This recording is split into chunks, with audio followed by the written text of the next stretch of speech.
Welcome back to the Moonstone by Wilkie Collins. This is part 2 of the second period, the discovery of the truth. Let's continue. Third narrative. Contributed by Franklin Blake. Chapter 1. In the spring of the year 1849 I was wandering in the East, and had then recently altered the travelling plans which I had laid out some months before, and which I had communicated to my lawyer and my banker in London. This change made it necessary for me to send one of my servants to obtain my letters and remittances from the English consul in a certain city, which was no longer included as one of my resting places in my new travelling scheme. The man was to join me again at an appointed place and time. An accident, for which he was not responsible, delayed him on his errand. For a week I and my people waited, encamped on the borders of a desert. At the end of that time the missing man made his appearance, with the money and the letters, at the entrance of my tent. "I am afraid I bring you bad news, sir," he said, and pointed to one of the letters, which had a mourning border round it, and the address on which was in the handwriting of Mr. Bruff. I know nothing, in a case of this kind, so unendurable as suspense. The letter with the mourning border was the letter that I opened first. It informed me that my father was dead, and that I was heir to his great fortune. The wealth which had thus fallen into my hands brought its responsibilities with it, and Mr. Bruff entreated me to lose no time in returning to England. By daybreak the next morning, I was on my way back to my own country. The picture presented of me, by my old friend Betteredge, at the time of my departure from England, is, as I think, a little overdrawn. He has, in his own quaint way, interpreted seriously one of his young mistress's many satirical references to my foreign education, and has persuaded himself that he actually saw those French, German, and Italian sides to my character, which my lively cousin only professed to discover in jest, and which never had any real existence, except in our good Betteredge's own brain. But, barring this drawback, I am bound to own that he has stated no more than the truth in representing me as wounded to the heart by Rachel's treatment, and as leaving England in the first keenness of suffering caused by the bitterest disappointment of my life.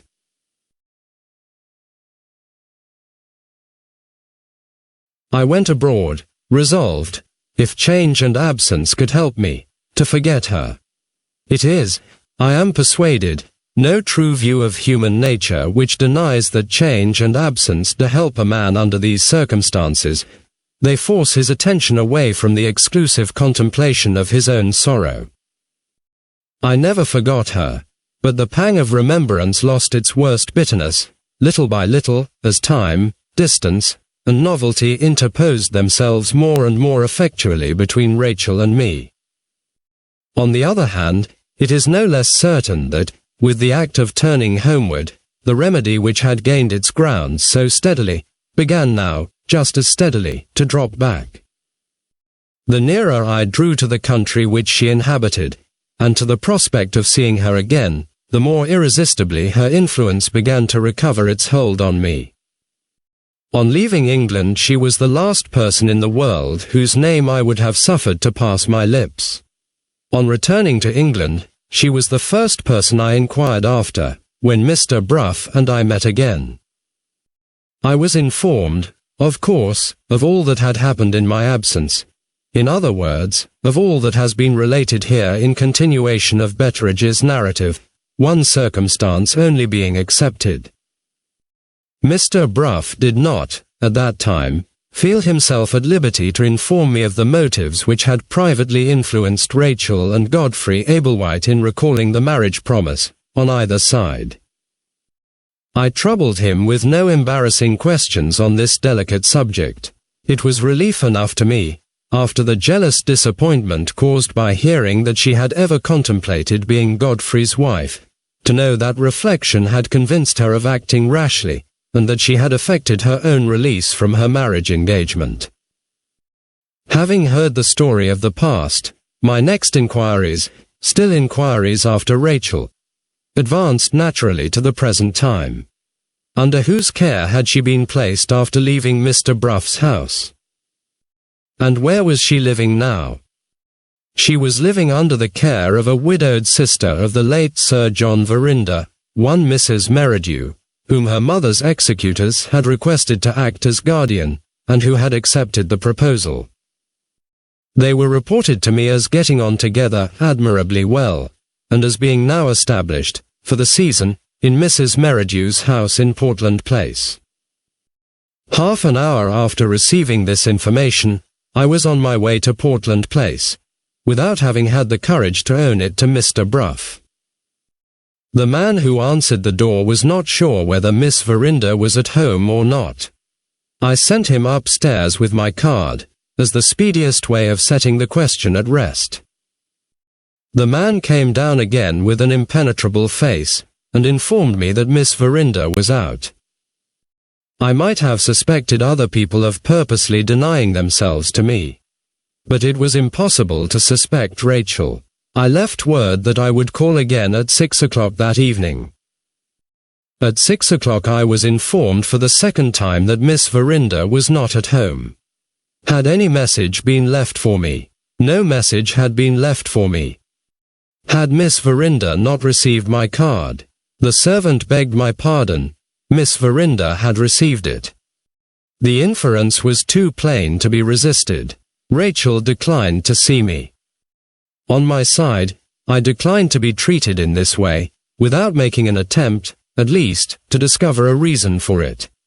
I sent up my name to Mrs. Merridew, and requested her to favor me with a personal interview at any hour which it might be most convenient to her to name. Mrs. Merridew made no difficulty about receiving me at once. I was shown into a comfortable little sitting room, and found myself in the presence of a comfortable little elderly lady. She was so good as to feel great regret and much surprise, entirely on my account. She was at the same time, however, not in a position to offer me any explanation, or to press Rachel on a matter which appeared to relate to a question of private feeling alone. This was said over and over again, with a polite patience that nothing could tire, and this was all I gained by applying to Mrs. Merridew. My last chance was to write to Rachel. My servant took a letter to her the next day, with strict instructions to wait for an answer. The answer came back, literally in one sentence. Miss Verinder begs to decline entering into any correspondence with Mr. Franklin Blake. Fond as I was of her, I felt indignantly the insult offered to me in that reply. Mr. Bruff came in to speak to me on business, before I had recovered possession of myself. I dismissed the business on the spot, and laid the whole case before him. He proved to be as incapable of enlightening me as Mrs. Merridew herself. I asked him if any slander had been spoken of me in Rachel's hearing. Mr. Bruff was not aware of any slander of which I was the object. Had she referred to me in any way while she was staying under Mr. Bruff's roof? Never. Had she not so much as asked, during all my long absence, whether I was living or dead? No such question had ever passed her lips. I took out of my pocket-book the letter which poor Lady Verinder had written to me from Frizinghall, on the day when I left her house in Yorkshire. And I pointed Mr. Bruff's attention to these two sentences in it. The valuable assistance which you rendered to the inquiry after the lost jewel is still an unpardoned offence, in the present dreadful state of Rachel's mind. Moving blindfold in this matter, you have added to the burden of anxiety which she has had to bear, by innocently threatening her secret with discovery through your exertions. Is it possible, I asked, that the feeling towards me which is there described, is as bitter as ever against me now? Mr. Bruff looked unaffectedly distressed. If you insist on an answer, he said, I own I can place no other interpretation on her conduct than that. I rang the bell, and directed my servant to pack my portmanteau, and to send out for a railway guide. Mr. Bruff asked, in astonishment, what I was going to do. I am going to Yorkshire, I answered, by the next train. May I ask for what purpose? Mr. Bruff, the assistance I innocently rendered to the inquiry after the diamond was an unpardoned offence, in Rachel's mind, nearly a year since, and it remains an unpardoned offence still. I won't accept that position. I am determined to find out the secret of her silence towards her mother, and her enmity towards me. If time, pains, and money can do it, I will lay my hand on the thief who took the Moonstone. The worthy old gentleman attempted to remonstrate, to induce me to listen to reason, to do his duty towards me, in short. I was deaf to everything that he could urge. No earthly consideration would, at that moment, have shaken the resolution that was in me. I shall take up the inquiry again, I went on, at the point where I dropped it, and I shall follow it onwards, step by step, till I come to the present time. There are missing links in the evidence, as I left it, which Gabriel Betteredge can supply, and to Gabriel Betteredge I go. Towards sunset that evening I stood again on the well-remembered terrace, and looked once more at the peaceful old country house. The gardener was the first person whom I saw in the deserted grounds. He had left Betteredge, an hour since, sunning himself in the customary corner of the backyard. I knew it well, and I said I would go and seek him myself. I walked round by the familiar paths and passages, and looked in at the open gate of the yard. There he was, the dear old friend of the happy days that were never to come again. There he was in the old corner, on the old beehive chair, with his pipe in his mouth, and his Robinson Crusoe on his lap, and his two friends, the dogs, dozing on either side of him. In the position in which I stood, my shadow was projected in front of me by the last slanting rays of the sun.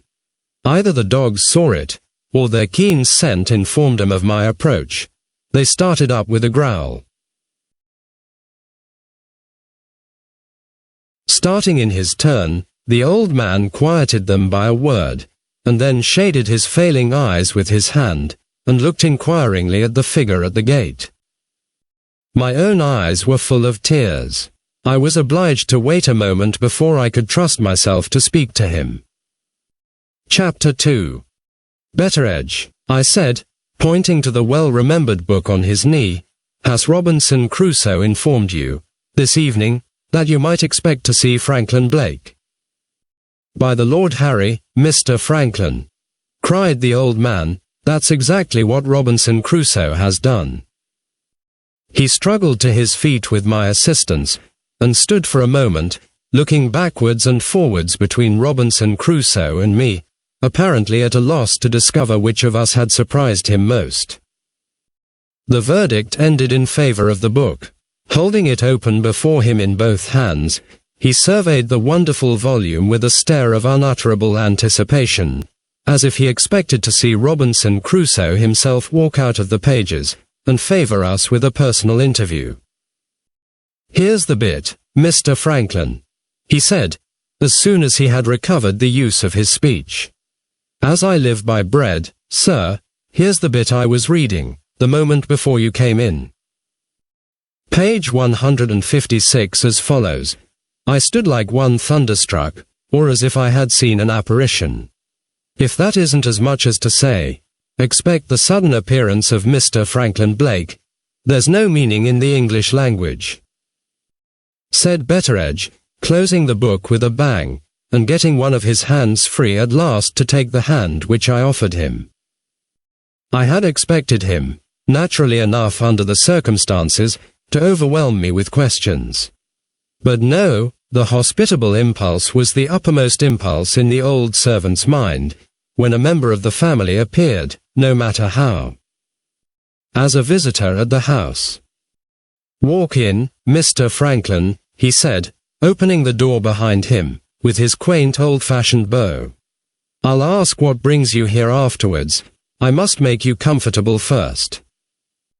There have been sad changes, since you went away. The house is shut up, and the servants are gone.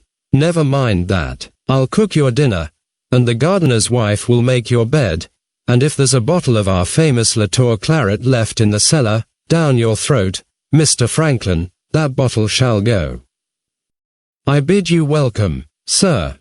I bid you heartily welcome, said the poor old fellow, fighting manfully against the gloom of the deserted house, and receiving me with the sociable and courteous attention of the bygone time.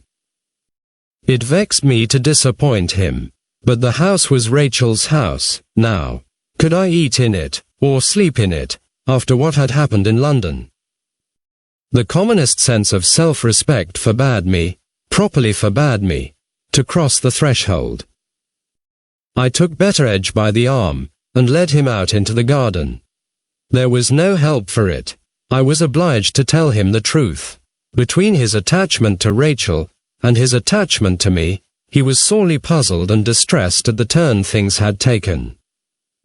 His opinion, when he expressed it, was given in his usual downright manner, and was agreeably redolent of the most positive philosophy I know, the philosophy of the Betteredge school. Miss Rachel has her faults. I've never denied it, he began. And riding the high horse, now and then, is one of them. She has been trying to ride over you, and you have put up with it. Lord, Mr. Franklin, don't you know women by this time better than that? You have heard me talk of the late Mrs. Betteredge. I had heard him talk of the late Mrs. Betteredge pretty often, invariably producing her as his one undeniable example of the inbred frailty and perversity of the other sex. In that capacity he exhibited her now. Very well, Mr. Franklin. Now listen to me. Different women have different ways of riding the high horse. The late Mrs. Betteredge took her exercise on that favorite female animal whenever I happened to deny her anything that she had set her heart on. So sure as I came home from my work on these occasions, so sure was my wife to call to me up the kitchen stairs, and to say that, after my brutal treatment of her, she hadn't the heart to cook me my dinner. I put up with it for some time, just as you are putting up with it now from Miss Rachel. At last my patience wore out. I went downstairs, and I took Mrs. Betteredge, affectionately, you understand, up in my arms, and carried her, holus bolus, into the best parlour where she received her company. I said, that's the right place for you, my dear, and so went back to the kitchen. I locked myself in, and took off my coat, and turned up my shirt sleeves, and cooked my own dinner. When it was done, I served it up in my best manner, and enjoyed it most heartily. I had my pipe and my drop of grog afterwards, and then I cleared the table, and washed the crockery, and cleaned the knives and forks, and put the things away, and swept up the hearth. When things were as bright and clean again, as bright and clean could be, I opened the door and let Mrs. Betteredge in. I've had my dinner, my dear, I said, and I hope you will find that I have left the kitchen all that your fondest wishes can desire. For the rest of that woman's life, Mr. Franklin, I never had to cook my dinner again. Moral, you have put up with Miss Rachel in London. Don't put up with her in Yorkshire. Come back to the house. Quite unanswerable, I could only assure my good friend that even his powers of persuasion were, in this case, thrown away on me. It's a lovely evening, I said. I shall walk to Frizinghall, and stay at the hotel, and you must come tomorrow morning and breakfast with me. I have something to say to you. Betteredge shook his head gravely. I am heartily sorry for this, he said. I had hoped, Mr. Franklin, to hear that things were all smooth and pleasant again between you and Miss Rachel. If you must have your own way, sir, he continued, after a moment's reflection, there is no need to go to Frizinghall tonight for a bed. It's to be had nearer than that. There's Hotherston's farm, barely 2 miles from here. You can hardly object to that on Miss Rachel's account, the old man added slyly. Hotherston lives, Mr. Franklin, on his own freehold. I remembered the place the moment Betteredge mentioned it. The farmhouse stood in a sheltered inland valley, on the banks of the prettiest stream in that part of Yorkshire, and the farmer had a spare bedroom and parlour, which he was accustomed to let to artists, anglers, and tourists in general. A more agreeable place of abode, during my stay in the neighbourhood, I could not have wished to find. "Are the rooms to let?" I inquired. Mrs. Hotherston herself, sir, asked for my good word to recommend the rooms, yesterday. "I'll take them, Betteredge, with the greatest pleasure." We went back to the yard, in which I had left my travelling bag. After putting a stick through the handle, and swinging the bag over his shoulder, Betteredge appeared to relapse into the bewilderment which my sudden appearance had caused, when I surprised him in the beehive chair. He looked incredulously at the house, and then he wheeled about, and looked more incredulously still at me. "I've lived a goodish long time in the world," said this best and dearest of all old servants, "but the like of this, I never did expect to see. There stands the house, and here stands Mr. Franklin Blake, and, damn her, if one of them isn't turning his back on the other, and going to sleep in a lodging." He led the way out, wagging his head and growling ominously. "There's only one more miracle that can happen," he said to me, over his shoulder. "The next thing you'll do, Mr. Franklin, will be to pay me back that 7 and 6pence you borrowed of me when you were a boy." This stroke of sarcasm put him in a better humour with himself and with me. We left the house, and passed through the lodge gates. Once clear of the grounds, the duties of hospitality, in Betteredge's code of morals, ceased, and the privileges of curiosity began. He dropped back, so as to let me get on a level with him. "Fine evening for a walk, Mr. Franklin," he said, as if we had just accidentally encountered each other at that moment. "Supposing you had gone to the hotel at Frizinghall, sir?" "Yes. I should have had the honour of breakfasting with you, tomorrow morning." "Come and breakfast with me at Hotherston's farm, instead." "Much obliged to you for your kindness, Mr. Franklin, but it wasn't exactly breakfast that I was driving at. I think you mentioned that you had something to say to me." "If it's no secret, sir," said Betteredge, suddenly abandoning the crooked way, and taking the straight one, "I'm burning to know what's brought you down here, if you please, in this sudden way." "What brought me here before?" I asked. "The Moonstone, Mr. Franklin. But what brings you now, sir?" "The Moonstone again, Betteredge." The old man suddenly stood still, and looked at me in the grey twilight as if he suspected his own ears of deceiving him. "If that's a joke, sir," he said, "I'm afraid I'm getting a little dull in my old age. I don't take it." "It's no joke," I answered. "I have come here to take up the inquiry which was dropped when I left England. I have come here to do what nobody has done yet, to find out who took the diamond." "Let the diamond be, Mr. Franklin. Take my advice, and let the diamond be. That cursed Indian jewel has misguided everybody who has come near it. Don't waste your money and your temper, in the fine springtime of your life, sir, by meddling with the Moonstone. How can you hope to succeed, saving your presence, when Sergeant Cuff himself made a mess of it?" "Sergeant Cuff," repeated Betteredge, shaking his forefinger at me sternly. "The greatest policeman in England." "My mind is made up, my old friend. Even Sergeant Cuff doesn't daunt me. By the by, I may want to speak to him, sooner or later. Have you heard anything of him lately?" "The sergeant won't help you, Mr. Franklin." "Why not?" "There has been an event, sir, in the police circles, since you went away. The great Cuff has retired from business. He has got a little cottage at Dorking, and he's up to his eyes in the growing of roses. I have it in his own handwriting, Mr. Franklin. He has grown the white moss rose, without budding it on the dog rose first. And Mr. Begbie the gardener is to go to Dorking, and own that the sergeant has beaten him at last. It doesn't much matter, I said.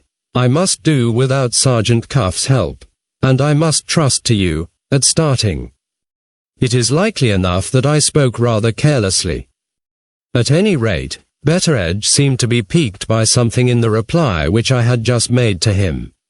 You might trust to worse than me, Mr. Franklin. I can tell you that, he said a little sharply.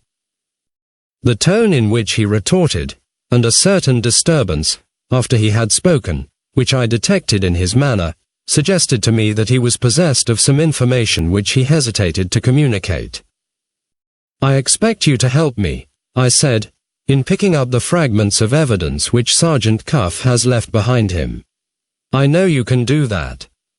Can you do no more? What more can you expect from me, sir? Asked Betteredge, with an appearance of the utmost humility. I expect more, from what you said just now. Mere boasting, Mr. Franklin, returned the old man obstinately. Some people are born boasters, and they never get over it to their dying day. I'm one of them. There was only one way to take with him. I appealed to his interest in Rachel, and his interest in me. Betteredge, would you be glad to hear that Rachel and I were good friends again? I have served your family, sir, to mighty little purpose, if you doubt it. Do you remember how Rachel treated me, before I left England? As well as if it was yesterday. My lady herself wrote you a letter about it, and you were so good as to show the letter to me. It said that Miss Rachel was mortally offended with you, for the part you had taken in trying to recover her jewel. And neither my lady, nor you, nor anybody else could guess why. Quite true, Betteredge, and I come back from my travels, and find her mortally offended with me still. I knew that the diamond was at the bottom of it, last year, and I know that the diamond is at the bottom of it now. I have tried to speak to her, and she won't see me. I have tried to write to her, and she won't answer me. How, in heaven's name, am I to clear the matter up? The chance of searching into the loss of the Moonstone is the one chance of inquiry that Rachel herself has left me. Those words evidently put the case before him, as he had not seen it yet. He asked a question which satisfied me that I had shaken him. There is no ill feeling in this, Mr. Franklin, on your side, is there? There was some anger, I answered, when I left London. But that is all worn out now. I want to make Rachel come to an understanding with me, and I want nothing more. You don't feel any fear, sir, supposing you make any discoveries, in regard to what you may find out about Miss Rachel. I understood the jealous belief in his young mistress which prompted those words. I am as certain of her as you are, I answered. The fullest disclosure of her secret will reveal nothing that can alter her place in your estimation, or in mine.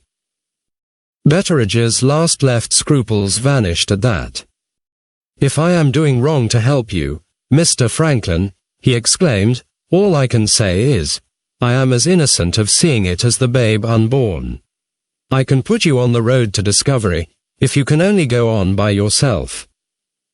You remember that poor girl of ours, Rosanna Spearman? Of course.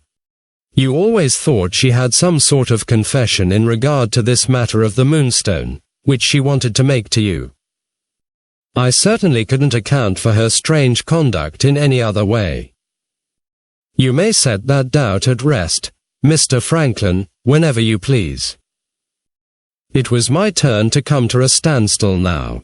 I tried vainly, in the gathering darkness, to see his face.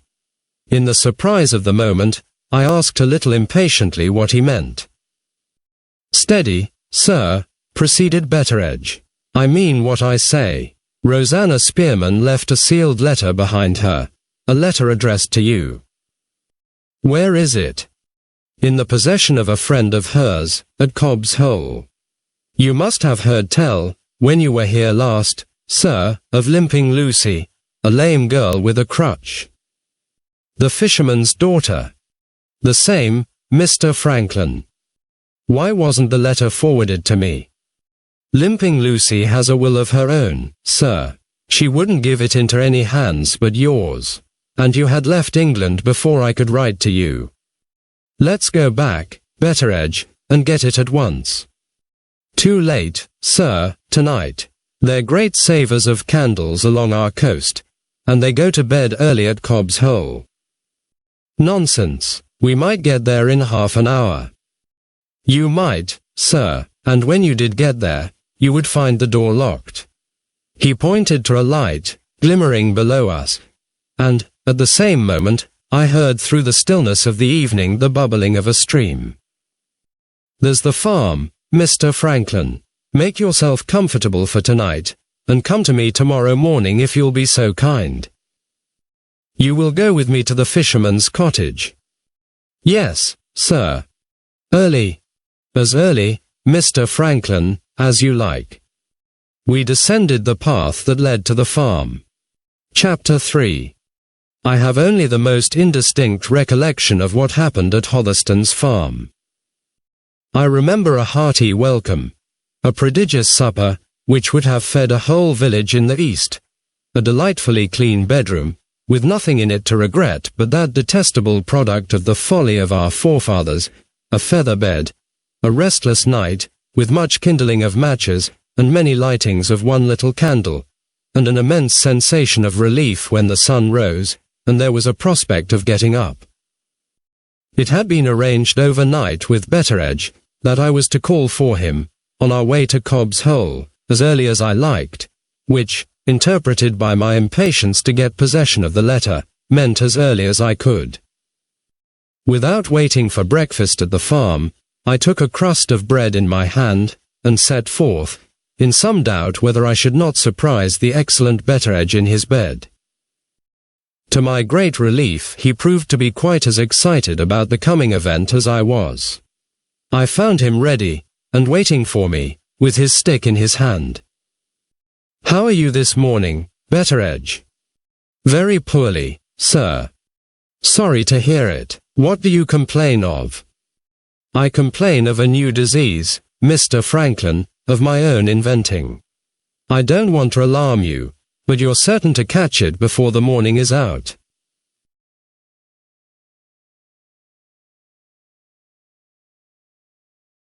The devil I am. Do you feel an uncomfortable heat at the pit of your stomach, sir? And a nasty thumping at the top of your head? Ah, not yet. It will lay hold of you at Cobb's Hole, Mr. Franklin. I call it the detective fever, and I first caught it in the company of Sergeant Cuff.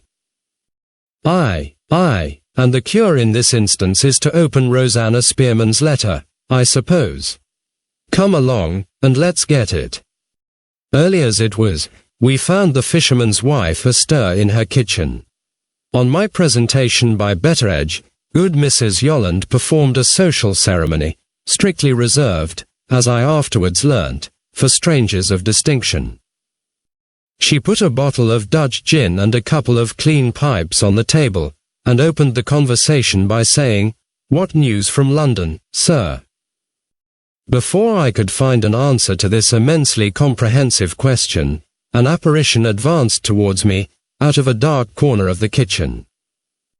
A wan, wild, haggard girl, with remarkably beautiful hair, and with a fierce keenness in her eyes, came limping up on a crutch to the table at which I was sitting, and looked at me as if I was an object of mingled interest and horror, which it quite fascinated her to see.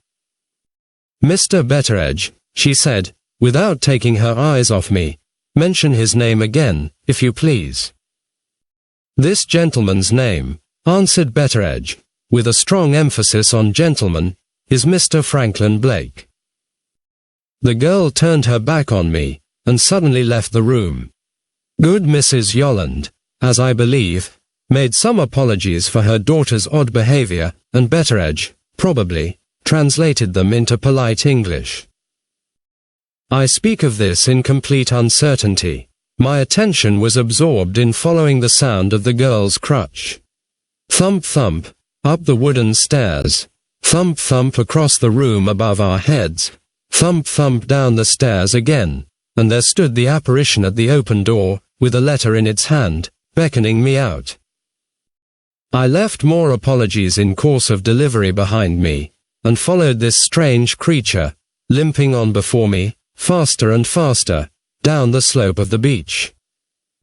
She led me behind some boats, out of sight and hearing of the few people in the fishing village, and then stopped, and faced me for the first time. "Stand there," she said, "I want to look at you." There was no mistaking the expression on her face. I inspired her with the strongest emotions of abhorrence and disgust.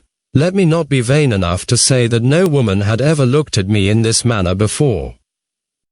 I will only venture on the more modest assertion that no woman had ever let me perceive it yet.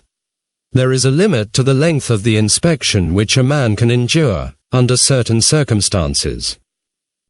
I attempted to direct limping Lucy's attention to some less revolting object than my face. "I think you have got a letter to give me," I began. "Is it the letter there, in your hand?" "Say that again," was the only answer I received.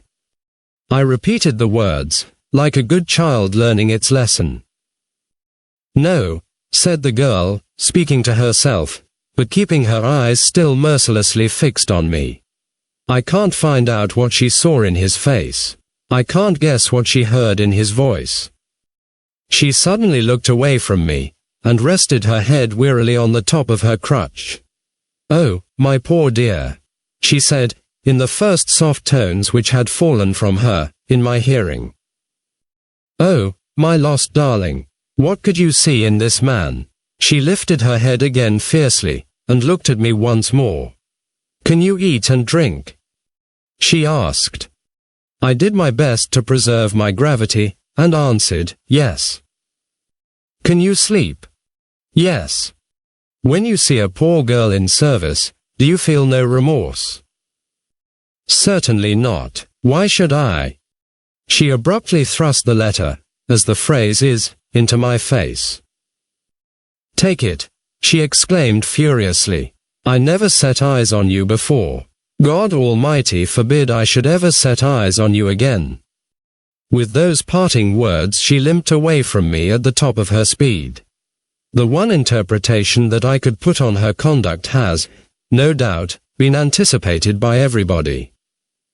I could only suppose that she was mad. Having reached that inevitable conclusion, I turned to the more interesting object of investigation which was presented to me by Rosanna Spearman's letter. The address was written as follows: for Franklin Blake, Esq. To be given into his own hands, and not to be trusted to anyone else, by Lucy Yolland. I broke the seal. The envelope contained a letter, and this, in its turn, contained a slip of paper. I read the letter first. "Sir, if you are curious to know the meaning of my behavior to you, whilst you were staying in the house of my mistress, Lady Verinder, do what you are told to do in the memorandum enclosed with this, and do it without any person being present to overlook you. Your humble servant, Rosanna Spearman." I turned to the slip of paper next. Here is the literal copy of it, word for word. Memorandum: to go to the Shivering Sand at the turn of the tide. To walk out on the South Spit, until I get the South Spit beacon, and the flagstaff at the Coast Guard station above Cobb's Hole in a line together.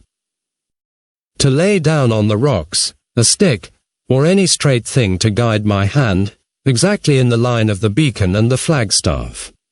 To take care, in doing this, that one end of the stick shall be at the edge of the rocks, on the side of them which overlooks the quicksand. To feel along the stick, among the seaweed, beginning from the end of the stick which points towards the beacon, for the chain.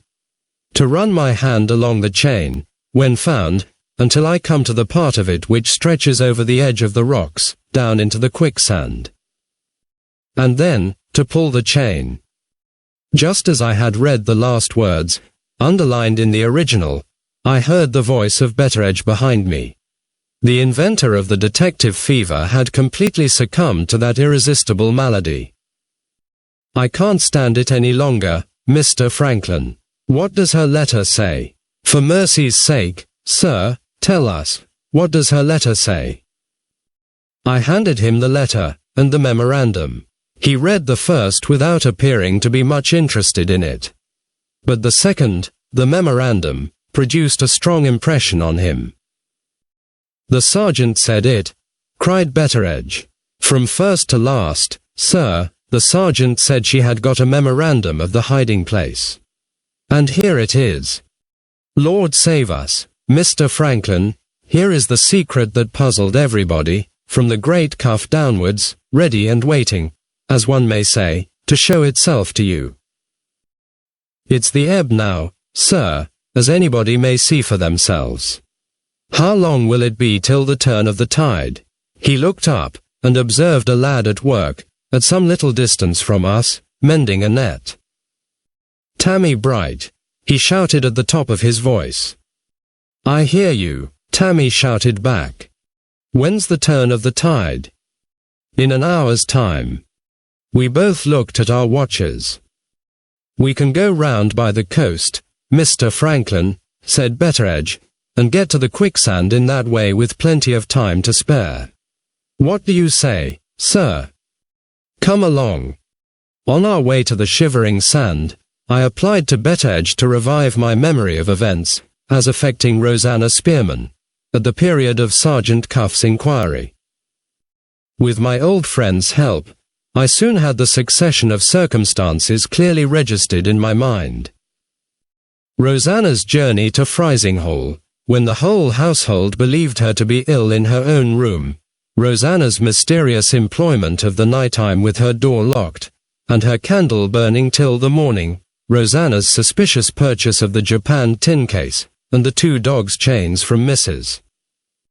Yolland, the sergeant's positive conviction that Rosanna had hidden something at the shivering sand, and the sergeant's absolute ignorance as to what that something might be. All these strange results of the abortive inquiry into the loss of the Moonstone were clearly present to me again, when we reached the quicksand, and walked out together on the low ledge of rocks called the South Spit. With Betteredge's help, I soon stood in the right position to see the beacon and the Coast Guard flagstaff in a line together. Following the memorandum as our guide, we next laid my stick in the necessary direction, as neatly as we could, on the uneven surface of the rocks. And then we looked at our watches once more. It wanted nearly 20 minutes yet of the turn of the tide. I suggested waiting through this interval on the beach, instead of on the wet and slippery surface of the rocks. Having reached the dry sand, I prepared to sit down, and, greatly to my surprise, Betteredge prepared to leave me. "What are you going away for?" I asked. "Look at the letter again, sir, and you will see." A glance at the letter reminded me that I was charged, when I made my discovery, to make it alone. "It's hard enough for me to leave you, at such a time as this," said Betteredge. "But she died a dreadful death, poor soul, and I feel a kind of call on me, Mr. Franklin, to humor that fancy of hers. Besides," he added, confidentially, "there's nothing in the letter against your letting out the secret afterwards. I'll hang about in the fir plantation, and wait till you pick me up. Don't be longer than you can help, sir. The detective fever isn't an easy disease to deal with, under these circumstances." With that parting caution, he left me.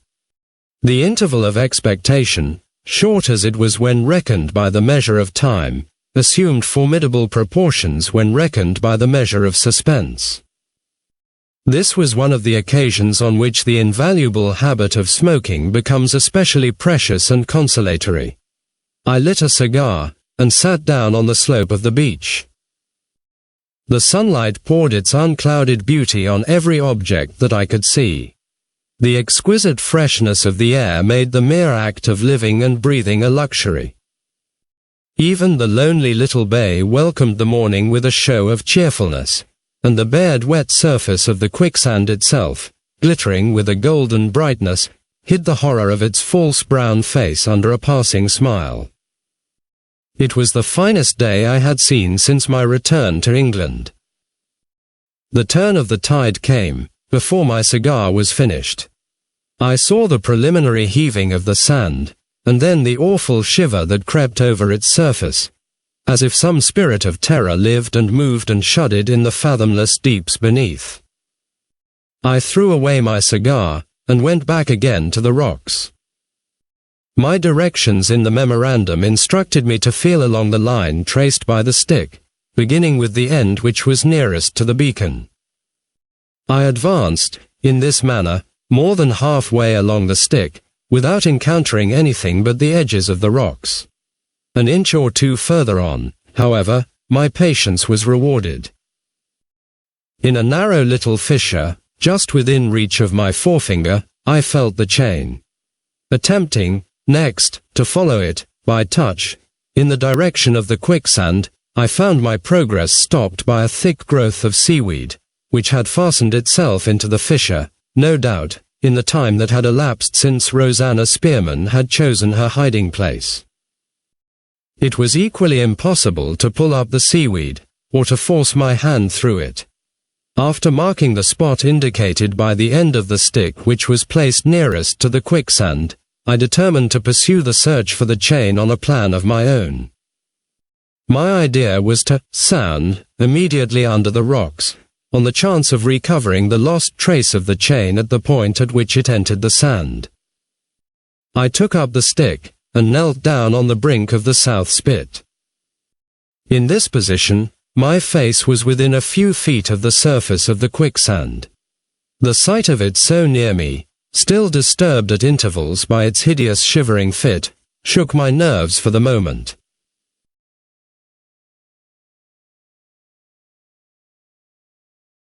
A horrible fancy that the dead woman might appear on the scene of her suicide, to assist my search, an unutterable dread of seeing her rise through the heaving surface of the sand, and point to the place, forced itself into my mind, and turned me cold in the warm sunlight. I own I closed my eyes at the moment when the point of the stick first entered the quicksand. The instant afterwards, before the stick could have been submerged more than a few inches, I was free from the hold of my own superstitious terror, and was throbbing with excitement from head to foot. Sounding blindfold, at that first attempt I had sounded right. The stick struck the chain. Taking a firm hold of the roots of the seaweed with my left hand, I laid myself down over the brink, and felt with my right hand under the overhanging edges of the rock. My right hand found the chain. I drew it up without the slightest difficulty, and there was the japanned tin case fastened to the end of it. The action of the water had so rusted the chain, that it was impossible for me to unfasten it from the hasp which attached it to the case. Putting the case between my knees and exerting my utmost strength, I contrived to draw off the cover. Some white substance filled the whole interior when I looked in. I put in my hand, and found it to be linen. In drawing out the linen, I also drew out a letter crumpled up with it. After looking at the direction, and discovering that it bore my name, I put the letter in my pocket, and completely removed the linen. It came out in a thick roll, molded, of course, to the shape of the case in which it had been so long confined, and perfectly preserved from any injury by the sea. I carried the linen to the dry sand of the beach, and there unrolled and smoothed it out. There was no mistaking it as an article of dress. It was a nightgown. The uppermost side, when I spread it out, presented to view innumerable folds and creases, and nothing more. I tried the undermost side, next, and instantly discovered the smear of the paint from the door of Rachel's boudoir. My eyes remained riveted on the stain, and my mind took me back at a leap from present to past. The very words of Sergeant Cuff recurred to me, as if the man himself was at my side again, pointing to the unanswerable inference which he drew from the smear on the door. Find out whether there is any article of dress in this house with the stain of paint on it. Find out who that dress belongs to. Find out how the person can account for having been in the room and smeared the paint between midnight and 3 in the morning. If the person can't satisfy you, you haven't far to look for the hand that took the diamond. One after another those words travelled over my memory, repeating themselves again and again with a wearisome, mechanical reiteration. I was roused from what felt like a trance of many hours, from what was really, no doubt, the pause of a few moments only, by a voice calling to me. I looked up, and saw that Betteridge's patience had failed him at last. He was just visible between the sandhills, returning to the beach. The old man's appearance recalled me, the moment I perceived it, to my sense of present things, and reminded me that the inquiry which I had pursued thus far still remained incomplete. I had discovered the smear on the nightgown. To whom did the nightgown belong? My first impulse was to consult the letter in my pocket, the letter which I had found in the case. As I raised my hand to take it out, I remembered that there was a shorter way to discovery than this. The nightgown itself would reveal the truth, for, in all probability, the nightgown was marked with its owner's name. I took it up from the sand, and looked for the mark. I found the mark, and read, my own name. There were the familiar letters which told me that the nightgown was mine. I looked up from them. There was the sun. There were the glittering waters of the bay. There was old Betteredge, advancing nearer and nearer to me. I looked back again at the letters. My own name, plainly confronting me, my own name. If time, pains, and money can do it, I will lay my hand on the thief who took the Moonstone. I had left London, with those words on my lips. I had penetrated the secret which the quicksand had kept from every other living creature. And, on the unanswerable evidence of the paint stain, I had discovered myself as the thief. Chapter 4. I have not a word to say about my own sensations. My impression is that the shock inflicted on me completely suspended my thinking and feeling power. I certainly could not have known what I was about when Betteredge joined me, for I have it on his authority that I laughed, when he asked what was the matter, and putting the nightgown into his hands, told him to read the riddle for himself. Of what was said between us on the beach, I have not the faintest recollection. The first place in which I can now see myself again plainly is the plantation of firs. Betteredge and I are walking back together to the house, and Betteredge is telling me that I shall be able to face it, and he will be able to face it, when we have had a glass of grog. The scene shifts from the plantation to Betteredge's little sitting room. My resolution not to enter Rachel's house is forgotten. I feel gratefully the coolness and shadiness and quiet of the room. I drink the grog, a perfectly new luxury to me, at that time of day, which my good old friend mixes with icy cold water from the well.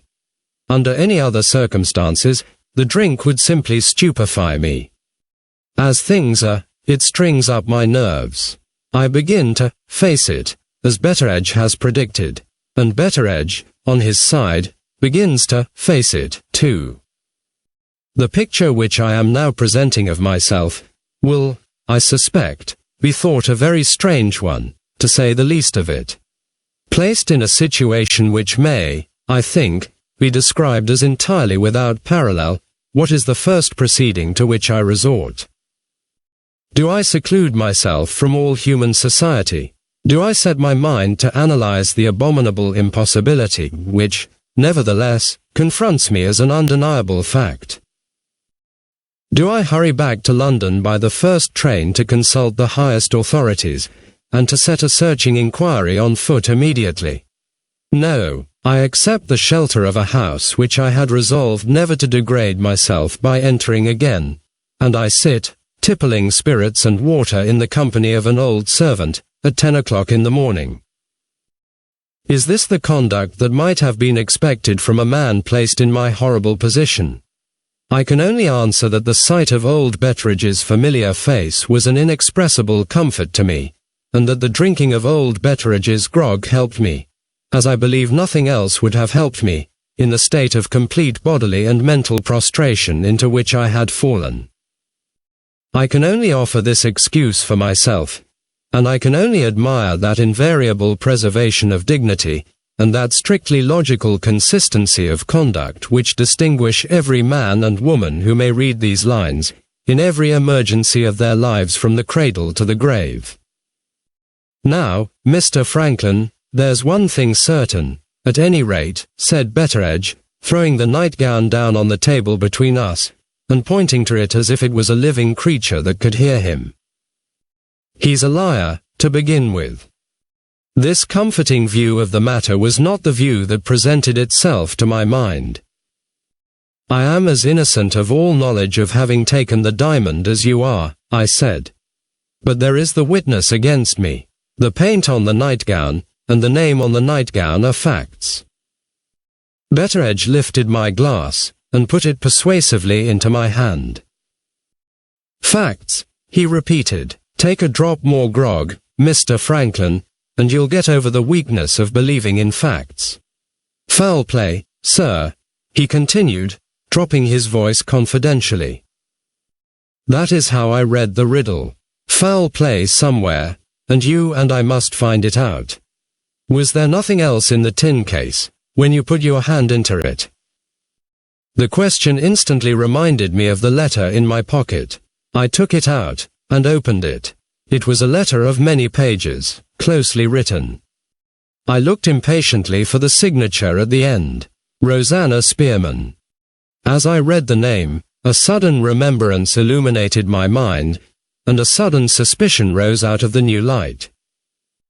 Stop, I exclaimed. Rosanna Spearman came to my aunt out of a reformatory. Rosanna Spearman had once been a thief.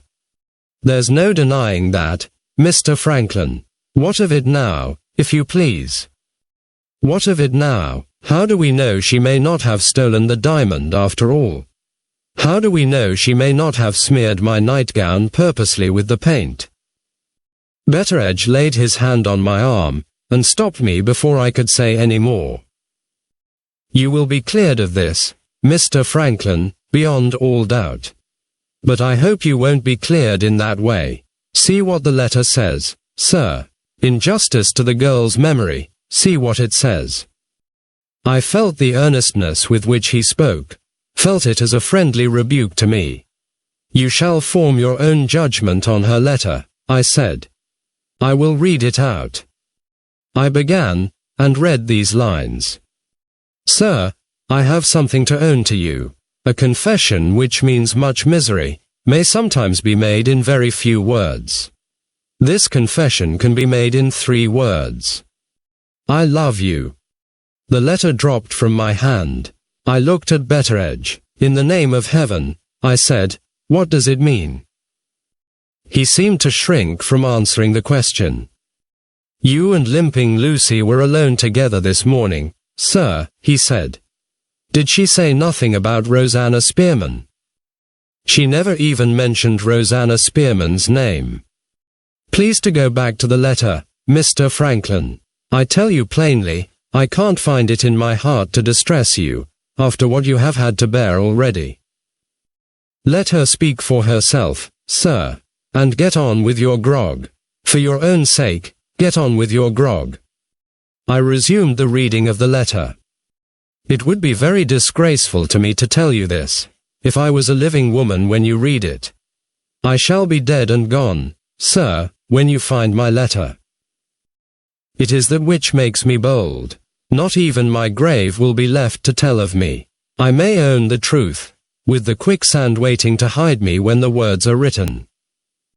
Besides, you will find your nightgown in my hiding place, with the smear of the paint on it, and you will want to know how it came to be hidden by me. And why I said nothing to you about it in my lifetime. I have only one reason to give.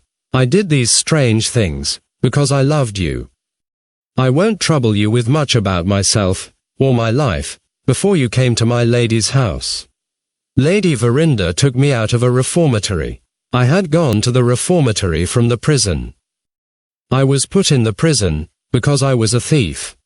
I was a thief because my mother went on the streets when I was quite a little girl. My mother went on the streets because the gentleman who was my father deserted her. There is no need to tell such a common story as this, at any length. It is told quite often enough in the newspapers. Lady Verinder was very kind to me, and Mr. Betteredge was very kind to me. Those two, and the matron at the reformatory, are the only good people I have ever met with in all my life. I might have got on in my place, not happily, but I might have got on, if you had not come visiting. I don't blame you, sir. It's my fault, all my fault. Do you remember when you came out on us from among the sandhills, that morning, looking for Mr. Betteredge? You were like a prince in a fairy story. You were like a lover in a dream. You were the most adorable human creature I had ever seen. Something that felt like the happy life I had never led yet, leapt up in me at the instant I set eyes on you. Don't laugh at this if you can help it. Oh, if I could only make you feel how serious it is to me. I went back to the house, and wrote your name and mine in my workbox, and drew a true lover's knot under them. Then, some devil, no, I ought to say some good angel, whispered to me, go and look in the glass. The glass told me, never mind what. I was too foolish to take the warning. I went on getting fonder and fonder of you, just as if I was a lady in your own rank of life, and the most beautiful creature your eyes ever rested on. I tried, oh, dear, how I tried, to get you to look at me. If you had known how I used to cry at night with the misery and the mortification of your never taking any notice of me, you would have pitied me perhaps, and have given me a look now and then to live on. It would have been no very kind look, perhaps, if you had known how I hated Miss Rachel. I believe I found out you were in love with her, before you knew it yourself.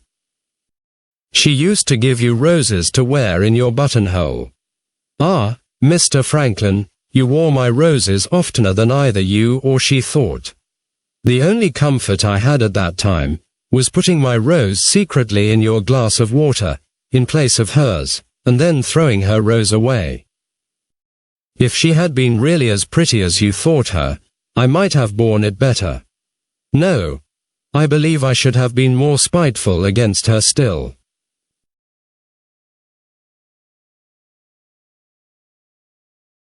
Suppose you put Miss Rachel into a servant's dress, and took her ornaments off. I don't know what is the use of my writing in this way. It can't be denied that she had a bad figure, she was too thin. But who can tell what the men like, and young ladies may behave in a manner which would cost a servant her place. It's no business of mine. I can't expect you to read my letter, if I write it in this way. But it does stir one up to hear Miss Rachel called pretty, when one knows all the time that it's her dress does it, and her confidence in herself. Try not to lose patience with me, sir. I will get on as fast as I can to the time which is sure to interest you, the time when the diamond was lost. But there is one thing which I have got it on my mind to tell you first. My life was not a very hard life to bear, while I was a thief. It was only when they had taught me at the reformatory to feel my own degradation, and to try for better things, that the days grew long and weary. Thoughts of the future forced themselves on me now. I felt the dreadful reproach that honest people, even the kindest of honest people, were to me in themselves. A heart-breaking sensation of loneliness kept with me, go where I might, and do what I might, and see what persons I might. It was my duty, I know, to try and get on with my fellow servants in my new place. Somehow, I couldn't make friends with them. They looked, or I thought they looked, as if they suspected what I had been. I don't regret, far from it, having been roused to make the effort to be a reformed woman, but, indeed, it was a weary life. You had come across it like a beam of sunshine at first, and then you too failed me. I was mad enough to love you, and I couldn't even attract your notice. There was great misery, there really was great misery in that. Now I am coming to what I wanted to tell you. In those days of bitterness, I went 2 or 3 times, when it was my turn to go out, to my favorite place, the beach above the shivering sand. And I said to myself, I think it will end here. When I can bear it no longer, I think it will end here. You will understand, sir, that the place had laid a kind of spell on me before you came. I had always had a notion that something would happen to me at the quicksand. But I had never looked at it, with the thought of its being the means of my making away with myself, till the time came of which I am now writing. Then I did think that here was a place which would end all my troubles for me in a moment or two, and hide me forever afterwards. This is all I have to say about myself, reckoning from the morning when I first saw you, to the morning when the alarm was raised in the house that the diamond was lost. I was so aggravated by the foolish talk among the women servants, all wondering who was to be suspected first, and I was so angry with you, knowing no better at that time, for the pains you took in hunting for the jewel, and sending for the police, that I kept as much as possible away by myself, until later in the day, when the officer from Frizinghall came to the house. Mr. Seagrave began, as you may remember, by setting a guard on the women's bedrooms, and the women all followed him upstairs in a rage, to know what he meant by the insult he had put on them.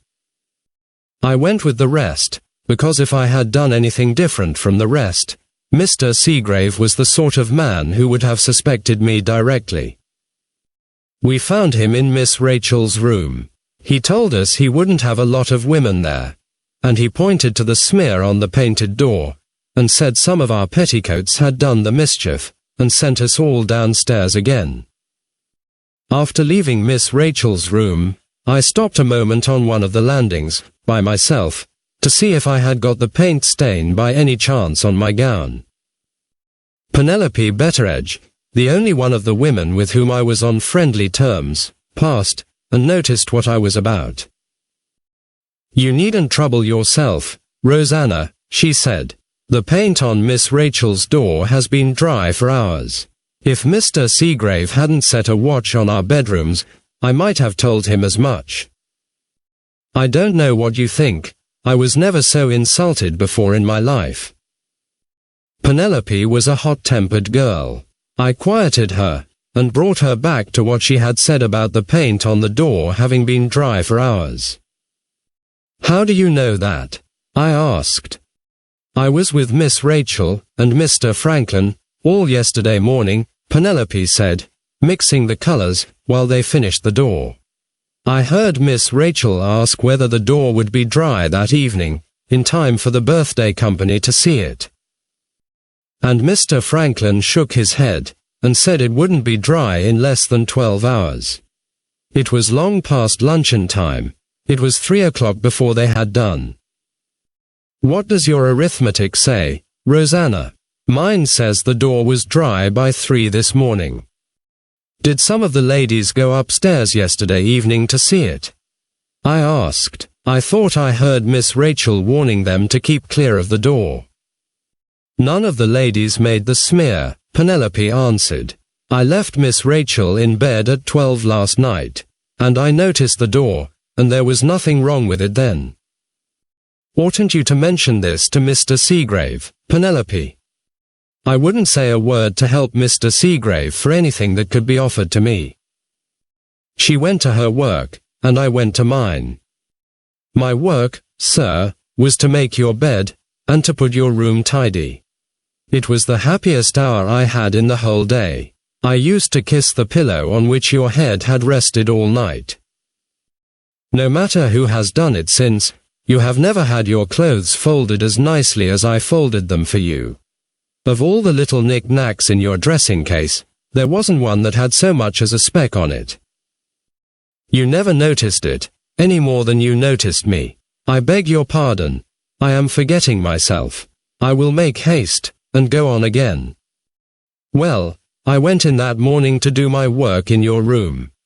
There was your nightgown tossed across the bed, just as you had thrown it off.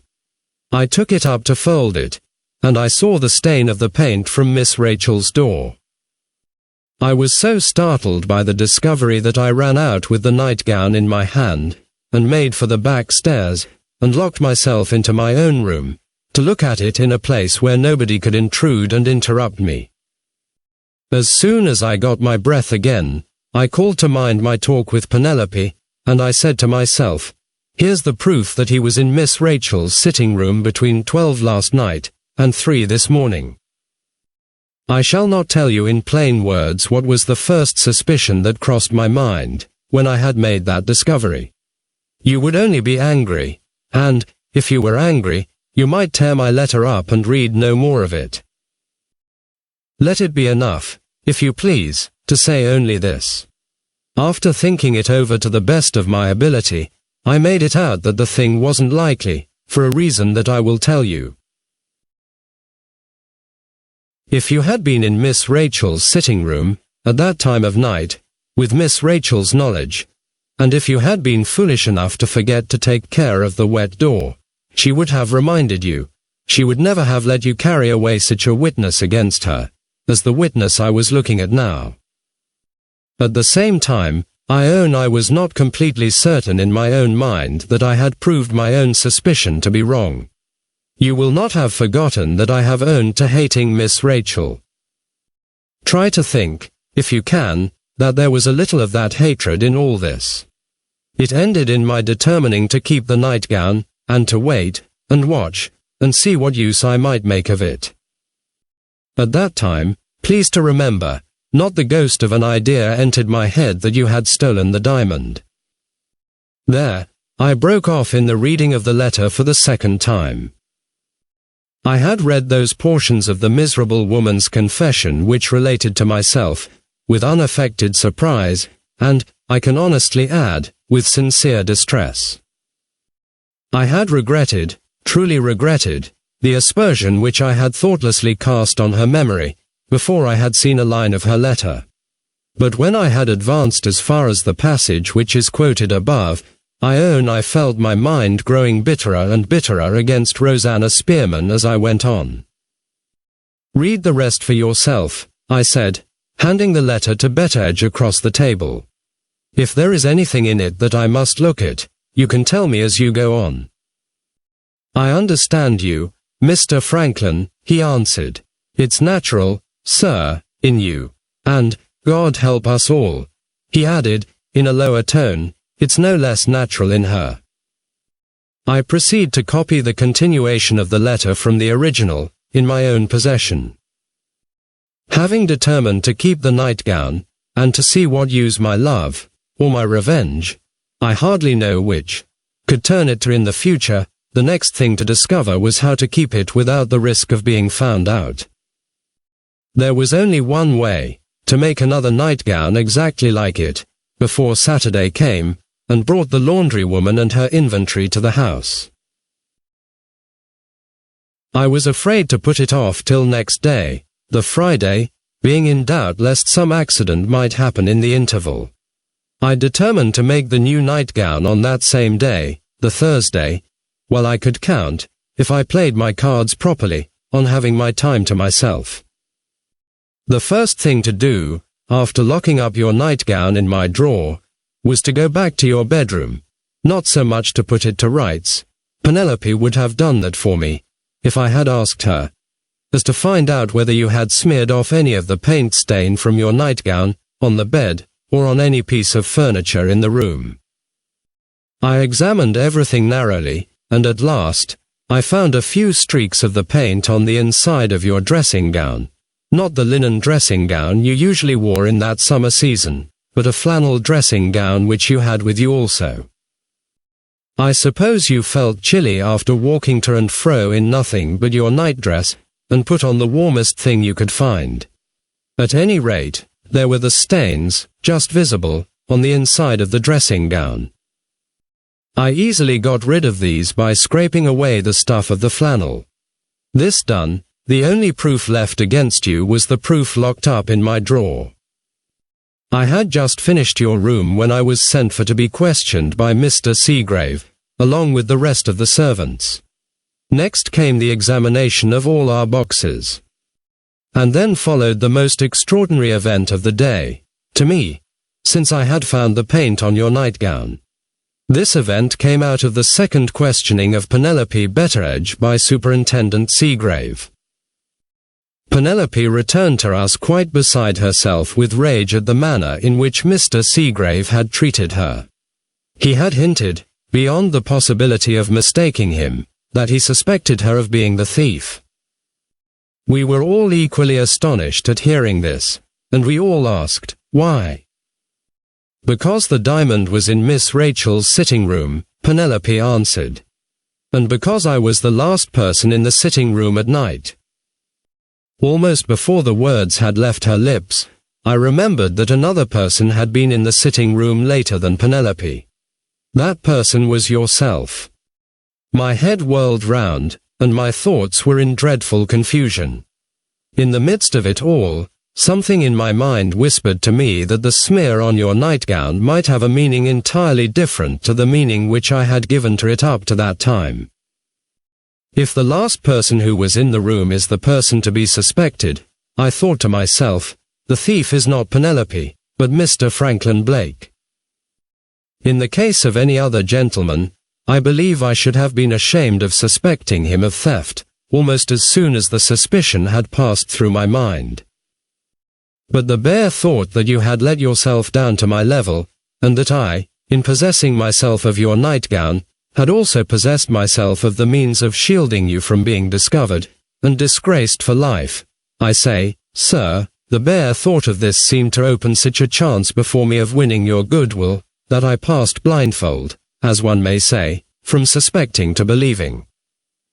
I made up my mind, on the spot, that you had shown yourself the busiest of anybody in fetching the police, as a blind to deceive us all, and that the hand which had taken Miss Rachel's jewel could by no possibility be any other hand than yours.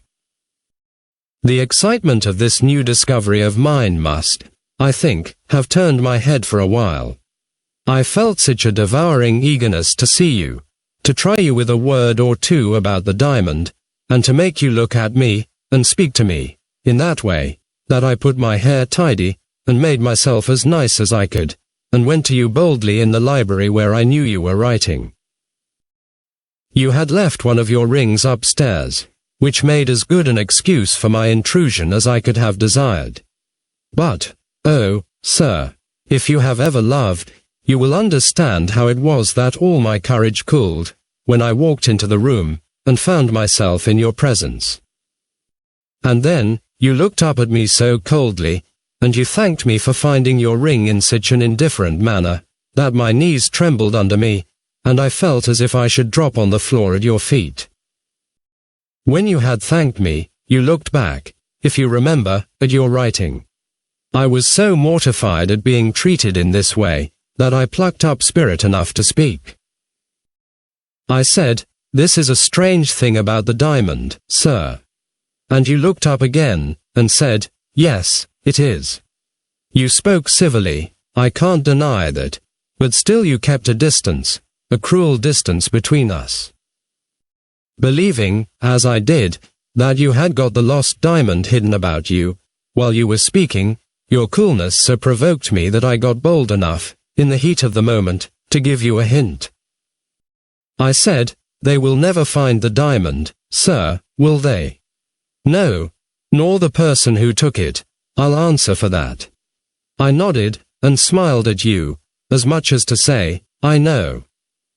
This time, you looked up at me with something like interest in your eyes, and I felt that a few more words on your side and mine might bring out the truth. Just at that moment, Mr. Betteredge spoilt it all by coming to the door. I knew his footstep, and I also knew that it was against his rules for me to be in the library at that time of day, let alone being there along with you. I had only just time to get out of my own accord, before he could come in and tell me to go. I was angry and disappointed, but I was not entirely without hope for all that. The ice, you see, was broken between us, and I thought I would take care, on the next occasion, that Mr. Betteredge was out of the way. When I got back to the servants' hall, the bell was going for our dinner. Afternoon already, and the materials for making the new nightgown were still to be got. There was but one chance of getting them. I shammed ill at dinner, and so secured the whole of the interval from then till tea-time to my own use. What I was about, while the household believed me to be lying down in my own room, and how I spent the night, after shamming ill again at tea-time, and having been sent up to bed, there is no need to tell you. Sergeant Cuff discovered that much, if he discovered nothing more, and I can guess how. I was detected, though I kept my veil down, in the draper's shop at Frizinghall. There was a glass in front of me, at the counter where I was buying the longcloth, and, in that glass, I saw one of the shopmen point to my shoulder and whisper to another. At night again, when I was secretly at work, locked into my room, I heard the breathing of the women servants who suspected me, outside my door. It didn't matter then. It doesn't matter now. On the Friday morning, hours before Sergeant Cuff entered the house, there was the new nightgown, to make up your number in place of the nightgown that I had got, made, wrung out, dried, ironed, marked, and folded as the laundry woman folded all the others, safe in your drawer. There was no fear, if the linen in the house was examined, of the newness of the nightgown betraying me. All your underclothing had been renewed, when you came to our house, I suppose on your return home from foreign parts. The next thing was the arrival of Sergeant Cuff, and the next great surprise was the announcement of what he thought about the smear on the door. I had believed you to be guilty, as I have owned, more because I wanted you to be guilty than for any other reason. And now, the sergeant had come round by a totally different way to the same conclusion, respecting the nightgown, as mine. And I had got the dress that was the only proof against you. And not a living creature knew it, yourself included. I am afraid to tell you how I felt when I called these things to mind. You would hate my memory forever afterwards. At that place, Betteredge looked up from the letter. Not a glimmer of light so far, Mr. Franklin, said the old man, taking off his heavy tortoiseshell spectacles, and pushing Rosanna Spearman's confession a little away from him. Have you come to any conclusion, sir, in your own mind, while I have been reading? Finish the letter first, Betteredge. There may be something to enlighten us at the end of it. I shall have a word or two to say to you after that. Very good, sir. I'll just rest my eyes, and then I'll go on again. In the meantime, Mr. Franklin, I don't want to hurry you, but would you mind telling me, in one word, whether you see your way out of this dreadful mess yet? I see my way back to London, I said, to consult Mr. Bruff. If he can't help me. Yes, sir. And if the sergeant won't leave his retirement at Dorking. He won't, Mr. Franklin. Then, Betteredge, as far as I can see now, I am at the end of my resources.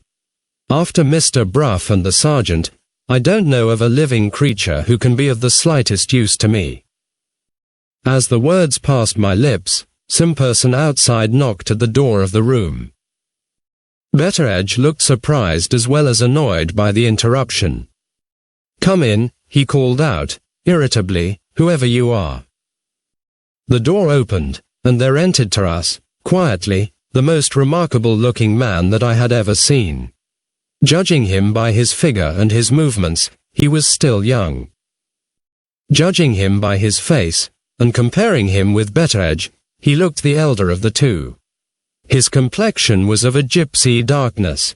His fleshless cheeks had fallen into deep hollows, over which the bone projected like a penthouse. His nose presented the fine shape and modelling so often found among the ancient people of the East, so seldom visible among the newer races of the West. His forehead rose high and straight from the brow. His marks and wrinkles were innumerable. From this strange face, eyes, stranger still, of the softest brown, eyes dreamy and mournful, and deeply sunk in their orbits, looked out at you, and, in my case, at least, took your attention captive at their will. Add to this a quantity of thick, closely curling hair, which, by some freak of nature, had lost its color in the most startlingly partial and capricious manner. Over the top of his head it was still of the deep black which was its natural color. Round the sides of his head, without the slightest gradation of gray to break the force of the extraordinary contrast, it had turned completely white. The line between the two colors preserved no sort of regularity. At one place, the white hair ran up into the black. At another, the black hair ran down into the white. I looked at the man with a curiosity which, I am ashamed to say, I found it quite impossible to control. His soft brown eyes looked back at me gently, and he met my involuntary rudeness in staring at him, with an apology which I was conscious that I had not deserved. "I beg your pardon," he said. "I had no idea that Mr. Betteredge was engaged." He took a slip of paper from his pocket, and handed it to Betteredge. "The list for next week," he said. His eyes just rested on me again, and he left the room as quietly as he had entered it. "Who is that?" I asked. "Mr. Candy's assistant," said Betteredge. "By the by, Mr. Franklin, you will be sorry to hear that the little doctor has never recovered that illness he caught, going home from the birthday dinner. He's pretty well in health, but he lost his memory in the fever, and he has never recovered more than the wreck of it since. The work all falls on his assistant. Not much of it now, except among the poor. They can't help themselves, you know. They must put up with the man with the piebald hair, and the gypsy complexion, or they would get no doctoring at all. You don't seem to like him, Betteredge." "Nobody likes him, sir." "Why is he so unpopular?" "Well, Mr. Franklin, his appearance is against him, to begin with. And then there's a story that Mr. Candy took him with a very doubtful character. Nobody knows who he is, and he hasn't a friend in the place. How can you expect one to like him, after that? Quite impossible, of course. May I ask what he wanted with you, when he gave you that bit of paper?" "Only to bring me the weekly list of the sick people about here, sir, who stand in need of a little wine. My lady always had a regular distribution of good sound port and sherry among the infirm poor, and Miss Rachel wishes the custom to be kept up. Times have changed. Times have changed. I remember when Mr. Candy himself brought the list to my mistress. Now it's Mr. Candy's assistant who brings the list to me. I'll go on with the letter, if you will allow me, sir," said Betteredge, drawing Rosanna Spearman's confession back to him. "It isn't lively reading, I grant you. But, there, it keeps me from getting sour with thinking of the past." He put on his spectacles, and wagged his head gloomily. "There's a bottom of good sense, Mr. Franklin, in our conduct to our mothers, when they first start us on the journey of life. We are all of us more or less unwilling to be brought into the world. And we are all of us right. Mr. Candy's assistant had produced too strong an impression on me to be immediately dismissed from my thoughts. I passed over the last unanswerable utterance of the Betteredge philosophy, and returned to the subject of the man with the piebald hair. "What is his name?" I asked. "As ugly a name as need be," Betteredge answered gruffly. "Ezra Jennings." Chapter 5. Having told me the name of Mr. Candy's assistant, Betteredge appeared to think that we had wasted enough of our time on an insignificant subject. He resumed the perusal of Rosanna Spearman's letter. On my side, I sat at the window, waiting until he had done. Little by little, the impression produced on me by Ezra Jennings, it seemed perfectly unaccountable, in such a situation as mine, that any human being should have produced an impression on me at all, faded from my mind. My thoughts flowed back into their former channel. Once more, I forced myself to look my own incredible position resolutely in the face. Once more, I reviewed in my own mind the course which I had at last summoned composure enough to plan out for the future. To go back to London that day, to put the whole case before Mr. Bruff, and, last and most important, to obtain, no matter by what means or at what sacrifice, a personal interview with Rachel. This was my plan of action, so far as I was capable of forming it at the time.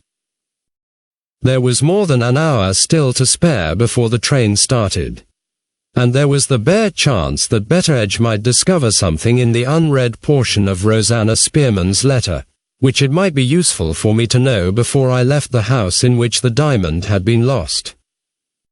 For that chance I was now waiting.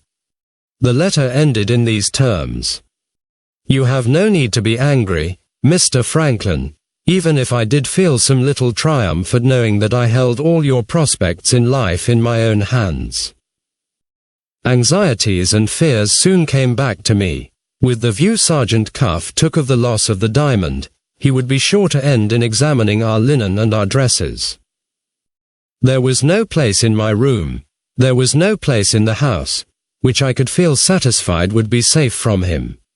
How to hide the nightgown so that not even the sergeant could find it? And how to do that without losing one moment of precious time? These were not easy questions to answer. My uncertainties ended in my taking a way that may make you laugh. I undressed, and put the nightgown on me. You had worn it, and I had another little moment of pleasure in wearing it after you. The next news that reached us in the servants' hall showed that I had not made sure of the nightgown a moment too soon. Sergeant Cuff wanted to see the washing book. I found it, and took it to him in my lady's sitting room. The sergeant and I had come across each other more than once in former days. I was certain he would know me again, and I was not certain of what he might do when he found me employed as servant in a house in which a valuable jewel had been lost. In this suspense, I felt it would be a relief to me to get the meeting between us over, and to know the worst of it at once. He looked at me as if I was a stranger, when I handed him the washing book, and he was very specially polite in thanking me for bringing it. I thought those were both bad signs. There was no knowing what he might say of me behind my back. There was no knowing how soon I might not find myself taken in custody on suspicion, and searched.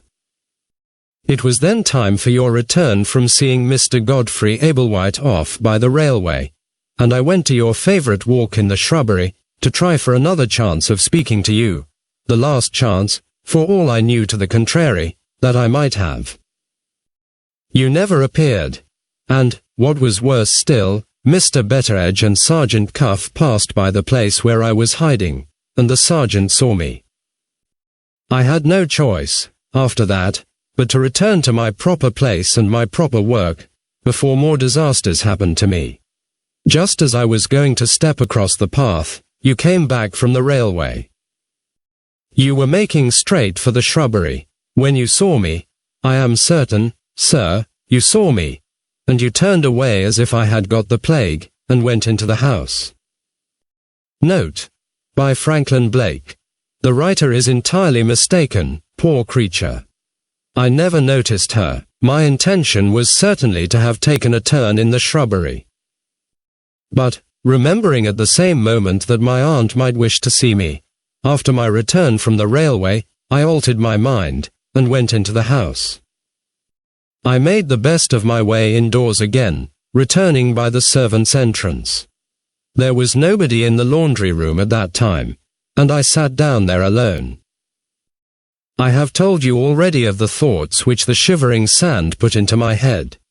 Those thoughts came back to me now. I wondered in myself which it would be harder to do, if things went on in this manner, to bear Mr. Franklin Blake's indifference to me, or to jump into the quicksand and end it forever in that way. It's useless to ask me to account for my own conduct, at this time. I try, and I can't understand it myself. Why didn't I stop you, when you avoided me in that cruel manner? Why didn't I call out, Mr. Franklin, I have got something to say to you. It concerns yourself, and you must, and shall, hear it. You were at my mercy. I had got the whip hand of you, as they say. And better than that, I had the means, if I could only make you trust me, of being useful to you in the future. Of course, I never supposed that you, a gentleman, had stolen the diamond for the mere pleasure of stealing it. No, Penelope had heard Miss Rachel, and I had heard Mr. Betteredge, talk about your extravagance and your debts. It was plain enough to me that you had taken the diamond to sell it, or pledge it, and so to get the money of which you stood in need. Well, I could have told you of a man in London who would have advanced a good large sum on the jewel, and who would have asked no awkward questions about it either. Why didn't I speak to you? Why didn't I speak to you? I wonder whether the risks and difficulties of keeping the nightgown were as much as I could manage, without having other risks and difficulties added to them. This might have been the case with some women, but how could it be the case with me? In the days when I was a thief, I had run 50 times greater risks, and found my way out of difficulties to which this difficulty was mere child's play. I had been apprenticed, as you may say, to frauds and deceptions, some of them on such a grand scale, and managed so cleverly that they became famous, and appeared in the newspapers. Was such a little thing as the keeping of the nightgown likely to weigh on my spirits, and to set my heart sinking within me, at the time when I ought to have spoken to you? What nonsense to ask the question. The thing couldn't be. Where is the use of my dwelling in this way on my own folly? The plain truth is plain enough, surely. Behind your back, I loved you with all my heart and soul. Before your face, there's no denying it, I was frightened of you, frightened of making you angry with me, frightened of what you might say to me, though you had taken the diamond, if I presumed to tell you that I had found it out. I had gone as near to it as I dared when I spoke to you in the library.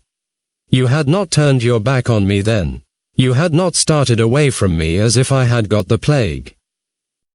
I tried to provoke myself into feeling angry with you, and to rouse up my courage in that way. No, I couldn't feel anything but the misery and the mortification of it. You're a plain girl. You have got a crooked shoulder. You're only a housemaid. What do you mean by attempting to speak to me?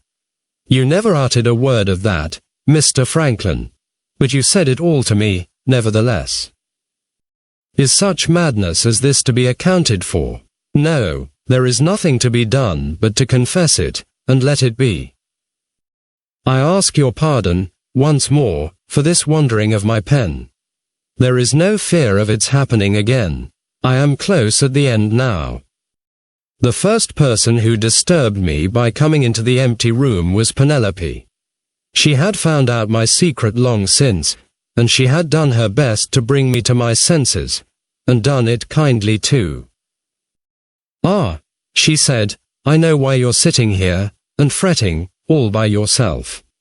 The best thing that can happen for your advantage, Rosanna, will be for Mr. Franklin's visit here to come to an end. It's my belief that he won't be long now before he leaves the house. In all my thoughts of you I had never thought of your going away. I couldn't speak to Penelope. I could only look at her. I've just left Miss Rachel, Penelope went on, and a hard matter I have had of it to put up with her temper. She says the house is unbearable to her with the police in it, and she's determined to speak to my lady this evening, and to go to her Aunt Ablewhite tomorrow. If she does that, Mr. Franklin will be the next to find a reason for going away, you may depend on it. I recovered the use of my tongue at that. Do you mean to say Mr. Franklin will go with her? I asked. Only too gladly, if she would let him, but she won't. He has been made to feel her temper. He is in her black books too, and that after having done all he can to help her, poor fellow.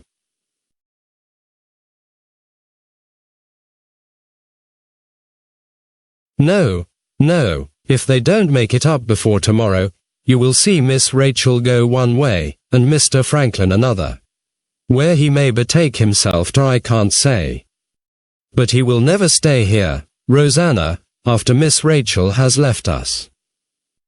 I managed to master the despair I felt at the prospect of your going away. To own the truth, I saw a little glimpse of hope for myself if there was really a serious disagreement between Miss Rachel and you. Do you know, I asked, what the quarrel is between them? It is all on Miss Rachel's side, Penelope said, and, for anything I know to the contrary, it's all Miss Rachel's temper, and nothing else. I am loath to distress you, Rosanna, but don't run away with the notion that Mr. Franklin is ever likely to quarrel with her. He's a great deal too fond of her for that. She had only just spoken those cruel words when there came a call to us from Mr. Betteredge. All the indoor servants were to assemble in the hall. And then we were to go in, one by one, and be questioned in Mr. Betteredge's room by Sergeant Cuff.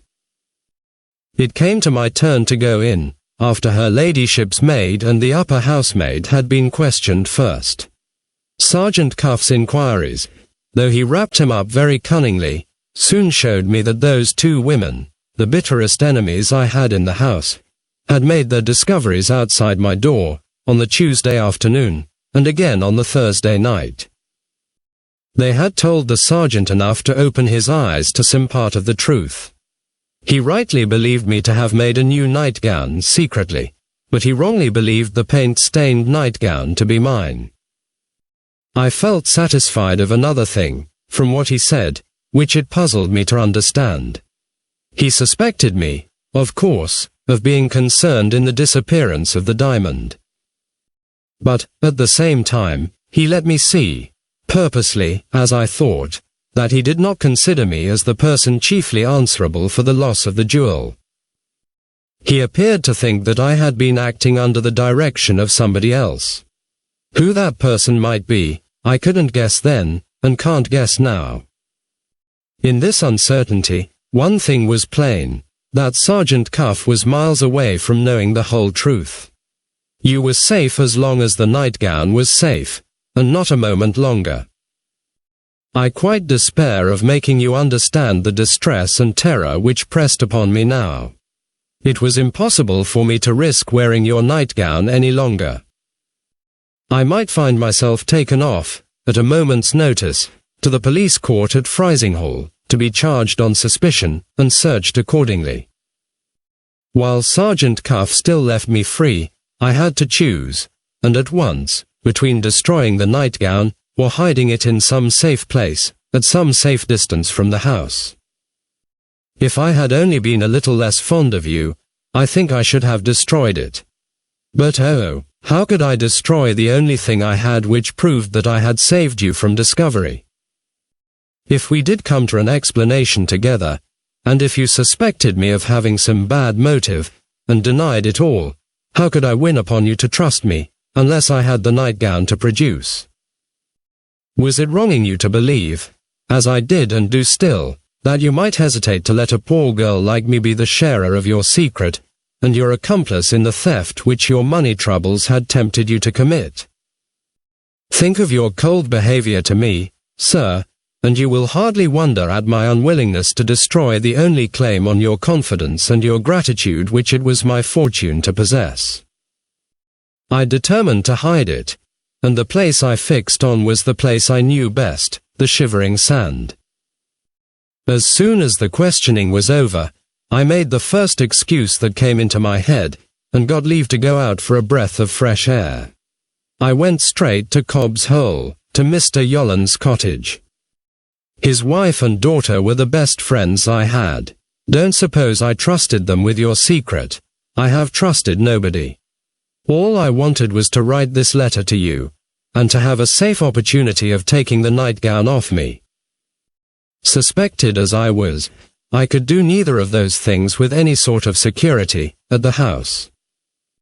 and now I have nearly got through my long letter, writing it alone in Lucy Yolland's bedroom. When it is done, I shall go downstairs with the nightgown rolled up and hidden under my cloak. I shall find the means I want for keeping it safe and dry in its hiding place, among the litter of old things in Mrs. Yolland's kitchen. And then I shall go to the Shivering Sand, don't be afraid of my letting my footmarks betray me, and hide the nightgown down in the sand, where no living creature can find it without being first let into the secret by myself. And, when that's done, what then? Then, Mr. Franklin, I shall have 2 reasons for making another attempt to say the words to you which I have not said yet. If you leave the house, as Penelope believes you will leave it, and if I haven't spoken to you before that, I shall lose my opportunity forever. That is one reason. Then, again, there is the comforting knowledge, if my speaking does make you angry, that I have got the nightgown ready to plead my cause for me as nothing else can. That is my other reason. If these 2 together don't harden my heart against the coldness which has hitherto frozen it up, I mean the coldness of your treatment of me, there will be the end of my efforts, and the end of my life. Yes, if I miss my next opportunity, if you are as cruel as ever, and if I feel it again as I have felt it already, goodbye to the world which has grudged me the happiness that it gives to others. Goodbye to life, which nothing but a little kindness from you can ever make pleasurable to me again. Don't blame yourself, sir, if it ends in this way. But try, do try, to feel some forgiving sorrow for me. I shall take care that you find out what I have done for you, when I am past telling you of it myself. Will you say something kind of me then, in the same gentle way that you have when you speak to Miss Rachel? If you do that, and if there are such things as ghosts, I believe my ghost will hear it, and tremble with the pleasure of it. It's time I left off. I am making myself cry. How am I to see my way to the hiding place if I let these useless tears come and blind me? Besides, why should I look at the gloomy side? Why not believe, while I can, that it will end well after all? I may find you in a good humor tonight, or, if not, I may succeed better tomorrow morning. I shan't improve my plain face by fretting, shall I? Who knows but I may have filled all these weary long pages of paper for nothing. They will go, for safety's sake, never mind now for what other reason, into the hiding place along with the nightgown. It has been hard work writing my letter. Oh, if we only end in understanding each other, how I shall enjoy tearing it up. I beg to remain, sir, your true lover and humble servant, Rosanna Spearman. The reading of the letter was completed by Betteredge in silence. After carefully putting it back in the envelope, he sat thinking, with his head bowed down, and his eyes on the ground. Betteredge, I said, is there any hint to guide me at the end of the letter? He looked up slowly, with a heavy sigh. There is nothing to guide you, Mr. Franklin, he answered. If you take my advice you will keep the letter in the cover till these present anxieties of yours have come to an end. It will sorely distress you, whenever you read it. Don't read it now. I put the letter away in my pocket-book. A glance back at the 16th and 17th chapters of Betteredge's narrative will show that there really was a reason for my thus sparing myself, at a time when my fortitude had been already cruelly tried. Twice over, the unhappy woman had made her last attempt to speak to me. And twice over, it had been my misfortune, God knows how innocently, to repel the advances she had made to me. On the Friday night, as Betteredge truly describes it, she had found me alone at the billiard table. Her manner and language suggested to me, and would have suggested to any man, under the circumstances, that she was about to confess a guilty knowledge of the disappearance of the diamond. For her own sake, I had purposely shown no special interest in what was coming. For her own sake, I had purposely looked at the billiard balls, instead of looking at her, and what had been the result? I had sent her away from me, wounded to the heart. On the Saturday again, on the day when she must have foreseen, after what Penelope had told her, that my departure was close at hand, the same fatality still pursued us. She had once more attempted to meet me in the shrubbery walk, and she had found me there in company with Betteredge and Sergeant Cuff. In her hearing, the sergeant, with his own underhand object in view, had appealed to my interest in Rosanna Spearman. Again, for the poor creature's own sake, I had met the police officer with a flat denial, and had declared, loudly declared, so that she might hear me too, that I felt no interest whatever in Rosanna Spearman. At those words, solely designed to warn her against attempting to gain my private ear, she had turned away and left the place, cautioned of her danger, as I then believed, self-doomed to destruction, as I know now. From that point, I have already traced the succession of events which led me to the astounding discovery at the quicksand. The retrospect is now complete. I may leave the miserable story of Rosanna Spearman, to which, even at this distance of time, I cannot revert without a pang of distress, to suggest for itself all that is here purposely left unsaid.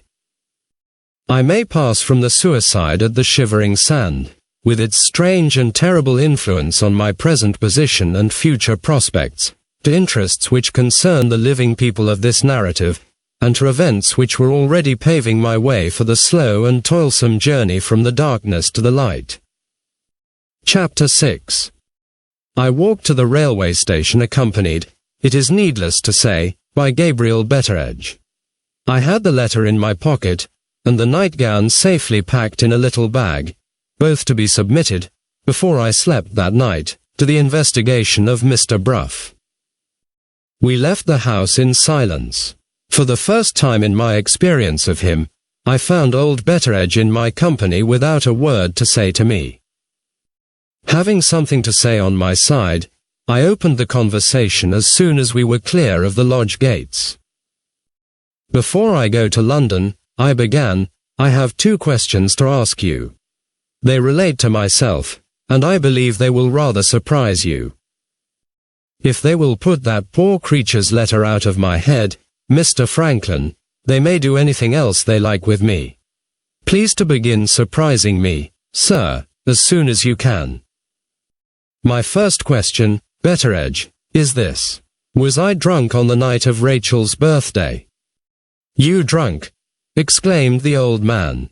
Why, it's the great defect of your character, Mr. Franklin, that you only drink with your dinner, and never touch a drop of liquor afterwards. But the birthday was a special occasion. I might have abandoned my regular habits, on that night of all others. Betteredge considered for a moment. You did go out of your habits, sir, he said. And I'll tell you how.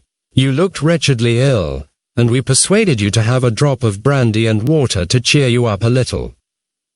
I am not used to brandy and water. It is quite possible. Wait a bit, Mr. Franklin. I knew you were not used, too. I poured you out half a wineglass full of our 50-year-old cognac, and, more shame for me, I drowned that noble liquor in nigh on a tumbler full of cold water. A child couldn't have got drunk on it, let alone a grown man. I knew I could depend on his memory, in a matter of this kind. It was plainly impossible that I could have been intoxicated. I passed on to the second question. Before I was sent abroad, Betteredge, you saw a great deal of me when I was a boy. Now tell me plainly, do you remember anything strange of me, after I had gone to bed at night? Did you ever discover me walking in my sleep? Betteredge stopped, looked at me for a moment, nodded his head, and walked on again. I see your drift now, Mr. Franklin. He said, you're trying to account for how you got the paint on your nightgown, without knowing it yourself. It won't do, sir. You're miles away still from getting at the truth. Walk in your sleep. You never did such a thing in your life. Here again, I felt that Betteredge must be right. Neither at home nor abroad had my life ever been of the solitary sort. If I had been a sleepwalker, there were hundreds on hundreds of people who must have discovered me, and who, in the interest of my own safety, would have warned me of the habit, and have taken precautions to restrain it. Still, admitting all this, I clung, with an obstinacy which was surely natural and excusable, under the circumstances, to one or other of the only two explanations that I could see which accounted for the unendurable position in which I then stood. Observing that I was not yet satisfied, Betteredge shrewdly adverted to certain later events in the history of the Moonstone, and scattered both my theories to the wind at once and forever. "Let's try it another way, sir," he said. "Keep your own opinion, and see how far it will take you towards finding out the truth. If we are to believe the nightgown, which I don't for one, you not only smeared off the paint from the door, without knowing it, but you also took the diamond without knowing it. Is that right, so far?" "Quite right. Go on." "Very good, sir. We'll say you were drunk, or walking in your sleep, when you took the jewel. That accounts for the night and morning, after the birthday. But how does it account for what has happened since that time? The diamond has been taken to London, since that time. The diamond has been pledged to Mr. Luca, since that time. Did you do those two things, without knowing it, too? Were you drunk when I saw you off in the pony chaise on that Saturday evening? And did you walk in your sleep to Mr. Luca's, when the train had brought you to your journey's end? Excuse me for saying it, Mr. Franklin, but this business has so upset you, that you're not fit yet to judge for yourself. The sooner you lay your head alongside Mr. Bruff's head, the sooner you will see your way out of the deadlock that has got you now." We reached the station, with only a minute or two to spare. I hurriedly gave Betteredge my address in London, so that he might write to me, if necessary, promising, on my side, to inform him of any news which I might have to communicate. This done, and just as I was bidding him farewell, I happened to glance towards the book and newspaper stall. There was Mr. Candy's remarkable-looking assistant again, speaking to the keeper of the stall. Our eyes met at the same moment. Ezra Jennings took off his hat to me. I returned the salute, and got into a carriage just as the train started. It was a relief to my mind, I suppose, to dwell on any subject which appeared to be, personally, of no sort of importance to me. At all events, I began the momentous journey back which was to take me to Mr. Bruff, wondering, absurdly enough, I admit, that I should have seen the man with the piebald hair twice in one day.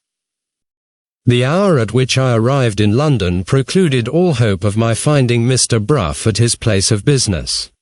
I drove from the railway to his private residence at Hampstead, and disturbed the old lawyer dozing alone in his dining room, with his favourite pug dog on his lap, and his bottle of wine at his elbow.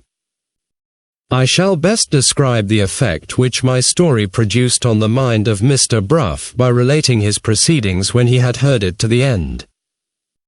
He ordered lights and strong tea to be taken into his study, and he sent a message to the ladies of his family, forbidding them to disturb us on any pretence whatever.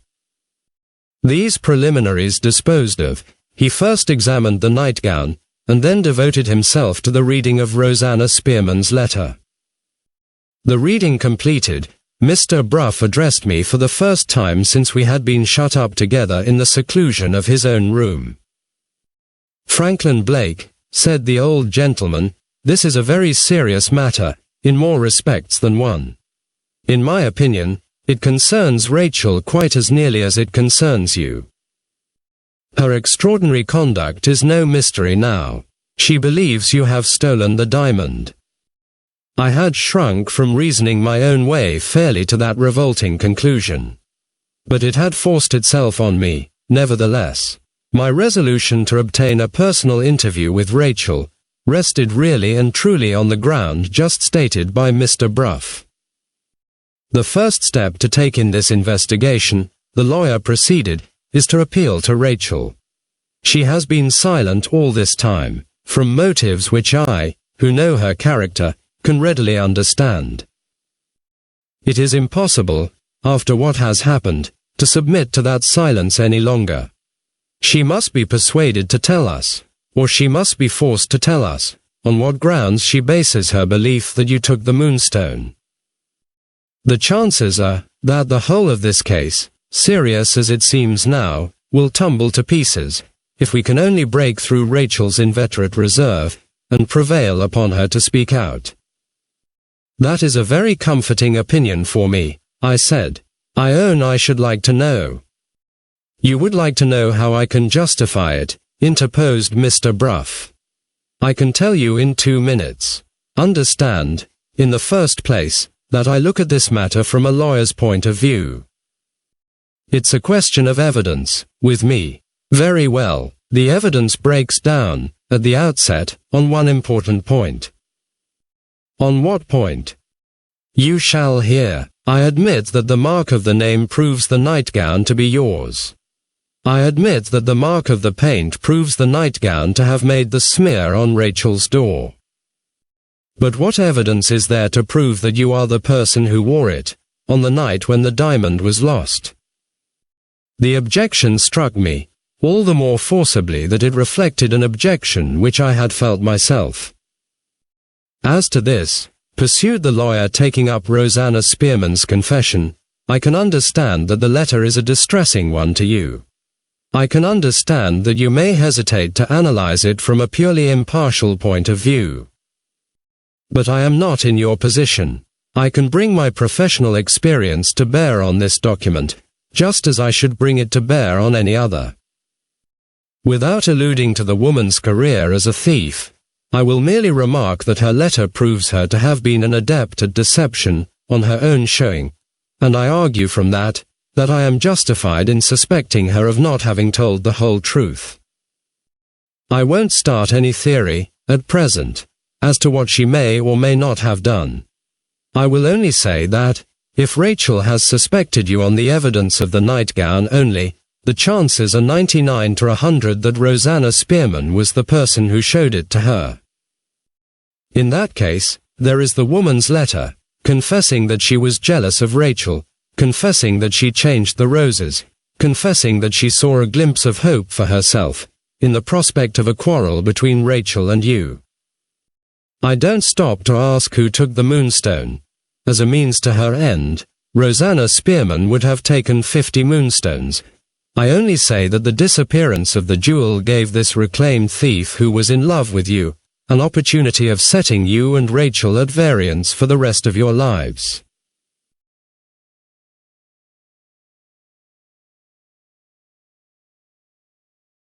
She had not decided on destroying herself, then, remember, and, having the opportunity, I distinctly assert that it was in her character, and in her position at the time, to take it.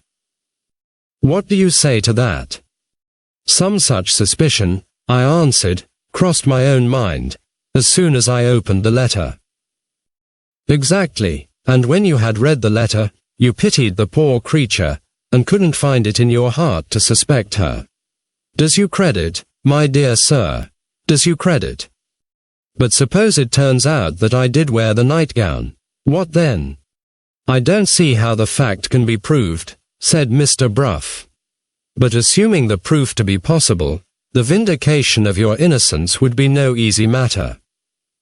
We won't go into that, now. Let us wait and see whether Rachel hasn't suspected you on the evidence of the nightgown only. Good God, how coolly you talk of Rachel suspecting me, I broke out. What right has she to suspect me, on any evidence, of being a thief? A very sensible question, my dear sir, rather hotly put, but well worth considering for all that. What puzzles you, puzzles me too. Search your memory, and tell me this. Did anything happen while you were staying at the house? Not, of course, to shake Rachel's belief in your honor, but, let us say, to shake her belief, no matter with how little reason, in your principles generally. I started, in ungovernable agitation, to my feet. The lawyer's question reminded me, for the first time since I had left England, that something had happened. In the 8th chapter of Betteridge's narrative, an allusion will be found to the arrival of a foreigner and a stranger at my aunt's house, who came to see me on business. The nature of his business was this. I had been foolish enough, being, as usual, straitened for money at the time, to accept a loan from the keeper of a small restaurant in Paris, to whom I was well known as a customer. A time was settled between us for paying the money back, and when the time came, I found it, as thousands of other honest men have found it, impossible to keep my engagement. I sent the man a bill. My name was unfortunately too well known on such documents. He failed to negotiate it. His affairs had fallen into disorder. In the interval since I had borrowed of him, bankruptcy stared him in the face, and a relative of his, a French lawyer, came to England to find me, and to insist upon the payment of my debt. He was a man of violent temper, and he took the wrong way with me. High words passed on both sides, and my aunt and Rachel were unfortunately in the next room, and heard us. Lady Verinder came in, and insisted on knowing what was the matter. The Frenchman produced his credentials, and declared me to be responsible for the ruin of a poor man, who had trusted in my honor. My aunt instantly paid him the money, and sent him off. She knew me better of course than to take the Frenchman's view of the transaction.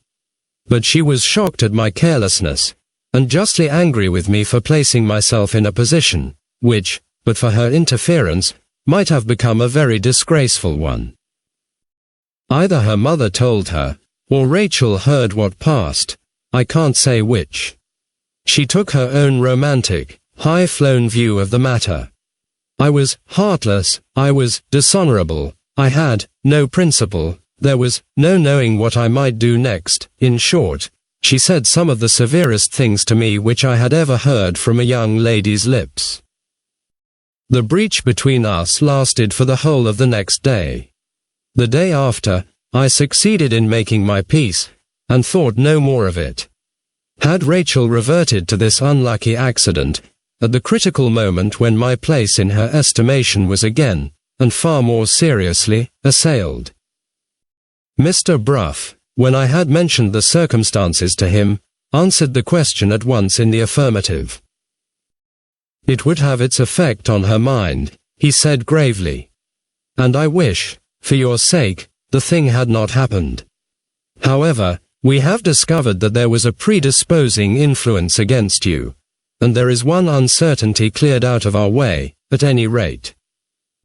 I see nothing more that we can do now. Our next step in this inquiry must be the step that takes us to Rachel. He rose, and began walking thoughtfully up and down the room. Twice, I was on the point of telling him that I had determined on seeing Rachel personally, and twice, having regard to his age and his character, I hesitated to take him by surprise at an unfavorable moment.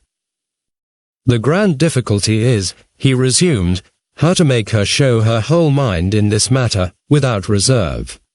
Have you any suggestions to offer? I have made up my mind, Mr. Brough, to speak to Rachel myself. He suddenly stopped in his walk, and looked at me as if he thought I had taken leave of my senses. You, of all the people in the world. He abruptly checked himself, and took another turn in the room.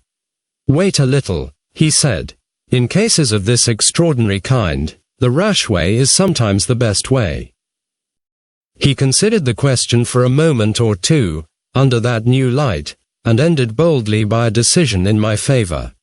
Nothing venture, nothing have, the old gentleman resumed. You have a chance in your favor which I don't possess, and you shall be the first to try the experiment. A chance in my favor, I repeated, in the greatest surprise. Mr. Brough's face softened, for the first time, into a smile. This is how it stands, he said. I tell you fairly, I don't trust your discretion, and I don't trust your temper. But I do trust in Rachel's still preserving, in some remote little corner of her heart, a certain perverse weakness for you. Touch that, and trust to the consequences for the fullest disclosures that can flow from a woman's lips. The question is, how are you to see her? She has been a guest of yours at this house, I answered. May I venture to suggest, if nothing was said about me beforehand, that I might see her here? Cool, said Mr. Bruff. With that one word of comment on the reply that I had made to him, he took another turn up and down the room. In plain English, he said, my house is to be turned into a trap to catch Rachel, with a bait to tempt her, in the shape of an invitation from my wife and daughters. If you were anybody else but Franklin Blake, and if this matter was one atom less serious than it really is, I should refuse point blank.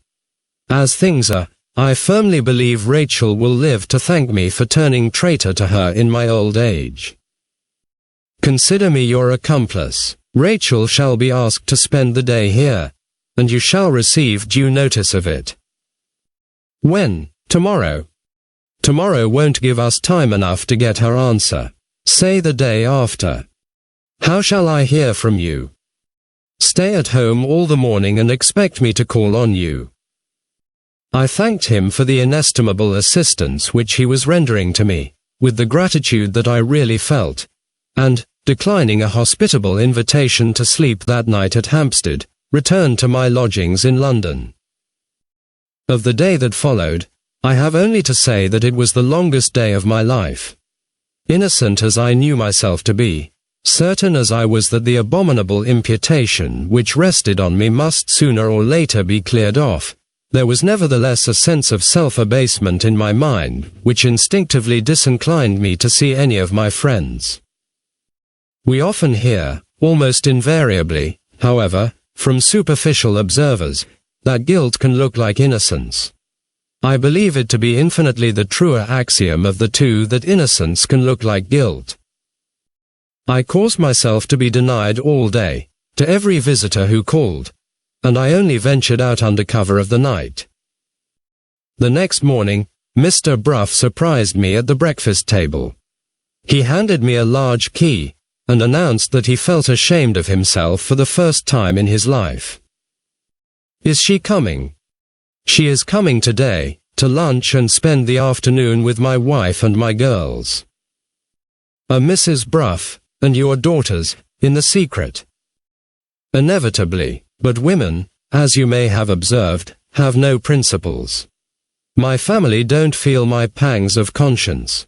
The end being to bring you and Rachel together again, my wife and daughters pass over the means employed to gain it, as composedly as if they were Jesuits. I am infinitely obliged to them. What is this key? The key of the gate in my back garden wall. Be there at 3 this afternoon. Let yourself into the garden, and make your way in by the conservatory door. Cross the small drawing room, and open the door in front of you which leads into the music room. There, you will find Rachel, and find her, alone. How can I thank you? I will tell you how. Don't blame me for what happens afterwards.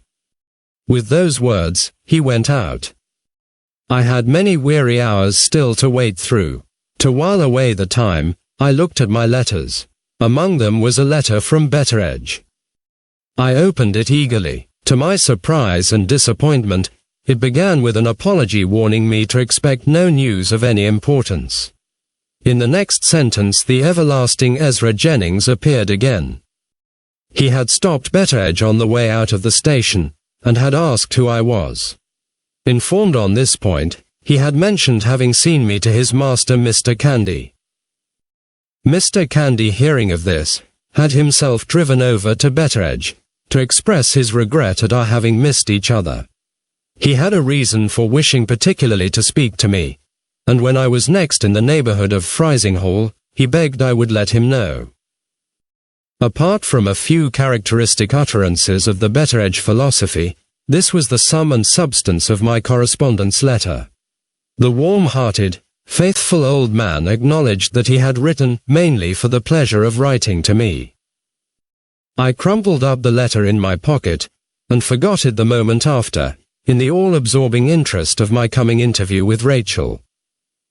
As the clock of Hampstead Church struck 3, I put Mr. Bruff's key into the lock of the door in the wall.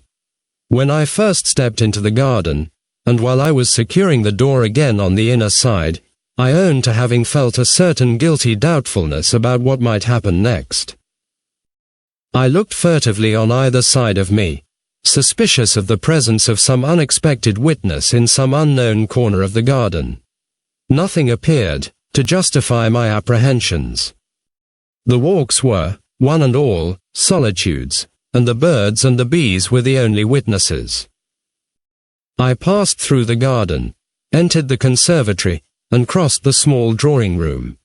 As I laid my hand on the door opposite, I heard a few plaintive chords struck on the piano in the room within. She had often idled over the instrument in this way, when I was staying at her mother's house. I was obliged to wait a little, to steady myself.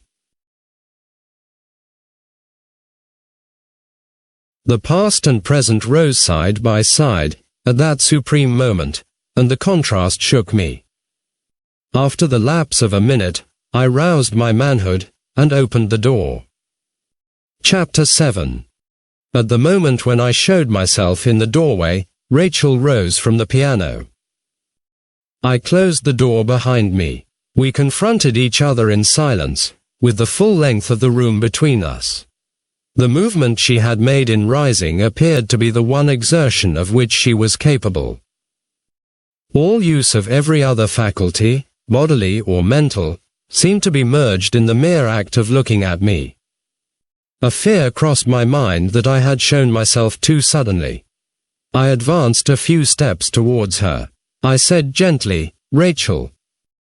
The sound of my voice brought the life back to her limbs, and the color to her face. She advanced, on her side, still without speaking. Slowly, as if acting under some influence independent of her own will, she came nearer and nearer to me, the warm dusky color flushing her cheeks, the light of reviving intelligence brightening every instant in her eyes.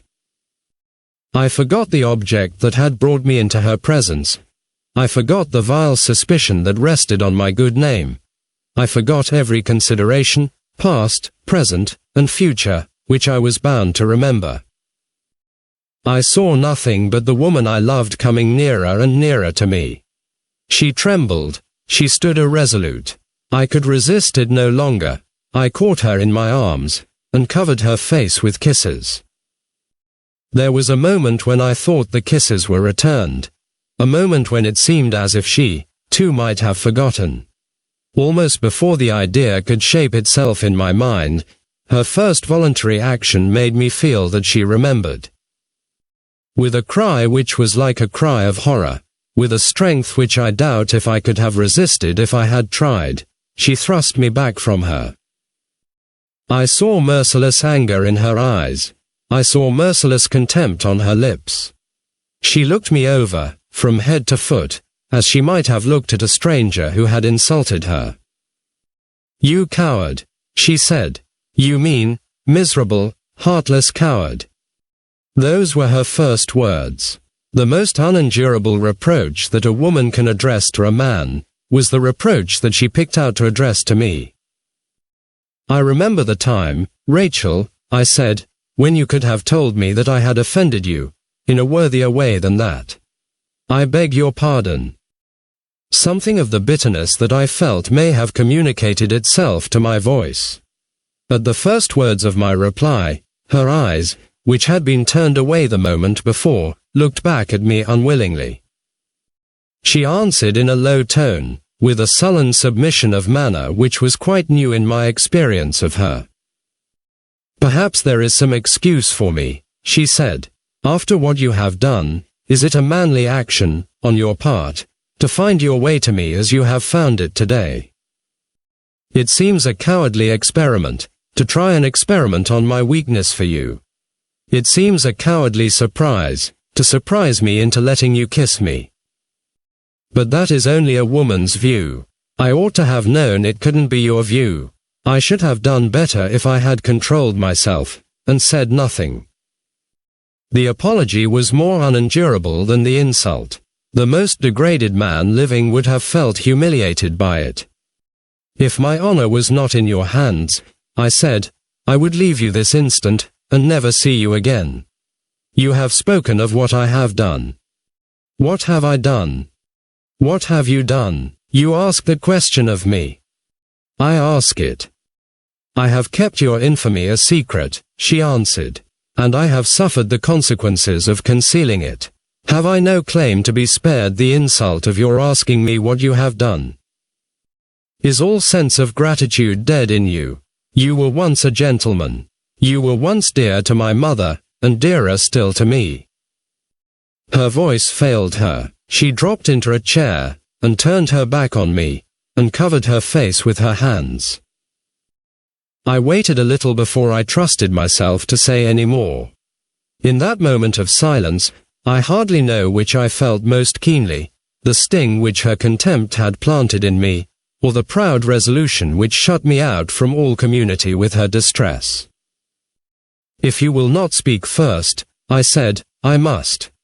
I have come here with something serious to say to you. Will you do me the common justice of listening while I say it? She neither moved, nor answered.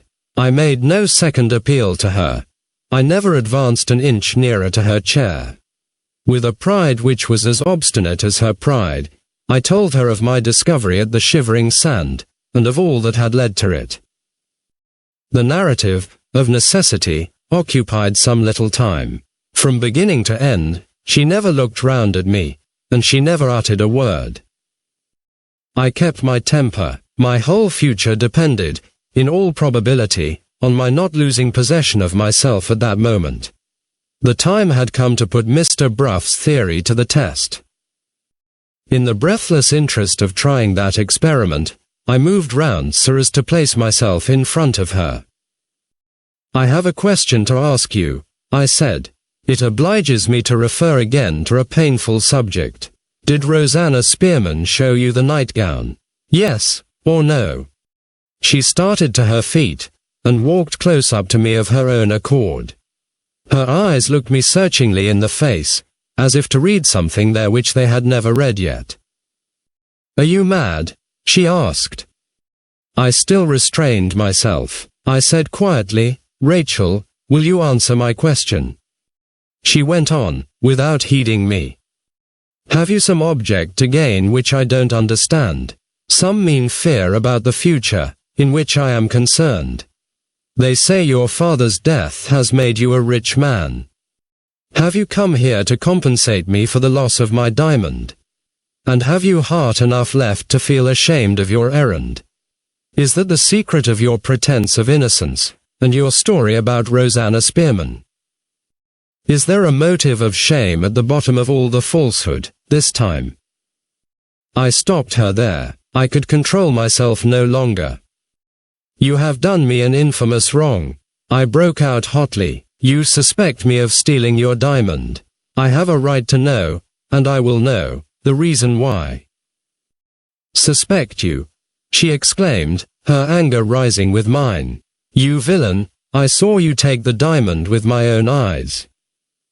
The revelation which burst upon me in those words, the overthrow which they instantly accomplished of the whole view of the case on which Mr. Bruff had relied, struck me helpless. Innocent as I was, I stood before her in silence. To her eyes, to any eyes, I must have looked like a man overwhelmed by the discovery of his own guilt. She drew back from the spectacle of my humiliation and of her triumph. The sudden silence that had fallen upon me seemed to frighten her. I spared you, at the time, she said. I would have spared you now, if you had not forced me to speak. She moved away as if to leave the room, and hesitated before she got to the door. Why did you come here to humiliate yourself? She asked. Why did you come here to humiliate me? She went on a few steps, and paused once more. For God's sake, say something. she exclaimed, passionately. "If you have any mercy left, don't let me degrade myself in this way. Say something, and drive me out of the room." I advanced towards her, hardly conscious of what I was doing. I had possibly some confused idea of detaining her until she had told me more. From the moment when I knew that the evidence on which I stood condemned in Rachel's mind was the evidence of her own eyes, nothing, not even my conviction of my own innocence, was clear to my mind. I took her by the hand. I tried to speak firmly and to the purpose.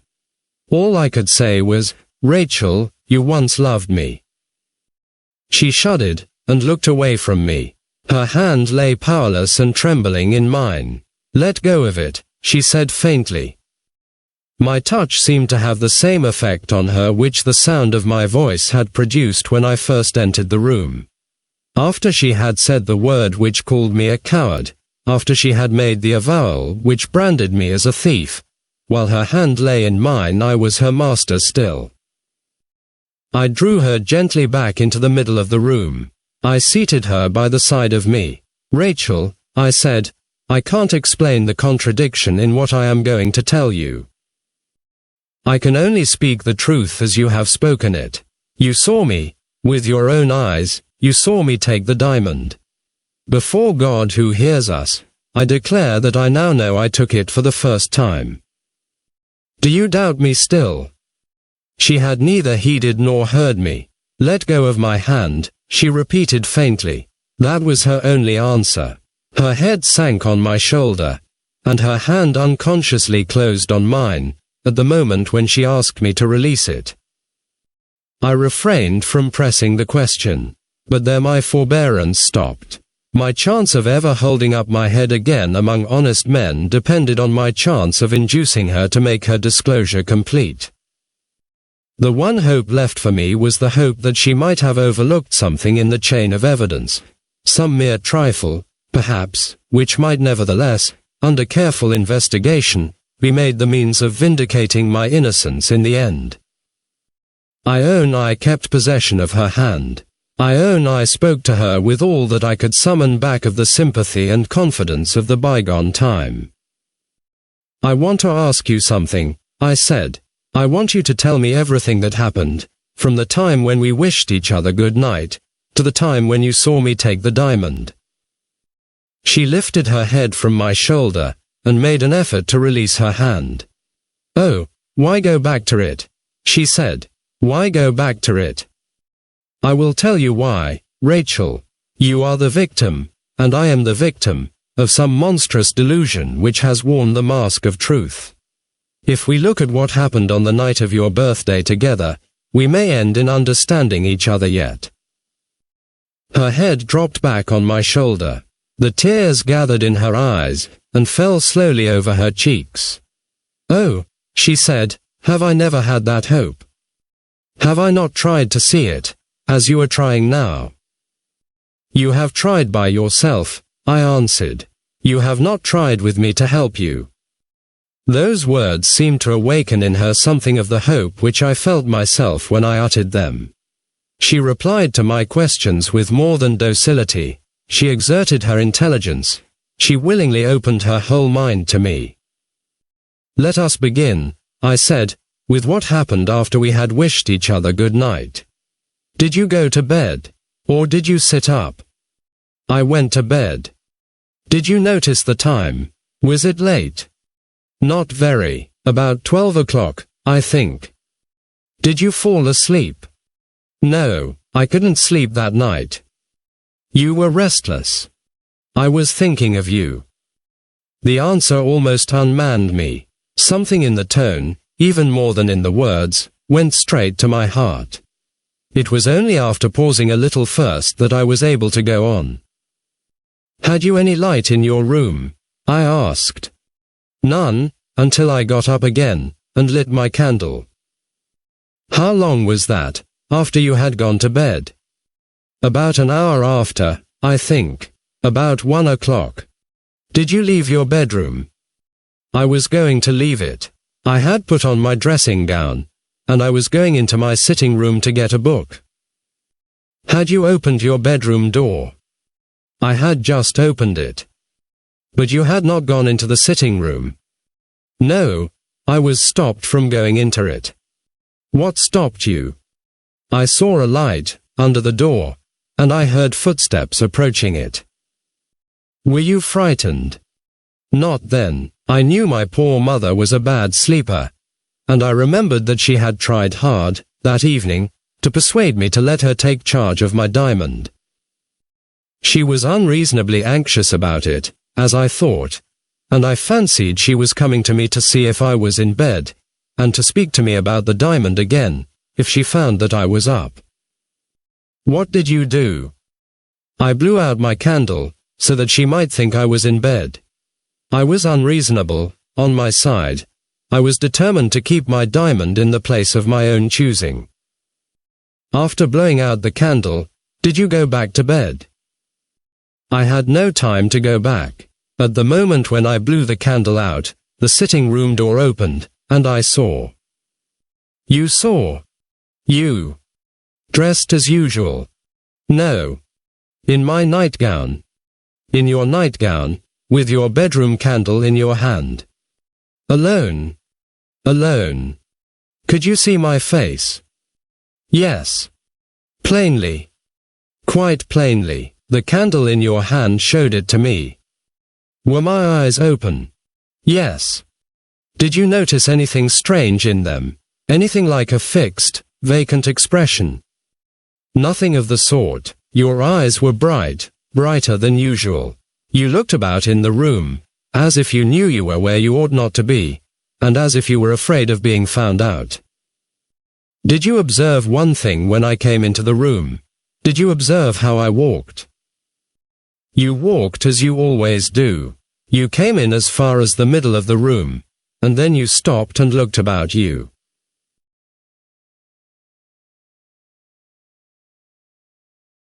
What did you do, on first seeing me? I could do nothing. I was petrified. I couldn't speak. I couldn't call out. I couldn't even move to shut my door. Could I see you, where you stood? You might certainly have seen me, but you never looked towards me. It's useless to ask the question. I am sure you never saw me. How are you sure? Would you have taken the diamond? Would you have acted as you did afterwards? Would you be here now, if you had seen that I was awake and looking at you? Don't make me talk of that part of it. I want to answer you quietly. Help me to keep as calm as I can. Go on to something else. She was right, in every way, right. I went on to other things. What did I do, after I had got to the middle of the room, and had stopped there? You turned away, and went straight to the corner near the window, where my Indian cabinet stands. When I was at the cabinet, my back must have been turned towards you. How did you see what I was doing? When you moved, I moved, so as to see what I was about with my hands. There are 3 glasses in my sitting room. As you stood there, I saw all that you did, reflected in one of them. What did you see? You put your candle on the top of the cabinet. You opened and shut one drawer after another, until you came to the drawer in which I had put my diamond. You looked at the open drawer for a moment, and then you put your hand in, and took the diamond out. How do you know I took the diamond out? I saw your hand go into the drawer, and I saw the gleam of the stone between your finger and thumb, when you took your hand out. Did my hand approach the drawer again, to close it, for instance? No, you had the diamond in your right hand, and you took the candle from the top of the cabinet with your left hand. Did I look about me again, after that? No. Did I leave the room immediately? No, you stood quite still, for what seemed a long time. I saw your face sideways in the glass. You looked like a man thinking, and dissatisfied with his own thoughts. What happened next? You roused yourself on a sudden, and you went straight out of the room. Did I close the door after me? No, You passed out quickly into the passage, and left the door open. And then, your light disappeared, and the sound of your steps died away, and I was left alone in the dark. Did nothing happen, from that time, to the time when the whole house knew that the diamond was lost? Nothing. Are you sure of that? Might you not have been asleep a part of the time? I never slept. I never went back to my bed. Nothing happened until Penelope came in, at the usual time in the morning. I dropped her hand, and rose, and took a turn in the room.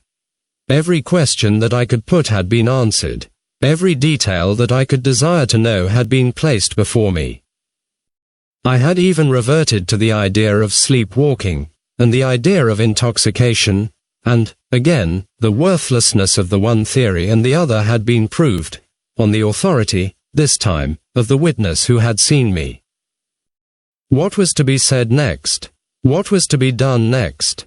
There rose the horrible fact of the theft, the one visible, tangible object that confronted me, in the midst of the impenetrable darkness which enveloped all besides. Not a glimpse of light to guide me, when I had possessed myself of Rosanna Spearman's secret at the Shivering Sand.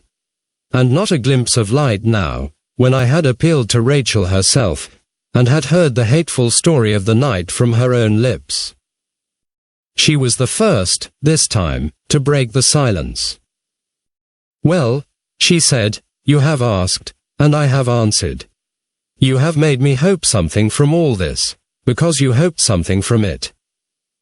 What have you to say now?" The tone in which she spoke warned me that my influence over her was a lost influence once more. "We were to look at what happened on my birthday night, together," she went on, "and we were then to understand each other. Have we done that?" She waited pitilessly for my reply. In answering her, I committed a fatal error. I let the exasperating helplessness of my situation get the better of my self-control. Rashly and uselessly, I reproached her for the silence which had kept me until that moment in ignorance of the truth. "If you had spoken when you ought to have spoken," I began, "if you had done me the common justice to explain yourself." She broke in on me with a cry of fury. The few words I had said seemed to have lashed her on the instant into a frenzy of rage. "Explain myself," she repeated. "Oh, is there another man like this in the world? I spare him, when my heart is breaking. I screen him when my own character is at stake. And he, of all human beings, he turns on me now, and tells me that I ought to have explained myself. After believing in him as I did, after loving him as I did, after thinking of him by day, and dreaming of him by night, he wonders I didn't charge him with his disgrace the first time we met. My heart's darling, you're a thief. My hero whom I love and honor, you have crept into my room under cover of the night, and stolen my diamond. That is what I ought to have said. You villain, you mean villain, I would have lost 50 diamonds, rather than see your face lying to me, as I see it lying now. I took up my hat. In mercy to her, yes, I can honestly say it, in mercy to her, I turned away without a word, and opened the door by which I had entered the room. She followed, and snatched the door out of my hand. She closed it, and pointed back to the place that I had left. "No," she said, "not yet. It seems that I owe a justification of my conduct to you. You shall stay and hear it, or you shall stoop to the lowest infamy of all, and force your way out." It wrung my heart to see her. It wrung my heart to hear her. I answered by a sign. It was all I could do, that I submitted myself to her will. The crimson flush of anger began to fade out of her face, as I went back, and took my chair in silence. She waited a little, and steadied herself. When she went on, but one sign of feeling was discernible in her. She spoke without looking at me. Her hands were fast clasped in her lap, and her eyes were fixed on the ground. I ought to have done you the common justice to explain myself, she said, repeating my own words. You shall see whether I did try to do you justice, or not. I told you just now that I never slept, and never returned to my bed, after you had left my sitting room. It's useless to trouble you by dwelling on what I thought. You would not understand my thoughts. I will only tell you what I did, when time enough had passed to help me to recover myself. I refrained from alarming the house, and telling everybody what had happened, as I ought to have done. In spite of what I had seen, I was fond enough of you to believe, no matter what, any impossibility, rather than admit it to my own mind that you were deliberately a thief. I thought, and I ended in writing to you. I never received the letter. I know you never received it. Wait a little, and you shall hear why. My letter would have told you nothing openly. It would not have ruined you for life, if it had fallen into some other person's hands. It would only have said, in a manner which you yourself could not possibly have mistaken, that I had reason to know you were in debt, and that it was in my experience and in my mother's experience of you, that you were not very discreet, or very scrupulous about how you got money when you wanted it. You would have remembered the visit of the French lawyer, and you would have known what I referred to. If you had read on with some interest after that, you would have come to an offer I had to make to you. The offer, privately, not a word, mind, to be said openly about it between us, of the loan of as large a sum of money as I could get, and I would have got it. She exclaimed, her color beginning to rise again, and her eyes looking up at me once more. I would have pledged the diamond myself, if I could have got the money in no other way. In those words I wrote to you. Wait, I did more than that. I arranged with Penelope to give you the letter when nobody was near. I planned to shut myself into my bedroom, and to have the sitting room left open and empty all the morning. And I hoped, with all my heart and soul I hoped, that you would take the opportunity, and put the diamond back secretly in the drawer. I attempted to speak. She lifted her hand impatiently, and stopped me. In the rapid alternations of her temper, her anger was beginning to rise again. She got up from her chair, and approached me. I know what you are going to say, she went on. You are going to remind me again that you never received my letter. I can tell you why. I tore it up. For what reason? I asked. For the best of reasons. I preferred tearing it up to throwing it away upon such a man as you. What was the first news that reached me in the morning? Just as my little plan was complete, what did I hear? I heard that you were the foremost person in the house in fetching the police. You were the active man. You were the leader. You were working harder than any of them to recover the jewel. You even carried your audacity far enough to ask to speak to me about the loss of the diamond which you yourself had stolen, the diamond which was all the time in your own hands. After that proof of your horrible falseness and cunning, I tore up my letter. But even then, even when I was maddened by the searching and questioning of the policeman, whom you had sent in, even then, there was some infatuation in my mind which wouldn't let me give you up. I said to myself, he has played his vile farce before everybody else in the house. Let me try if he can play it before me. Somebody told me you were on the terrace. I went down to the terrace. I forced myself to look at you. I forced myself to speak to you. Have you forgotten what I said? I might have answered that I remembered every word of it, but what purpose, at that moment, would the answer have served? How could I tell her that what she had said had astonished me, had distressed me, had suggested to me that she was in a state of dangerous nervous excitement, had even roused a moment's doubt in my mind whether the loss of the jewel was as much a mystery to her as to the rest of us, but had never once given me so much as a glimpse at the truth? Without the shadow of a proof to produce in vindication of my innocence, How could I persuade her that I knew no more than the veriest stranger could have known of what was really in her thoughts when she spoke to me on the terrace? It may suit your convenience to forget. It suits my convenience to remember, she went on. I know what I said, for I considered it with myself, before I said it. I gave you one opportunity after another of owning the truth. I left nothing unsaid that I could say, short of actually telling you that I knew you had committed the theft. And all the return you made was to look at me with your vile pretense of astonishment and your false face of innocence, just as you have looked at me today, just as you are looking at me now. I left you, that morning, knowing you at last for what you were, for what you are, as base a wretch as ever walked the earth. If you had spoken out at the time, you might have left me, Rachel, knowing that you had cruelly wronged an innocent man. If I had spoken out before other people, she retorted, with another burst of indignation, you would have been disgraced for life. If I had spoken out to no ears but yours, you would have denied it, as you are denying it now. Do you think I should have believed you? Would a man hesitate at a lie, who had done what I saw you do, who had behaved about it afterwards, as I saw you behave? I tell you again, I shrank from the horror of hearing you lie, after the horror of seeing you thieve.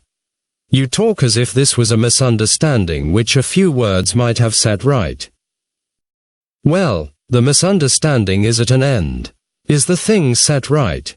No, the thing is just where it was. I don't believe you now. I don't believe you found the nightgown. I don't believe in Rosanna Spearman's letter. I don't believe a word you have said. You stole it. I saw you. You affected to help the police. I saw you. You pledged the diamond to the money-lender in London. I am sure of it. You cast the suspicion of your disgrace, thanks to my base silence, on an innocent man. You fled to the continent with your plunder the next morning. After all that vileness, there was but one thing more you could do. You could come here with a last falsehood on your lips. You could come here, and tell me that I have wronged you. If I had stayed a moment more, I know not what words might have escaped me which I should have remembered with vain repentance and regret.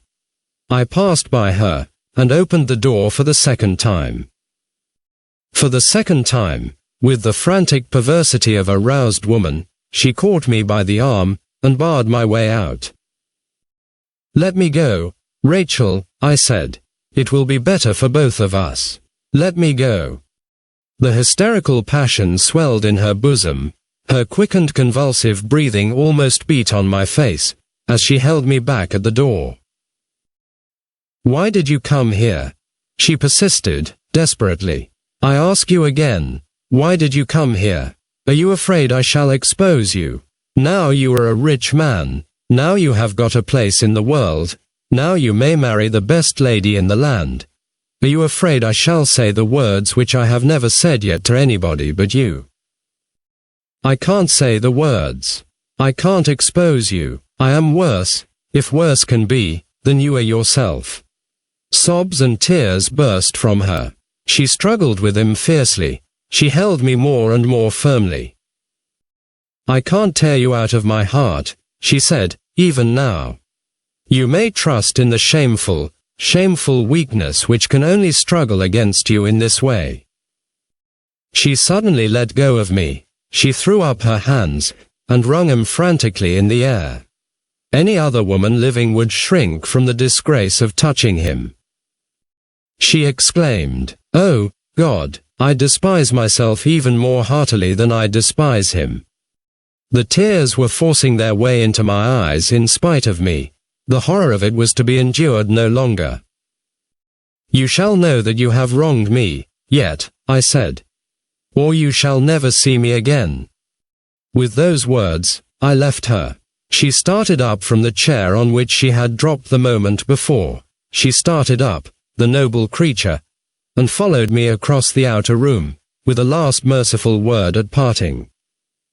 Franklin, she said, I forgive you. Oh, Franklin, Franklin, we shall never meet again. Say you forgive me." I turned, so as to let my face show her that I was past speaking. I turned, and waved my hand, and saw her dimly, as in a vision, through the tears that had conquered me at last. The next moment, the worst bitterness of it was over. I was out in the garden again. I saw her, and heard her, no more. Chapter 8. Late that evening, I was surprised at my lodgings by a visit from Mr. Bruff. There was a noticeable change in the lawyer's manner. It had lost its usual confidence and spirit. He shook hands with me, for the first time in his life, in silence. "Are you going back to Hampstead?" I asked, by way of saying something. "I have just left Hampstead," he answered. "I know, Mr. Franklin, that you have got at the truth at last. But, I tell you plainly, if I could have foreseen the price that was to be paid for it, I should have preferred leaving you in the dark. You have seen Rachel. I have come here after taking her back to Portland Place. It was impossible to let her return in the carriage by herself. I can hardly hold you responsible, considering that you saw her in my house and by my permission, for the shock that this unlucky interview has inflicted on her. All I can do is to provide against a repetition of the mischief. She is young, she has a resolute spirit, she will get over this, with time and rest to help her. I want to be assured that you will do nothing to hinder her recovery. May I depend on your making no second attempt to see her, except with my sanction and approval? After what she has suffered, and after what I have suffered, I said, you may rely on me. I have your promise. You have my promise. Mr. Bruff looked relieved. He put down his hat, and drew his chair nearer to mine. That's settled, he said. Now, about the future, your future, I mean. To my mind, the result of the extraordinary turn which the matter has now taken is briefly this. In the first place, we are sure that Rachel has told you the whole truth, as plainly as words can tell it. In the second place, though we know that there must be some dreadful mistake somewhere, we can hardly blame her for believing you to be guilty on the evidence of her own senses, backed, as that evidence has been, by circumstances which appear, on the face of them, to tell dead against you. There I interposed. I don't blame Rachel, I said. I only regret that she could not prevail on herself to speak more plainly to me at the time. You might as well regret that Rachel is not somebody else, rejoined Mr. Bruff. And even then, I doubt if a girl of any delicacy, whose heart had been set on marrying you, could have brought herself to charge you to your face with being a thief. Anyhow, it was not in Rachel's nature to do it, in a very different matter to this matter of yours, which placed her, however, in a position not altogether unlike her position towards you. I happen to know that she was influenced by a similar motive to the motive which actuated her conduct in your case. Besides, as she told me herself, on our way to town this evening, if she had spoken plainly, she would no more have believed your denial then than she believes it now. What answer can you make to that? There is no answer to be made to it. Come, Mr. Franklin. My view of the case has been proved to be all wrong, I admit, but, as things are now, my advice may be worth having for all that. I tell you plainly, we shall be wasting our time, and cudgelling our brains to no purpose, if we attempt to try back, and unravel this frightful complication from the beginning. Let us close our minds resolutely to all that happened last year at Lady Verinda's country house, and let us look to what we can discover in the future, instead of to what we cannot discover in the past. Surely you forget, I said, that the whole thing is essentially a matter of the past, so far as I am concerned.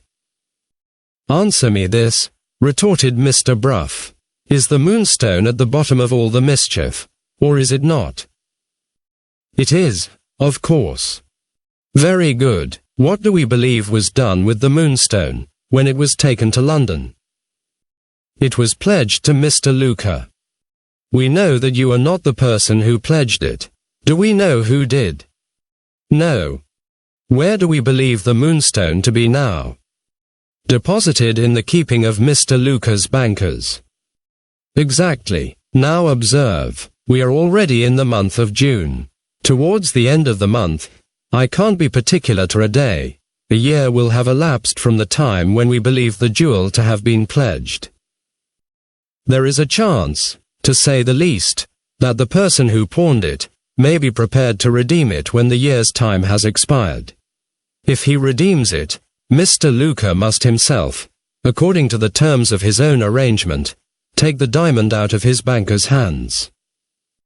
Under these circumstances, I propose setting a watch at the bank, as the present month draws to an end, and discovering who the person is to whom Mr. Luca restores the Moonstone.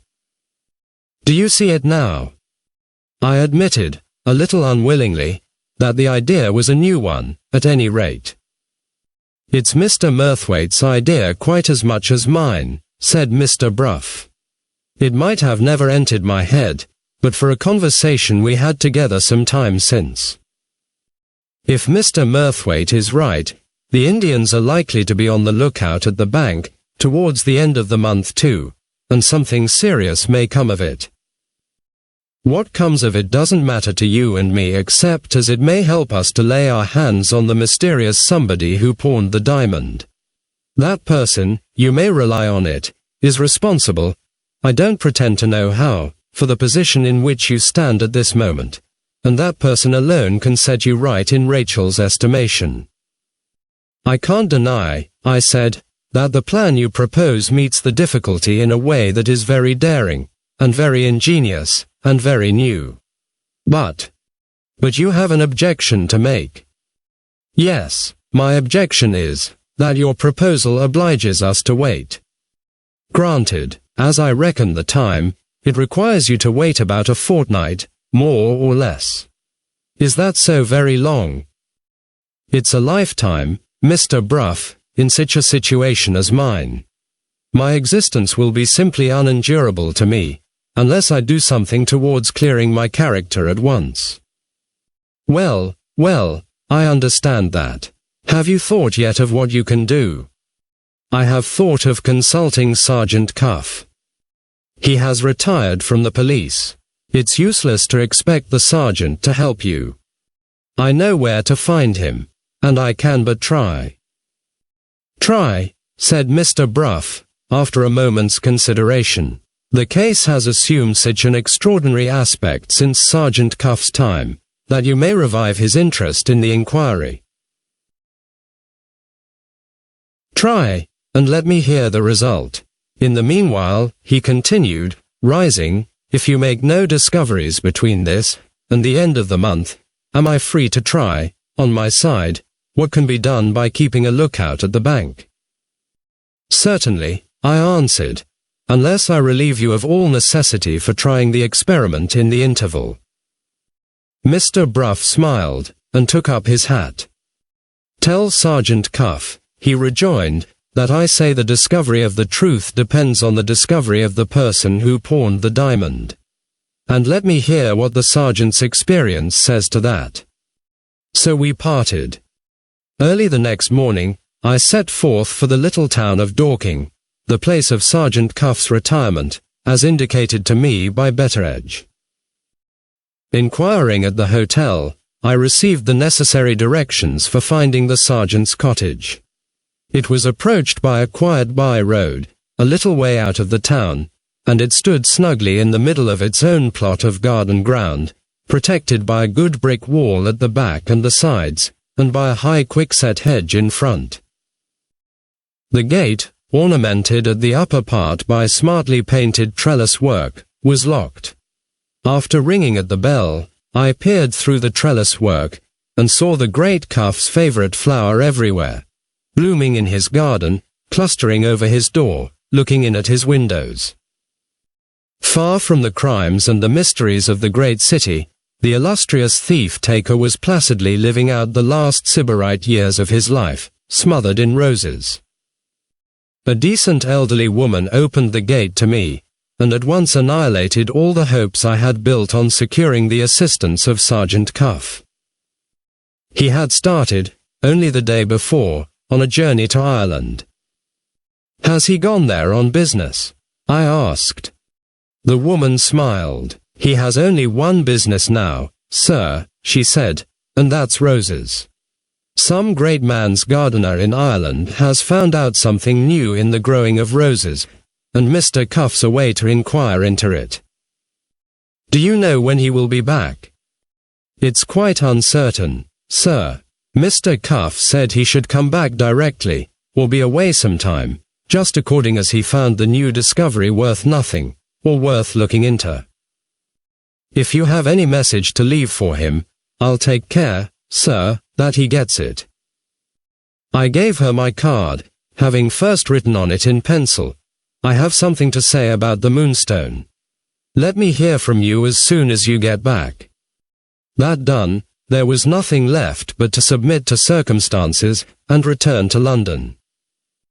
In the irritable condition of my mind, at the time of which I am now writing, the abortive result of my journey to the sergeant's cottage simply aggravated the restless impulse in me to be doing something. On the day of my return from Dorking, I determined that the next morning should find me bent on a new effort at forcing my way, through all obstacles, from the darkness to the light. What form was my next experiment to take? If the excellent Betteredge had been present while I was considering the question, and if he had been let into the secret of my thoughts, he would, no doubt, have declared that the German side of me was, on this occasion, my uppermost side. To speak seriously, it is perhaps possible that my German training was in some degree responsible for the labyrinth of useless speculations in which I now involved myself. For the greater part of the night, I sat smoking, and building up theories, one more profoundly improbable than another. When I did get to sleep, my waking fancies pursued me in dreams. I rose the next morning, with objective subjective and subjective objective inextricably entangled together in my mind, and I began the day which was to witness my next effort at practical action of some kind, by doubting whether I had any sort of right, on purely philosophical grounds, to consider any sort of thing, the diamond included, as existing at all. How long I might have remained lost in the mist of my own metaphysics, if I had been left to extricate myself, it is impossible for me to say. As the event proved, accident came to my rescue, and happily delivered me. I happened to wear, that morning, the same coat which I had worn on the day of my interview with Rachel. Searching for something else in one of the pockets, I came upon a crumpled piece of paper, and, taking it out, found Betteredge's forgotten letter in my hand. It seemed hard on my good old friend to leave him without a reply. I went to my writing table, and read his letter again. A letter which has nothing of the slightest importance in it is not always an easy letter to answer. Betteredge's present effort at corresponding with me came within this category. Mr. Candy's assistant, otherwise Ezra Jennings, had told his master that he had seen me, and Mr. Candy, in his turn, wanted to see me and say something to me, when I was next in the neighborhood of Frizinghall. What was to be said in answer to that, which would be worth the paper it was written on? I sat idly drawing likenesses from memory of Mr. Candy's remarkable-looking assistant, on the sheet of paper which I had vowed to dedicate to Betteredge, until it suddenly occurred to me that here was the irrepressible Ezra Jennings getting in my way again.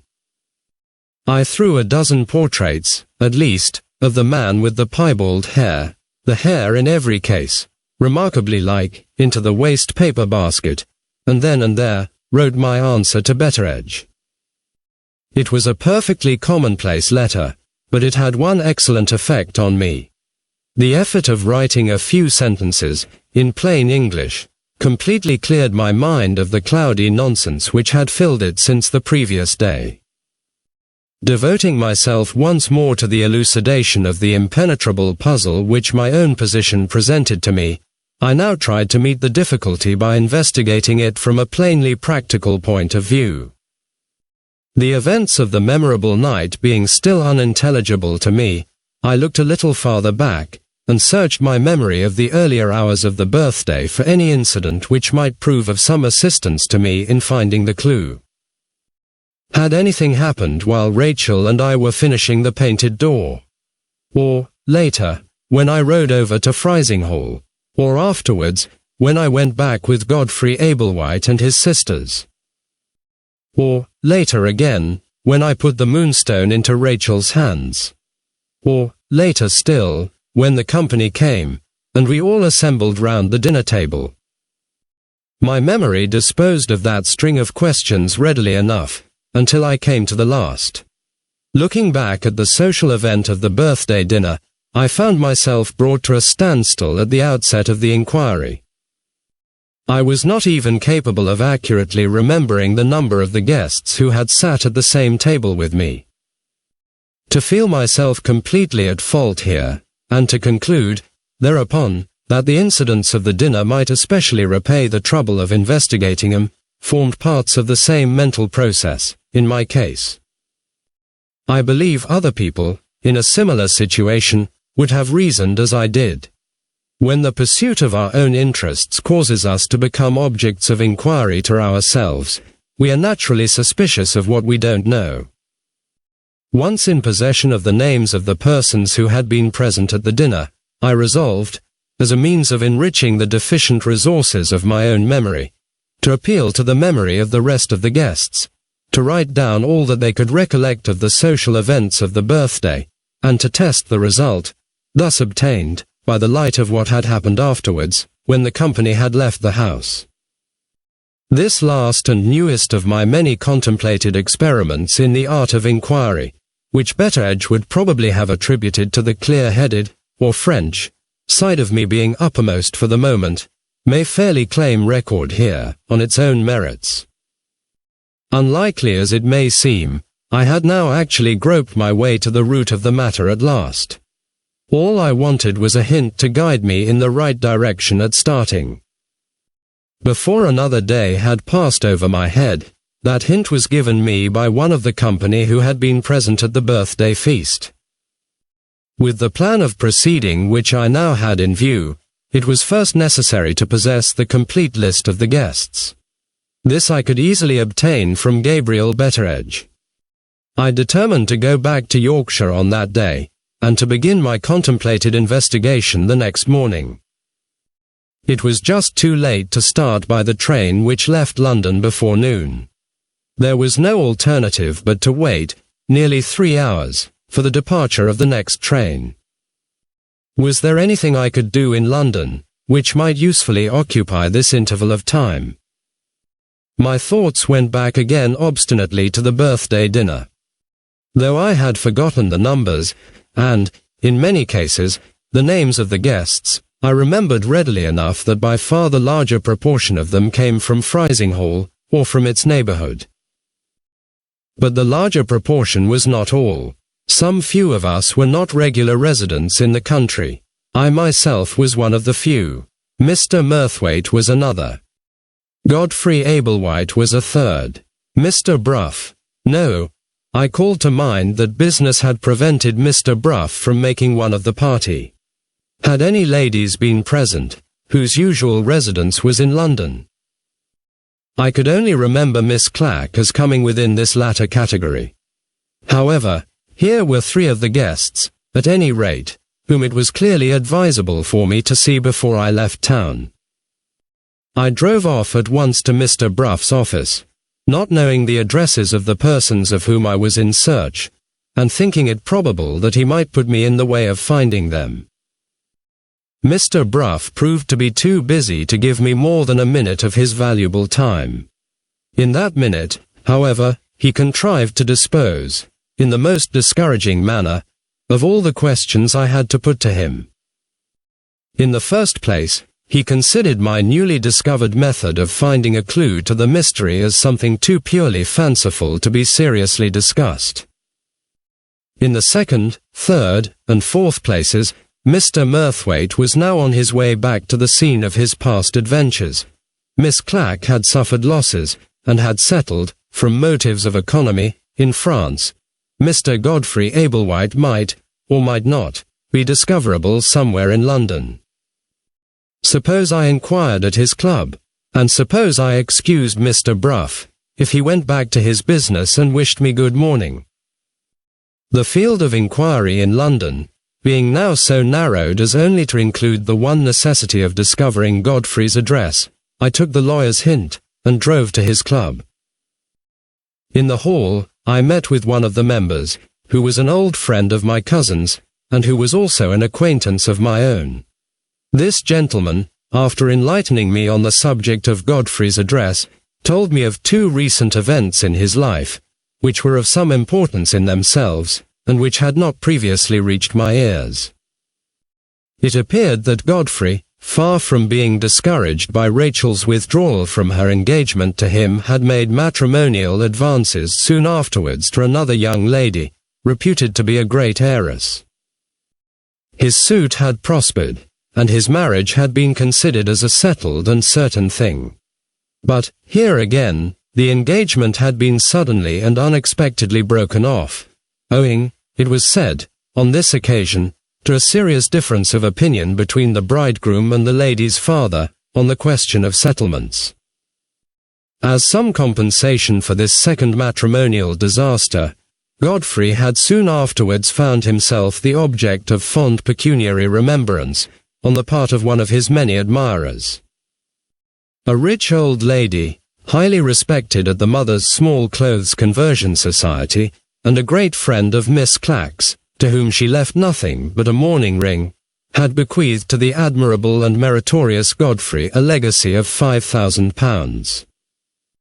After receiving this handsome addition to his own modest pecuniary resources, he had been heard to say that he felt the necessity of getting a little respite from his charitable labours, and that his doctor prescribed a run on the continent as likely to be productive of much future benefit to his health. If I wanted to see him, it would be advisable to lose no time in paying my contemplated visit. I went, then and there, to pay my visit.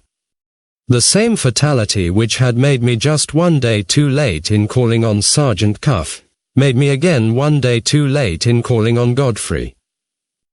He had left London, on the previous morning, by the tidal train, for Dover.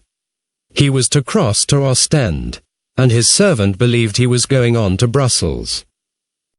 The time of his return was rather uncertain, but I might be sure he would be away at least 3 months. I went back to my lodgings a little depressed in spirits. 3 of the guests at the birthday dinner, and those 3 all exceptionally intelligent people, were out of my reach, at the very time when it was most important to be able to communicate with them. My last hopes now rested on Betteredge, and on the friends of the late Lady Verinder whom I might still find living in the neighbourhood of Rachel's country house. On this occasion, I travelled straight to Frizinghall, the town being now the central point in my field of inquiry. I arrived too late in the evening to be able to communicate with Betteredge. The next morning, I sent a messenger with a letter, requesting him to join me at the hotel, at his earliest convenience.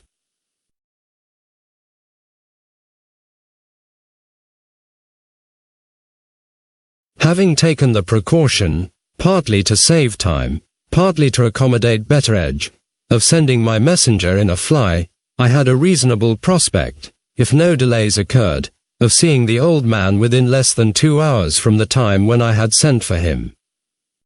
During this interval, I arranged to employ myself in opening my contemplated inquiry among the guests present at the birthday dinner who were personally known to me, and who were easily within my reach.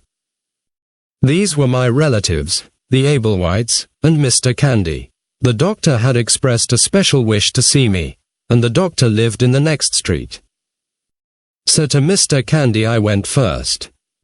After what Betteredge had told me, I naturally anticipated finding traces in the doctor's face of the severe illness from which he had suffered. But I was utterly unprepared for such a change as I saw in him when he entered the room and shook hands with me. His eyes were dim. His hair had turned completely grey. His face was wizen. His figure had shrunk. I looked at the once lively, rattle-pated, humorous little doctor, associated in my remembrance with the perpetration of incorrigible social indiscretions and innumerable boyish jokes, and I saw nothing left of his former self, but the old tendency to vulgar smartness in his dress. The man was a wreck, but his clothes and his jewellery, in cruel mockery of the change in him, were as gay and as gaudy as ever. "I have often thought of you, Mr. Blake," he said, "and I am heartily glad to see you again at last. If there is anything I can do for you, pray command my services, sir, pray command my services." He said those few commonplace words with needless hurry and eagerness, and with a curiosity to know what had brought me to Yorkshire, which he was perfectly, I might say childishly, incapable of concealing from notice.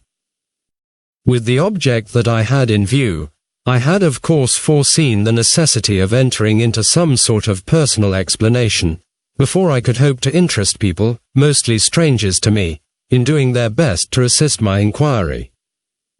On the journey to Frizinghall I had arranged what my explanation was to be, and I seized the opportunity now offered to me of trying the effect of it on Mr. Candy. "I was in Yorkshire the other day, and I am in Yorkshire again now, on rather a romantic errand," I said. "It is a matter, Mr. Candy, in which the late Lady Verinder's friends all took some interest. You remember the mysterious loss of the Indian diamond, now nearly a year since. Circumstances have lately happened which lead to the hope that it may yet be found, and I am interesting myself, as one of the family, in recovering it. Among the obstacles in my way, there is the necessity of collecting again all the evidence which was discovered at the time, and more if possible. There are peculiarities in this case which make it desirable to revive my recollection of everything that happened in the house, on the evening of Miss Verinder's birthday. And I venture to appeal to her late mother's friends who were present on that occasion, to lend me the assistance of their memories. I had got as far as that in rehearsing my explanatory phrases, when I was suddenly checked by seeing plainly in Mr. Candy's face that my experiment on him was a total failure. The little doctor sat restlessly picking at the points of his fingers all the time I was speaking. His dim watery eyes were fixed on my face with an expression of vacant and wistful inquiry very painful to see. What he was thinking of, it was impossible to divine. The one thing clearly visible was that I had failed, after the first 2 or 3 words, in fixing his attention. The only chance of recalling him to himself appeared to lie in changing the subject. I tried a new topic immediately. "So much," I said, gaily, "for what brings me to Frizinghall. Now, Mr. Candy, it's your turn. You sent me a message by Gabriel Betteredge." He left off picking at his fingers, and suddenly brightened up. "Yes, yes, yes," he exclaimed eagerly. "That's it, I sent you a message." "And Betteredge duly communicated it by letter," I went on. "You had something to say to me, the next time I was in your neighborhood. Well, Mr. Candy, here I am." "Here you are," echoed the doctor, "and Betteredge was quite right. I had something to say to you. That was my message. Betteredge is a wonderful man. What a memory, at his age, what a memory." He dropped back into silence, and began picking at his fingers again. Recollecting what I had heard from Betteredge about the effect of the fever on his memory, I went on with the conversation, in the hope that I might help him at starting. "It's a long time since we met," I said. "We last saw each other at the last birthday dinner my poor aunt was ever to give." "That's it," cried Mr. Candy. "The birthday dinner." He started impulsively to his feet, and looked at me. A deep flush suddenly overspread his faded face, and he abruptly sat down again, as if conscious of having betrayed a weakness which he would fain have concealed. It was plain, pitiably plain, that he was aware of his own defect of memory, and that he was bent on hiding it from the observation of his friends. Thus far he had appealed to my compassion only, but the words he had just said, few as they were, roused my curiosity instantly to the highest pitch. The birthday dinner had already become the one event in the past, at which I looked back with strangely mixed feelings of hope and distrust. And here was the birthday dinner unmistakably proclaiming itself as the subject on which Mr. Candy had something important to say to me. I attempted to help him out once more, but, this time, my own interests were at the bottom of my compassionate motive, and they hurried me on a little too abruptly, to the end I had in view. It's nearly a year now, I said, since we sat at that pleasant table. Have you made any memorandum, in your diary, or otherwise, of what you wanted to say to me? Mr. Candy understood the suggestion, and showed me that he understood it, as an insult. I require no memorandum, Mr. Blake, he said, stiffly enough. I am not such a very old man, yet, and my memory, thank God, is to be thoroughly depended on. It is needless to say that I declined to understand that he was offended with me. I wish I could say the same of my memory, I answered. When I try to think of matters that are a year old, I seldom find my remembrance as vivid as I could wish it to be. Take the dinner at Lady Verinder's, for instance. Mr. Candy brightened up again, the moment the allusion passed my lips. Ah, the dinner at Lady Verinder's, he exclaimed, more eagerly than ever. I have got something to say to you about that. His eyes looked at me again with the painful expression of inquiry, so wistful, so vacant, so miserably helpless to see. He was evidently trying hard, and trying in vain, to recover the lost recollection. It was a very pleasant dinner, he burst out suddenly, with an air of saying exactly what he wanted to say. A very pleasant dinner, Mr. Blake, wasn't it? He nodded and smiled, and appeared to think, poor fellow, that he had succeeded in concealing the total failure of his memory, by a well-timed exertion of his own presence of mind. It was so distressing that I at once shifted the talk, deeply as I was interested in his recovering the lost remembrance, to topics of local interest. Here, he got on glibly enough. Trumpery little scandals and quarrels in the town, some of them as much as a month old, appeared to recur to his memory readily. He chatted on, with something of the smooth gossiping fluency of former times. But there were moments, even in the full flow of his talkativeness, when he suddenly hesitated, looked at me for a moment with the vacant inquiry once more in his eyes, controlled himself, and went on again. I submitted patiently to my martyrdom. It is surely nothing less than martyrdom to a man of cosmopolitan sympathies, to absorb in silent resignation the news of a country town. Until the clock on the chimney-piece told me that my visit had been prolonged beyond half an hour.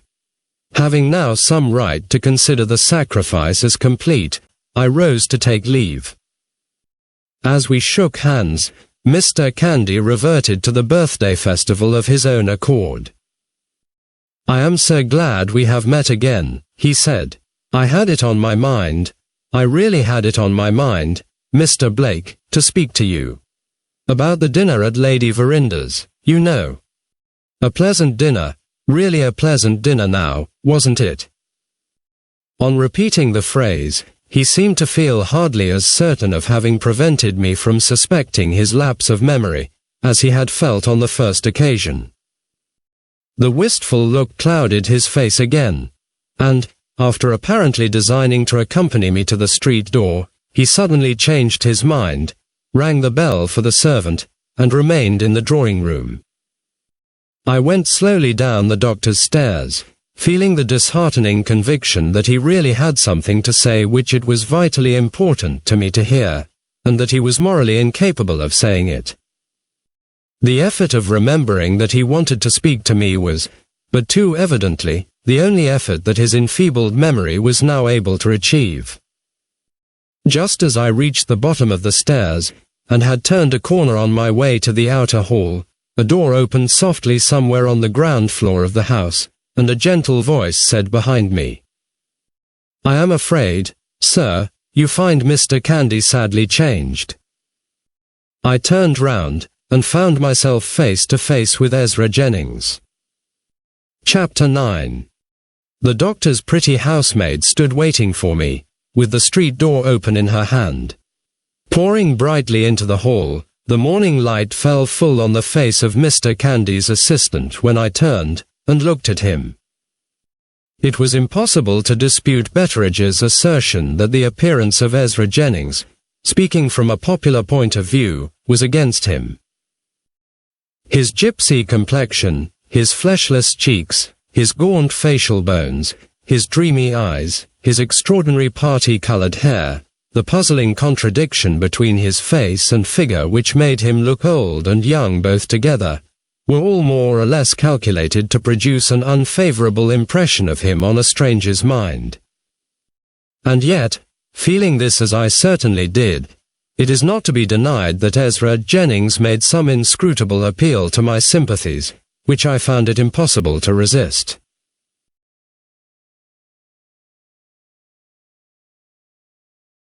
While my knowledge of the world warned me to answer the question which he had put, acknowledging that I did indeed find Mr. Candy sadly changed, and then to proceed on my way out of the house, my interest in Ezra Jennings held me rooted to the place, and gave him the opportunity of speaking to me in private about his employer, for which he had been evidently on the watch.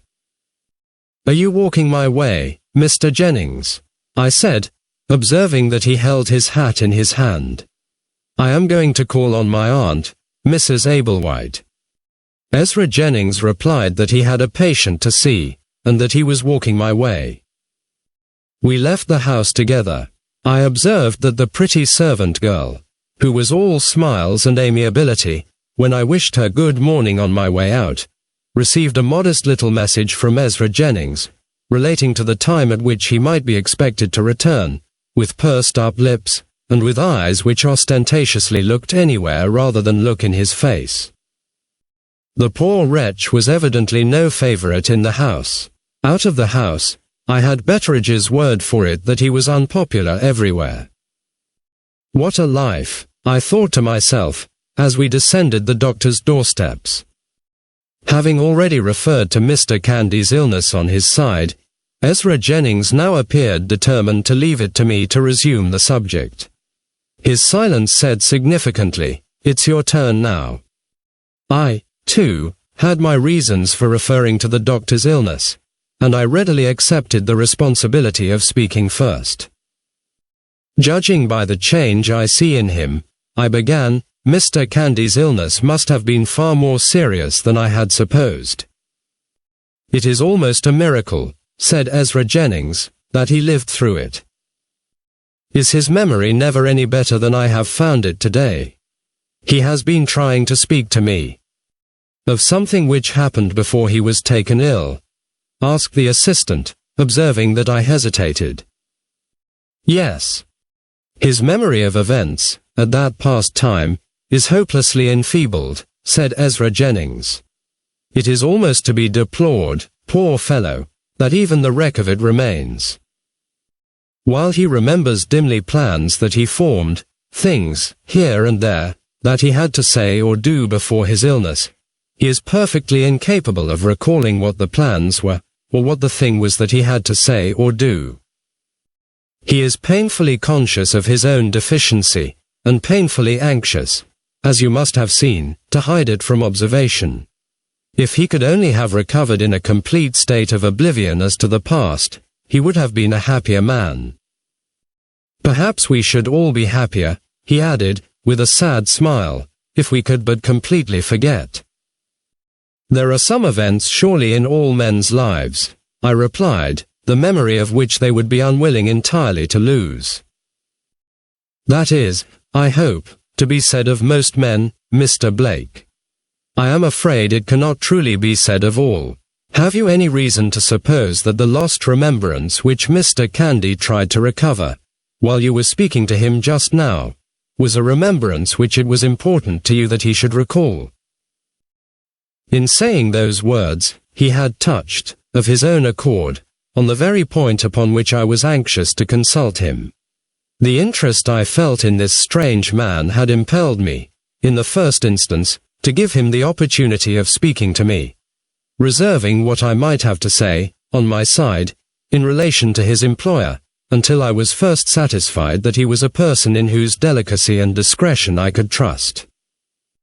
The little that he had said, thus far, had been sufficient to convince me that I was speaking to a gentleman. He had what I may venture to describe as the unsought self-possession, which is a sure sign of good breeding, not in England only, but everywhere else in the civilized world. Whatever the object which he had in view, in putting the question that he had just addressed to me, I felt no doubt that I was justified, so far, in answering him without reserve. I believe I have a strong interest, I said, in tracing the lost remembrance which Mr. Candy was unable to recall. May I ask whether you can suggest to me any method by which I might assist his memory? Ezra Jennings looked at me, with a sudden flash of interest in his dreamy brown eyes.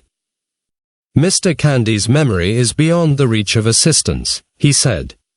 I have tried to help it often enough since his recovery, to be able to speak positively on that point. This disappointed me, and I owned it. I confess you led me to hope for a less discouraging answer than that, I said. Ezra Jennings smiled. It may not, perhaps, be a final answer, Mr. Blake. It may be possible to trace Mr. Candy's lost recollection, without the necessity of appealing to Mr. Candy himself. Indeed, is it an indiscretion, on my part, to ask how? By no means. My only difficulty in answering your question is the difficulty of explaining myself. May I trust to your patience, if I refer once more to Mr. Candy's illness, and if I speak of it this time without sparing you certain professional details? Pray go on. You have interested me already in hearing the details. My eagerness seemed to amuse, perhaps, I might rather say, to please him. He smiled again. We had by this time left the last houses in the town behind us. Ezra Jennings stopped for a moment and picked some wild flowers from the hedge by the roadside. How beautiful they are, he said, simply, showing his little nosegay to me.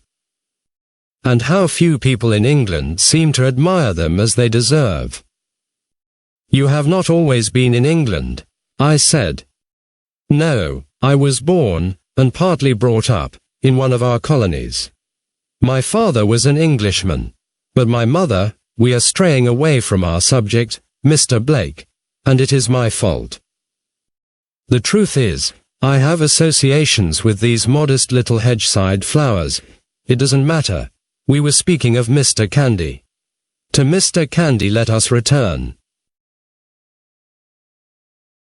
Connecting the few words about himself which thus reluctantly escaped him, with the melancholy view of life which led him to place the conditions of human happiness in complete oblivion of the past, I felt satisfied that the story which I had read in his face was, in two particulars at least, the story that it really told. He had suffered as few men suffer, and there was the mixture of some foreign race in his English blood. You have heard, I dare say, of the original cause of Mr. Candy's illness, he resumed.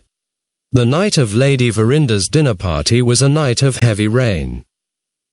My employer drove home through it in his gig, and reached the house wetted to the skin.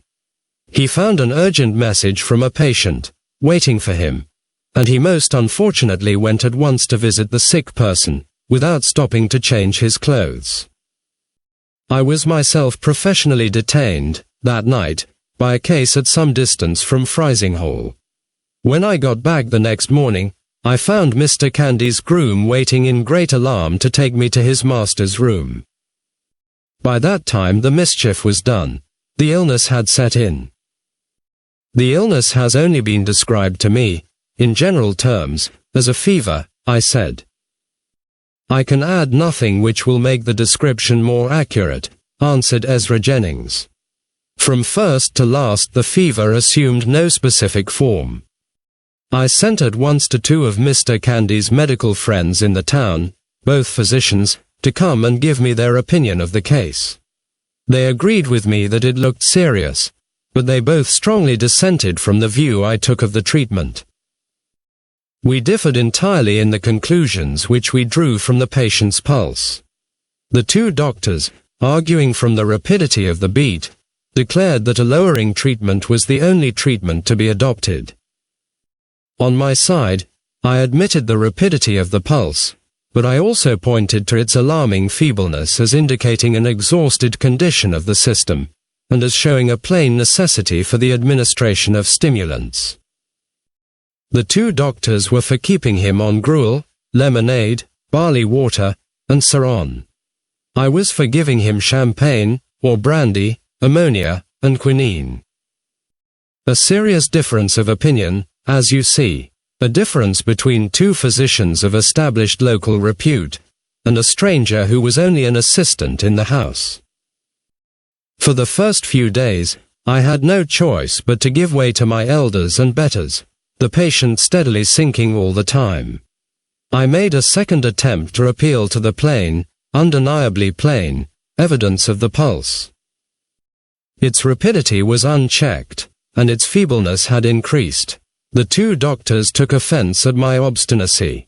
They said, "Mr. Jennings, either we manage this case, or you manage it." "Which is it to be?" I said, "Gentlemen, give me 5 minutes to consider, and that plain question shall have a plain reply."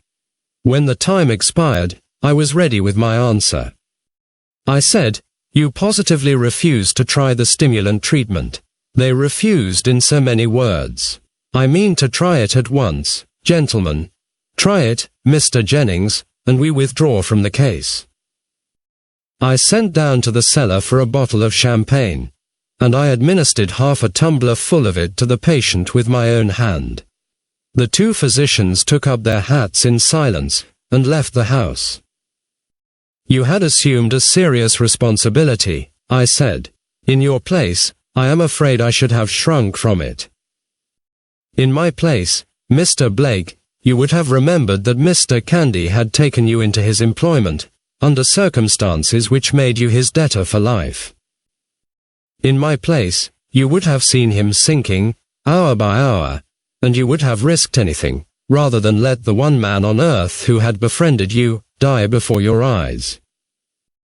Don't suppose that I had no sense of the terrible position in which I had placed myself. There were moments when I felt all the misery of my friendlessness, all the peril of my dreadful responsibility. If I had been a happy man, if I had led a prosperous life, I believe I should have sunk under the task I had imposed on myself. But I had no happy time to look back at, no past peace of mind to force itself into contrast with my present anxiety and suspense, and I held firm to my resolution through it all. I took an interval in the middle of the day, when my patient's condition was at its best, for the repose I needed. For the rest of the 24 hours, as long as his life was in danger, I never left his bedside.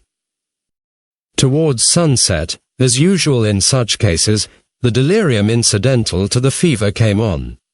It lasted more or less through the night, and then intermitted, at that terrible time in the early morning, from 2 o'clock to 5, when the vital energies even of the healthiest of us are at their lowest. It is then that death gathers in his human harvest most abundantly. It was then that death and I fought our fight over the bed, which should have the man who lay on it. I never hesitated in pursuing the treatment on which I had staked everything. When wine failed, I tried brandy. When the other stimulants lost their influence, I doubled the dose. After an interval of suspense, the like of which I hope to God I shall never feel again, there came a day when the rapidity of the pulse slightly, but appreciably, diminished, and, better still, there came also a change in the beat, an unmistakable change to steadiness and strength. Then, I knew that I had saved him, and then I own I broke down. I laid the poor fellow's wasted hand back on the bed, and burst out crying. An hysterical relief, Mr. Blake, nothing more. Physiology says, and says truly, that some men are born with female constitutions, and I am one of them. He made that bitterly professional apology for his tears, speaking quietly and unaffectedly, as he had spoken throughout.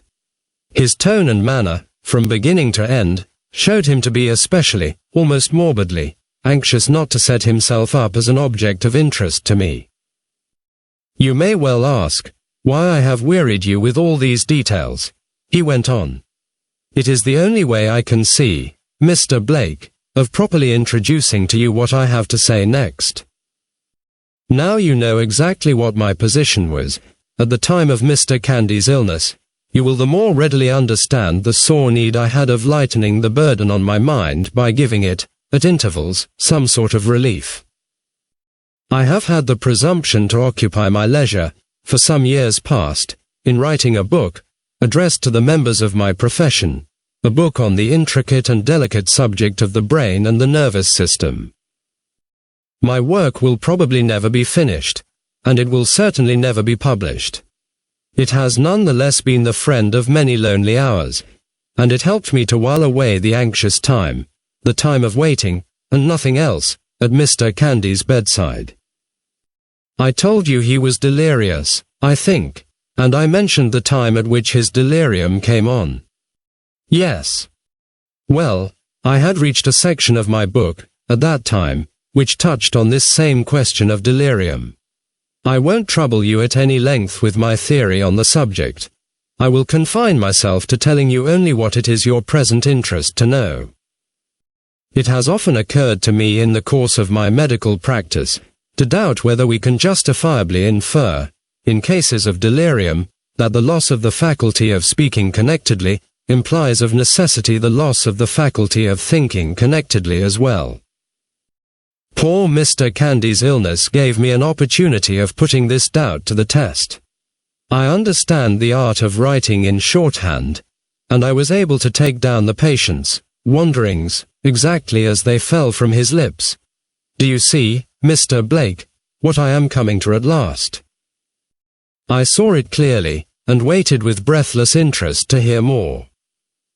At odds and ends of time, Ezra Jennings went on, I reproduced my shorthand notes, in the ordinary form of writing, leaving large spaces between the broken phrases, and even the single words, as they had fallen disconnectedly from Mr. Candy's lips. I then treated the result thus obtained, on something like the principle which one adopts in putting together a child's puzzle. It is all confusion to begin with, but it may be all brought into order and shape, if you can only find the right way. Acting on this plan, I filled in each blank space on the paper, with what the words or phrases on either side of it suggested to me as the speaker's meaning, altering over and over again, until my additions followed naturally on the spoken words which came before them, and fitted naturally into the spoken words which came after them. The result was, that I not only occupied in this way many vacant and anxious hours, but that I arrived at something which was, as it seemed to me, a confirmation of the theory that I held. In plainer words, after putting the broken sentences together, I found the superior faculty of thinking going on, more or less connectedly, in my patient's mind, while the inferior faculty of expression was in a state of almost complete incapacity and confusion. One word, I interposed eagerly. Did my name occur in any of his wanderings? You shall hear, Mr. Blake, among my written proofs of the assertion which I have just advanced, or, I ought to say, among the written experiments, tending to put my assertion to the proof, there is one, in which your name occurs. For nearly the whole of one night, Mr. Candy's mind was occupied with something between himself and you. I have got the broken words, as they dropped from his lips, on one sheet of paper. And I have got the links of my own discovering which connect those words together, on another sheet of paper. The product, as the arithmeticians would say, is an intelligible statement, first, of something actually done in the past, secondly, of something which Mr. Candy contemplated doing in the future, if his illness had not got in the way, and stopped him. The question is whether this does, or does not, represent the lost recollection which he vainly attempted to find when you called on him this morning. Not a doubt of it, I answered. Let us go back directly, and look at the papers. Quite impossible, Mr. Blake. Why? Put yourself in my position for a moment, said Ezra Jennings. Would you disclose to another person what had dropped unconsciously from the lips of your suffering patient and your helpless friend, without first knowing that there was a necessity to justify you in opening your lips? I felt that he was unanswerable, here, but I tried to argue the question, nevertheless. My conduct in such a delicate matter as you describe, I replied, would depend greatly on whether the disclosure was of a nature to compromise my friend or not. I have disposed of all necessity for considering that side of the question, long since, said Ezra Jennings. Wherever my notes included anything which Mr. Candy might have wished to keep secret, those notes have been destroyed. My manuscript experiments at my friend's bedside include nothing, now, which he would have hesitated to communicate to others, if he had recovered the use of his memory.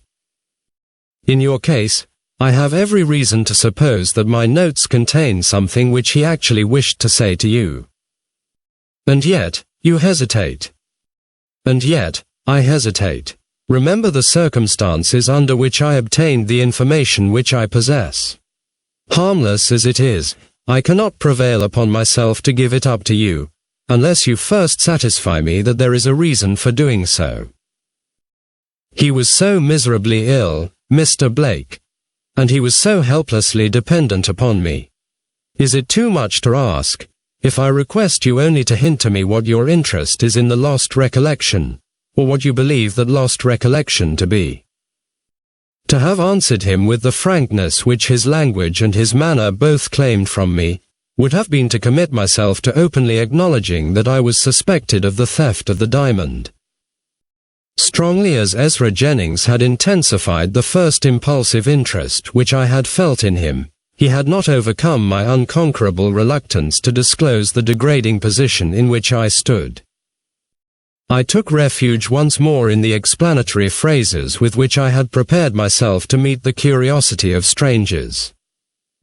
This time I had no reason to complain of a want of attention on the part of the person to whom I addressed myself. Ezra Jennings listened patiently, even anxiously, until I had done. I am sorry to have raised your expectations, Mr. Blake, only to disappoint them, he said. Throughout the whole period of Mr. Candy's illness, from first to last, not one word about the diamond escaped his lips. The matter with which I heard him connect your name has, I can assure you, no discoverable relation whatever with the loss or the recovery of Miss Verinda's jewel. We arrived, as he said those words, at a place where the highway along which we had been walking branched off into two roads. One led to Mr. Ablewhite's house, and the other to a moorland village some 2 or 3 miles off. Ezra Jennings stopped at the road which led to the village. My way lies in this direction, he said. I am really and truly sorry, Mr. Blake, that I can be of no use to you. His voice told me that he spoke sincerely. His soft brown eyes rested on me for a moment with a look of melancholy interest. He bowed, and went, without another word, on his way to the village. For a minute or more I stood and watched him, walking farther and farther away from me, carrying farther and farther away with him what I now firmly believed to be the clue of which I was in search. He turned, after walking on a little way, and looked back. Seeing me still standing at the place where we had parted, he stopped, as if doubting whether I might not wish to speak to him again. There was no time for me to reason out my own situation, to remind myself that I was losing my opportunity, at what might be the turning point of my life, and all to flatter nothing more important than my own self-esteem. There was only time to call him back first, and to think afterwards. I suspect I am one of the rashest of existing men. I called him back, and then I said to myself, now there is no help for it. I must tell him the truth. He retraced his steps directly. I advanced along the road to meet him. Mr. Jennings, I said, I have not treated you quite fairly. My interest in tracing Mr. Candy's lost recollection is not the interest of recovering the Moonstone. A serious personal matter is at the bottom of my visit to Yorkshire. I have but one excuse for not having dealt frankly with you in this matter. It is more painful to me than I can say, to mention to anybody what my position really is.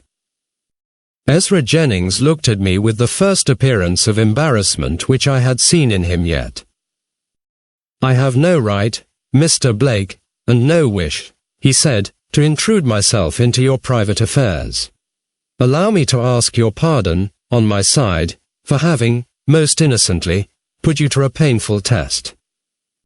You have a perfect right, I rejoined, to fix the terms on which you feel justified in revealing what you heard at Mr. Candy's bedside. I understand and respect the delicacy which influences you in this matter. How can I expect to be taken into your confidence if I decline to admit you into mine? You ought to know, and you shall know, why I am interested in discovering what Mr. Candy wanted to say to me. If I turn out to be mistaken in my anticipations, and if you prove unable to help me when you are really aware of what I want, I shall trust to your honor to keep my secret, and something tells me that I shall not trust in vain. Stop, Mr. Blake, I have a word to say, which must be said before you go any farther. I looked at him in astonishment. The grip of some terrible emotion seemed to have seized him, and shaken him to the soul. His gypsy complexion had altered to a livid greyish paleness. His eyes had suddenly become wild and glittering. His voice had dropped to a tone, low, stern, and resolute, which I now heard for the first time. The latent resources in the man, for good or for evil, it was hard, at that moment, to say which, leapt up in him and showed themselves to me, with the suddenness of a flash of light. Before you place any confidence in me, he went on, you ought to know, and you must know, under what circumstances I have been received into Mr. Candy's house. It won't take long. I don't profess, sir, to tell my story, as the phrase is, to any man. My story will die with me. All I ask is to be permitted to tell you what I have told Mr. Candy. If you are still in the mind, when you have heard that, to say what you have proposed to say, you will command my attention and command my services. Shall we walk on? The suppressed misery in his face silenced me. I answered his question by a sign. We walked on. After advancing a few hundred yards, Ezra Jennings stopped at a gap in the rough stone wall which shut off the moor from the road, at this part of it. Do you mind resting a little, Mr. Blake? He asked. I am not what I was, and some things shake me. I agreed, of course. He led the way through the gap to a patch of turf on the heathy ground, screened by bushes and dwarf trees on the side nearest to the road, and commanding in the opposite direction a grandly desolate view over the broad brown wilderness of the moor. The clouds had gathered, within the last half hour. The light was dull. The distance was dim. The lovely face of nature met us, soft and still colourless, met us without a smile. We sat down in silence. Ezra Jennings laid aside his hat, and passed his hand wearily over his forehead, wearily through his startling white and black hair. He tossed his little nosegay of wild flowers away from him, as if the remembrances which it recalled were remembrances which hurt him now. Mr. Blake, he said, suddenly, You are in bad company. The cloud of a horrible accusation has rested on me for years. I tell you the worst at once. I am a man whose life is a wreck, and whose character is gone. I attempted to speak. He stopped me. No, he said, pardon me, not yet. Don't commit yourself to expressions of sympathy which you may afterwards wish to recall. I have mentioned an accusation which has rested on me for years. There are circumstances in connection with it that tell against me. I cannot bring myself to acknowledge what the accusation is, and I am incapable, perfectly incapable, of proving my innocence. I can only assert my innocence. I assert it, sir, on my oath, as a Christian. It is useless to appeal to my honor as a man. He paused again. I looked round at him. He never looked at me in return. His whole being seemed to be absorbed in the agony of recollecting, and in the effort to speak. There is much that I might say, he went on, about the merciless treatment of me by my own family, and the merciless enmity to which I have fallen a victim. But the harm is done. The wrong is beyond all remedy. I decline to weary or distress you, sir, if I can help it. At the outset of my career in this country, the vile slander to which I have referred struck me down at once and forever. I resigned my aspirations in my profession. Obscurity was the only hope left for me. I parted with the woman I loved. How could I condemn her to share my disgrace? A medical assistant's place offered itself, in a remote corner of England. I got the place. It promised me peace. It promised me obscurity, as I thought.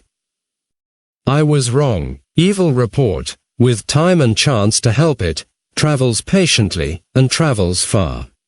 The accusation from which I had fled followed me. I got warning of its approach. I was able to leave my situation voluntarily, with the testimonials that I had earned. They got me another situation in another remote district. Time passed again, and again the slander that was death to my character found me out. On this occasion I had no warning. My employer said, Mr. Jennings, I have no complaint to make against you, but you must set yourself right, or leave me. I had but one choice. I left him. It's useless to dwell on what I suffered after that. I am only 40 years old now. Look at my face, and let it tell for me the story of some miserable years. It ended in my drifting to this place, and meeting with Mr. Candy. He wanted an assistant. I referred him, on the question of capacity, to my last employer. The question of character remained. I told him what I have told you, and more.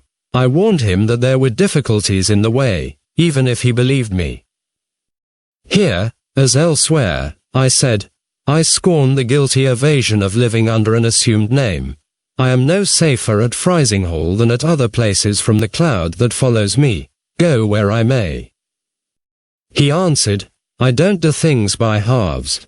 I believe you, and I pity you. If you will risk what may happen, I will risk it too.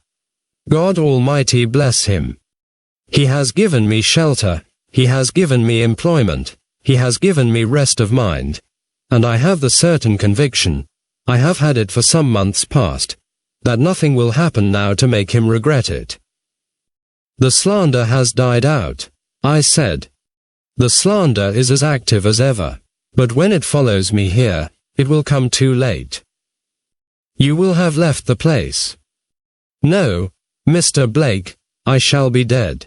For 10 years past I have suffered from an incurable internal complaint. I don't disguise from you that I should have let the agony of it kill me long since, but for one last interest in life, which makes my existence of some importance to me still.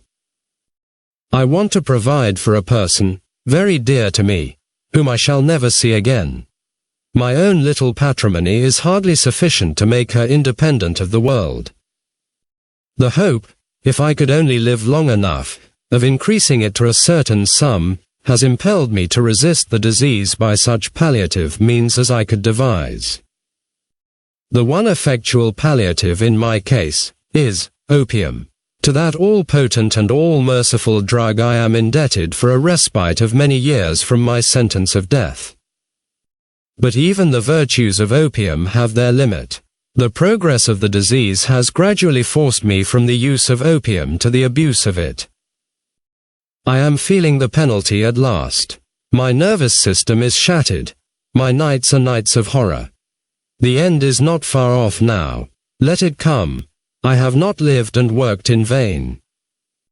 The little sum is nearly made up, and I have the means of completing it, if my last reserves of life fail me sooner than I expect. I hardly know how I have wandered into telling you this. I don't think I am mean enough to appeal to your pity. Perhaps, I fancy you may be all the readier to believe me, if you know that what I have said to you, I have said with the certain knowledge in me that I am a dying man. There is no disguising, Mr. Blake, that you interest me. I have attempted to make my poor friend's loss of memory the means of bettering my acquaintance with you. I have speculated on the chance of your feeling a passing curiosity about what he wanted to say, and of my being able to satisfy it. Is there no excuse for my intruding myself on you?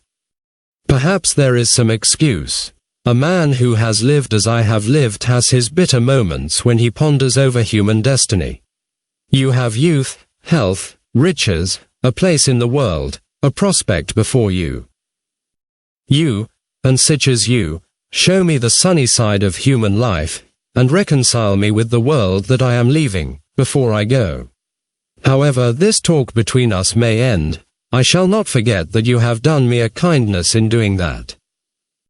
It rests with you, sir, to say what you proposed saying, or to wish me good morning.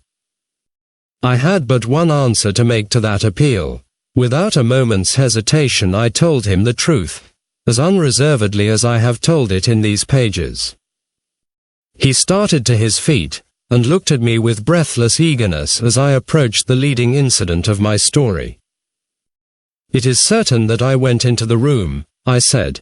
It is certain that I took the diamond. I can only meet those two plain facts by declaring that, do what I might, I did it without my own knowledge. Ezra Jennings caught me excitedly by the arm. Stop, he said, you have suggested more to me than you suppose. Have you ever been accustomed to the use of opium? I never tasted it in my life. Were your nerves out of order, at this time last year? Were you unusually restless and irritable? Yes. Did you sleep badly? Wretchedly. Many nights I never slept at all. Was the birthday night an exception? Try, and remember, did you sleep well on that one occasion? I do remember, I slept soundly. He dropped my arm as suddenly as he had taken it, and looked at me with the air of a man whose mind was relieved of the last doubt that rested on it. This is a marked day in your life, and in mine, he said, gravely. I am absolutely certain, Mr. Blake, of one thing. I have got what Mr. Candy wanted to say to you this morning, in the notes that I took at my patient's bedside. Wait, that is not all. I am firmly persuaded that I can prove you to have been unconscious of what you were about, when you entered the room and took the diamond. Give me time to think, and time to question you. I believe the vindication of your innocence is in my hands. Explain yourself, for God's sake. What do you mean? In the excitement of our colloquy, we had walked on a few steps, beyond the clump of dwarf trees which had hitherto screened us from view. Before Ezra Jennings could answer me, he was hailed from the high road by a man, in great agitation, who had been evidently on the lookout for him. I am coming, he called back. I am coming as fast as I can. He turned to me. There is an urgent case waiting for me at the village yonder. I ought to have been there half an hour since. I must attend to it at once. Give me 2 hours from this time, and call at Mr. Candy's again, and I will engage to be ready for you. How am I to wait? I exclaimed, impatiently. Can't you quiet my mind by a word of explanation before we part? This is far too serious a matter to be explained in a hurry, Mr. Blake. I am not willfully trying your patience. I should only be adding to your suspense if I attempted to relieve it as things are now. At Frizinghall, sir, in 2 hours' time. The man on the high road hailed him again. He hurried away, and left me. Chapter 10. How the interval of suspense in which I was now condemned might have affected other men in my position, I cannot pretend to say. The influence of the 2 hours' probation upon my temperament was simply this. I felt physically incapable of remaining still in any one place, and morally incapable of speaking to any one human being, until I had first heard all that Ezra Jennings had to say to me. In this frame of mind, I not only abandoned my contemplated visit to Mrs. Ablewhite, I even shrank from encountering Gabriel Betteredge himself. Returning to Frizinghall, I left a note for Betteredge, telling him that I had been unexpectedly called away for a few hours, but that he might certainly expect me to return towards 3 o'clock in the afternoon. I requested him, in the interval, to order his dinner at the usual hour, and to amuse himself as he pleased. He had, as I well knew, hosts of friends in Frizinghall, and he would be at no loss how to fill up his time until I returned to the hotel. This done, I made the best of my way out of the town again, and roamed the lonely moorland country which surrounds Frizinghall, until my watch told me that it was time, at last, to return to Mr. Candy's house. I found Ezra Jennings ready and waiting for me.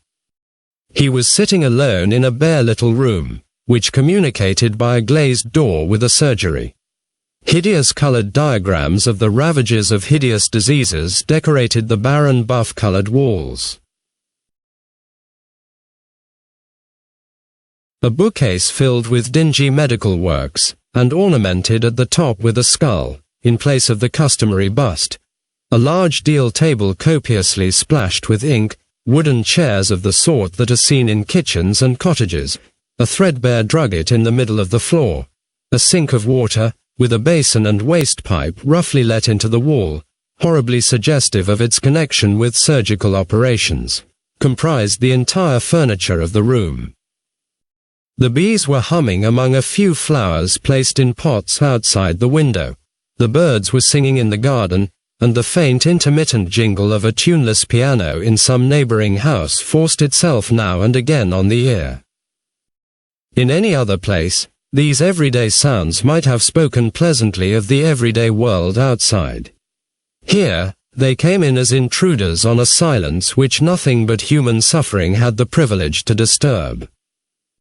I looked at the mahogany instrument case, and at the huge roll of lint, occupying places of their own on the bookshelves, and shuddered inwardly as I thought of the sounds, familiar and appropriate to the everyday use of Ezra Jennings' room. I make no apology, Mr. Blake, for the place in which I am receiving you, he said. It is the only room in the house, at this hour of the day, in which we can feel quite sure of being left undisturbed. Here are my papers ready for you, and here are 2 books to which we may have occasion to refer, before we have done. Bring your chair to the table, and we shall be able to consult them together. I drew up to the table, and Ezra Jennings handed me his manuscript notes. They consisted of 2 large folio leaves of paper. One leaf contained writing which only covered the surface at intervals. The other presented writing, in red and black ink, which completely filled the page from top to bottom. In the irritated state of my curiosity, at that moment, I laid aside the second sheet of paper in despair. "Have some mercy on me," I said. "Tell me what I am to expect, before I attempt to read this." "Willingly, Mr. Blake. Do you mind my asking you 1 or 2 more questions?" "Ask me anything you like." He looked at me with the sad smile on his lips, and the kindly interest in his soft brown eyes. "You have already told me," he said, "that you have never, to your knowledge, tasted opium in your life." "To my knowledge," I repeated. You will understand directly why I speak with that reservation. Let us go on. You are not aware of ever having taken opium. At this time, last year, you were suffering from nervous irritation, and you slept wretchedly at night. On the night of the birthday, however, there was an exception to the rule. You slept soundly. Am I right, so far? Quite right. Can you assign any cause for the nervous suffering, and your want of sleep? I can assign no cause. Old Betteredge made a guess at the cause, I remember, but that is hardly worth mentioning. Pardon me, anything is worth mentioning in such a case as this. Betteredge attributed your sleeplessness to something. To what? To my leaving off smoking. Had you been an habitual smoker? Yes. Did you leave off the habit suddenly? Yes. Betteredge was perfectly right, Mr. Blake. When smoking is a habit, a man must have no common constitution who can leave it off suddenly without some temporary damage to his nervous system. Your sleepless nights are accounted for, to my mind. My next question refers to Mr. Candy. Do you remember having entered into anything like a dispute with him, at the birthday dinner, or afterwards, on the subject of his profession? The question instantly awakened one of my dormant remembrances in connection with the birthday festival. The foolish wrangle which took place, on that occasion, between Mr. Candy and myself, will be found described at much greater length than it deserves in the 10th chapter of Betteredge's narrative. The details there presented of the dispute, so little had I thought of it afterwards, entirely failed to recur to my memory. All that I could now recall, and all that I could tell Ezra Jennings, was that I had attacked the art of medicine at the dinner table with sufficient rashness and sufficient pertinacity to put even Mr. Candy out of temper for the moment. I also remembered that Lady Verinder had interfered to stop the dispute, and that the little doctor and I had made it up again, as the children say, and had become as good friends as ever, before we shook hands that night. There is one thing more, said Ezra Jennings, which it is very important I should know. Had you any reason for feeling any special anxiety about the diamond, at this time last year? I had the strongest reasons for feeling anxiety about the diamond. I knew it to be the object of a conspiracy, and I was warned to take measures for Miss Verinder's protection, as the possessor of the stone. Was the safety of the diamond the subject of conversation between you and any other person, immediately before you retired to rest on the birthday night? It was the subject of a conversation between Lady Verinder and her daughter, which took place in your hearing. Yes. Ezra Jennings took up his notes from the table, and placed them in my hands. Mr. Blake, he said, if you read those notes now, by the light which my questions and your answers have thrown on him, you will make two astounding discoveries concerning yourself. You will find, first, that you entered Miss Verinder's sitting room and took the diamond, in a state of trance, produced by opium. Secondly, that the opium was given to you by Mr. Candy, without your own knowledge, as a practical refutation of the opinions which you had expressed to him at the birthday dinner. I sat with the papers in my hand completely stupefied. Try and forgive poor Mr. Candy, said the assistant gently.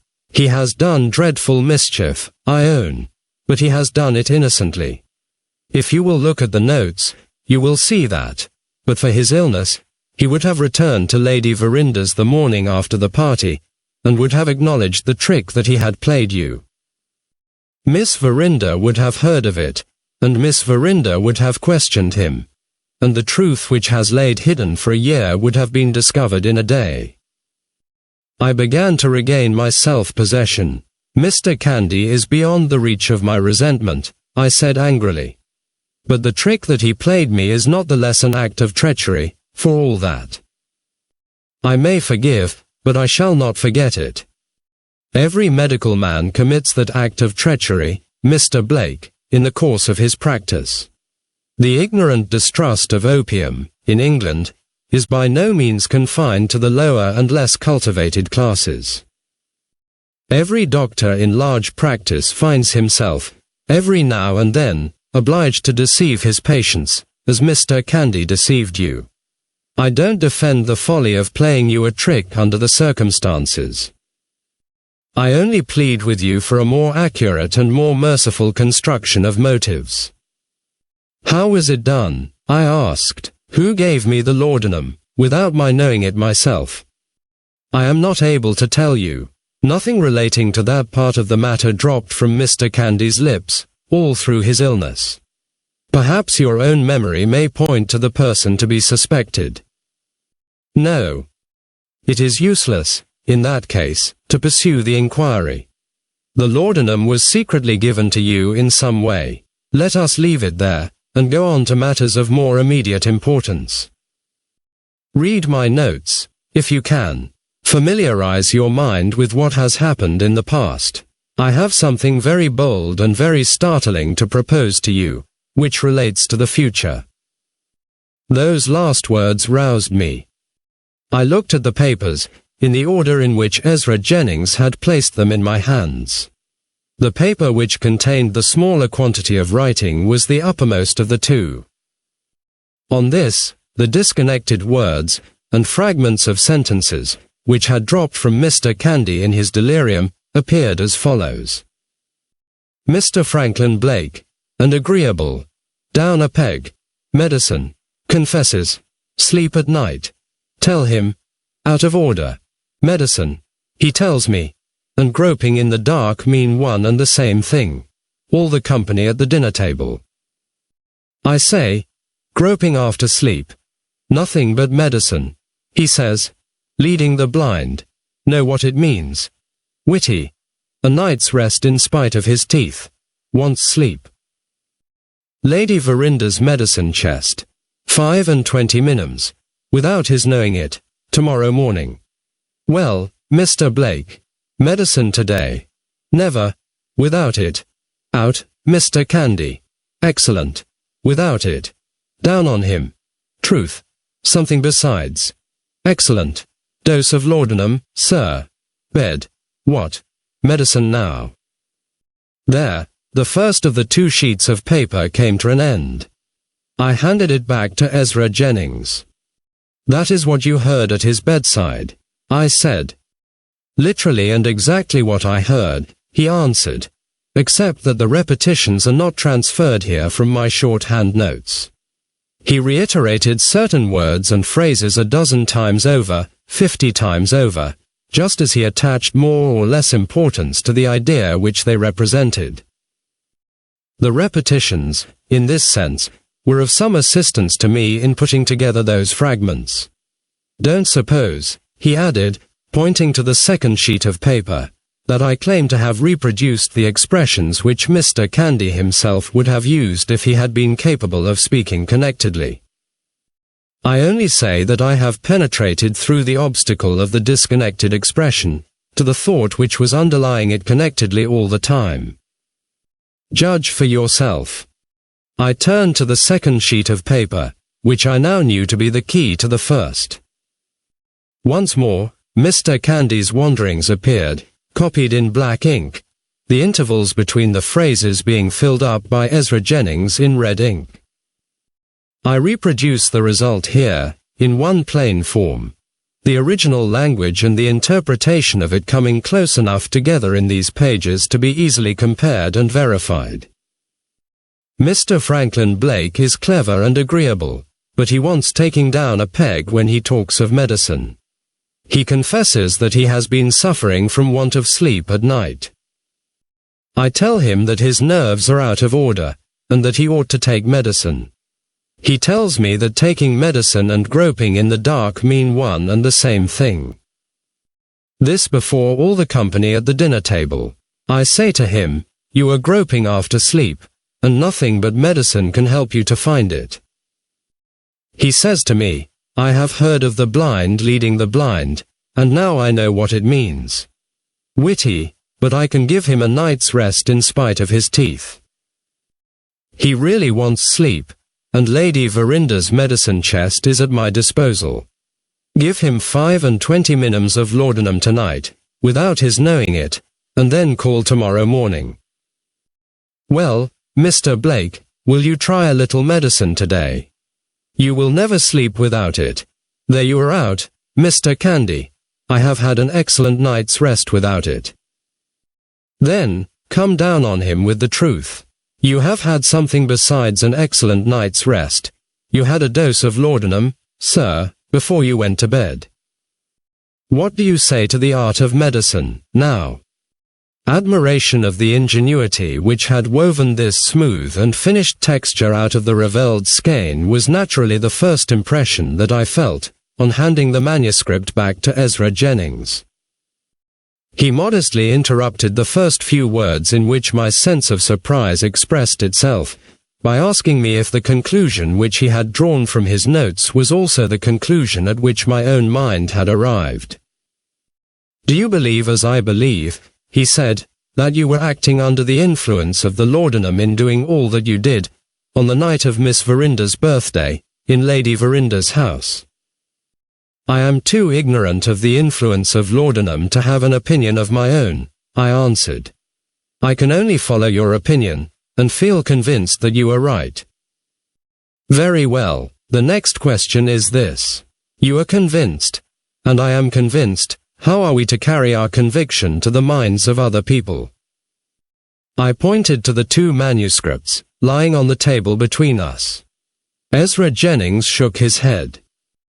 Useless, Mr. Blake, quite useless, as they stand now for 3 unanswerable reasons. In the first place, those notes have been taken under circumstances entirely out of the experience of the mass of mankind. Against them, to begin with. In the second place, those notes represent a medical and metaphysical theory. Against them, once more. In the third place, those notes are of my making.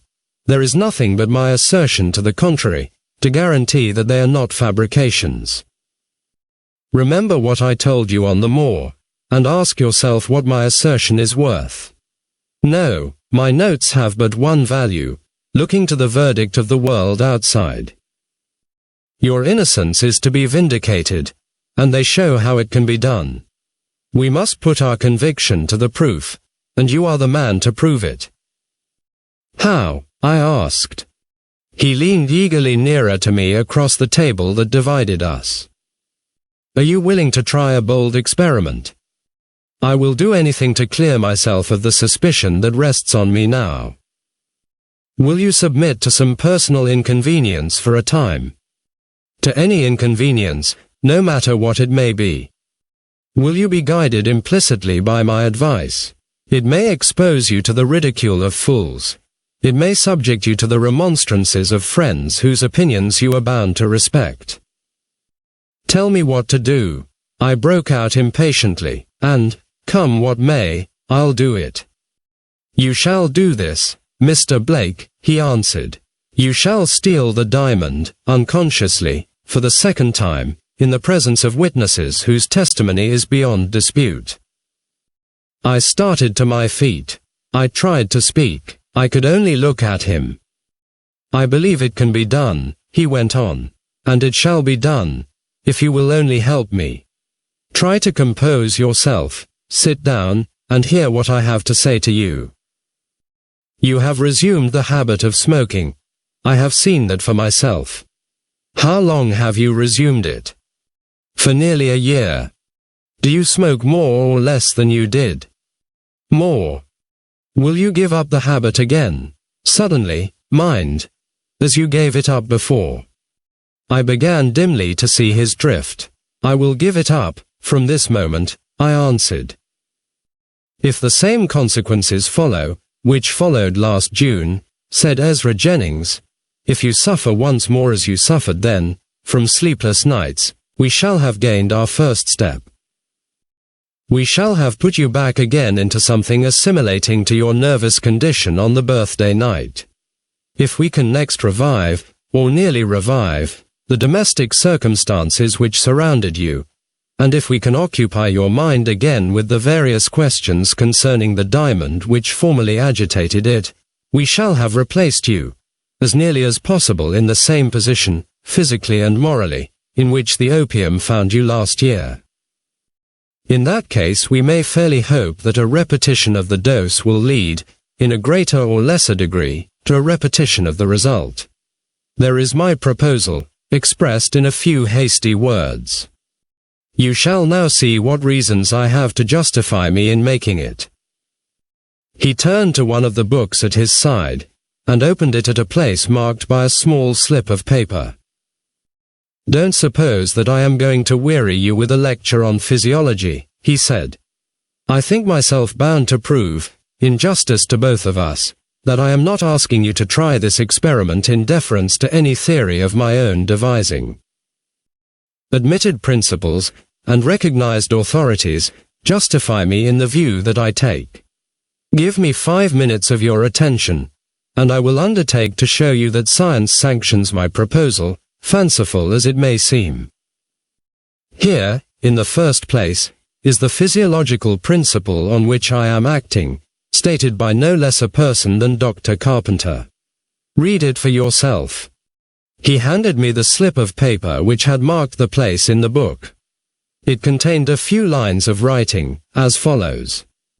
There seems much ground for the belief that every sensory impression which has once been recognized by the perceptive consciousness is registered, so to speak, in the brain, and may be reproduced at some subsequent time, although there may be no consciousness of its existence in the mind during the whole intermediate period. Is that plain, so far? Asked Ezra Jennings. Perfectly plain. He pushed the open book across the table to me, and pointed to a passage, marked by pencil lines. Now, he said, read that account of a case, which has, as I believe, a direct bearing on your own position, and on the experiment which I am tempting you to try. Observe, Mr. Blake, before you begin, that I am now referring you to one of the greatest of English physiologists. The book in your hand is Dr. Elliotson's Human Physiology, and the case which the doctor cites rests on the well-known authority of Mr. Combe. The passage pointed out to me was expressed in these terms. Dr. Abel informed me, says Mr. Combe, of an Irish porter to a warehouse, who forgot, when sober, what he had done when drunk, but, being drunk, again recollected the transactions of his former state of intoxication. On one occasion, being drunk, he had lost a parcel of some value, and in his sober moments could give no account of it. Next time he was intoxicated, he recollected that he had left the parcel at a certain house, and there being no address on it, it had remained there safely, and was got on his calling for it. Plain again? Asked Ezra Jennings. As plain as need be. He put back the slip of paper in its place, and closed the book. Are you satisfied that I have not spoken without good authority to support me? He asked. If not, I have only to go to those bookshelves, and you have only to read the passages which I can point out to you. I am quite satisfied, I said, without reading a word more. In that case, we may return to your own personal interest in this matter. I am bound to tell you that there is something to be said against the experiment as well as for it. If we could, this year, exactly reproduce, in your case, the conditions as they existed last year, it is physiologically certain that we should arrive at exactly the same result. But this, there is no denying it, is simply impossible. We can only hope to approximate to the conditions, and if we don't succeed in getting you nearly enough back to what you were, this venture of ours will fail. If we do succeed, and I am myself hopeful of success, you may at least so far repeat your proceedings on the birthday night, as to satisfy any reasonable person that you are guiltless, morally speaking, of the theft of the diamond. I believe, Mr. Blake, I have now stated the question, on both sides of it, as fairly as I can, within the limits that I have imposed on myself. If there is anything that I have not made clear to you, tell me what it is, and if I can enlighten you, I will. All that you have explained to me, I said, I understand perfectly. But I own I am puzzled on one point, which you have not made clear to me yet. What is the point? I don't understand the effect of the laudanum on me. I don't understand my walking downstairs, and along corridors, and my opening and shutting the drawers of a cabinet, and my going back again to my own room. All these are active proceedings. I thought the influence of opium was first to stupefy you, and then to send you to sleep. The common error about opium, Mr. Blake. I am, at this moment, exerting my intelligence, such as it is, in your service, under the influence of a dose of laudanum, some 10 times larger than the dose Mr. Candy administered to you. But don't trust to my authority, even on a question which comes within my own personal experience. I anticipated the objection you have just made, and I have again provided myself with independent testimony which will carry its due weight with it in your own mind, and in the minds of your friends. He handed me the second of the 2 books which he had by him on the table. There, he said, are the far-famed confessions of an English opium eater. Take the book away with you, and read it. At the passage which I have marked, you will find that when De Quincey had committed what he calls a debauch of opium, he either went to the gallery at the opera to enjoy the music, or he wandered about the London markets on Saturday night, and interested himself in observing all the little shifts and bargainings of the poor in providing their Sunday's dinner. So much for the capacity of a man to occupy himself actively, and to move about from place to place under the influence of opium. I am answered so far, I said, but I am not answered yet as to the effect produced by the opium on myself. I will try to answer you in a few words, said Ezra Jennings. The action of opium is comprised, in the majority of cases, in 2 influences, a stimulating influence first, and a sedative influence afterwards. Under the stimulating influence, the latest and most vivid impressions left on your mind, namely, the impressions relating to the diamond, would be likely, in your morbidly sensitive nervous condition, to become intensified in your brain, and would subordinate to themselves your judgment and your will exactly as an ordinary dream subordinates to itself your judgment and your will.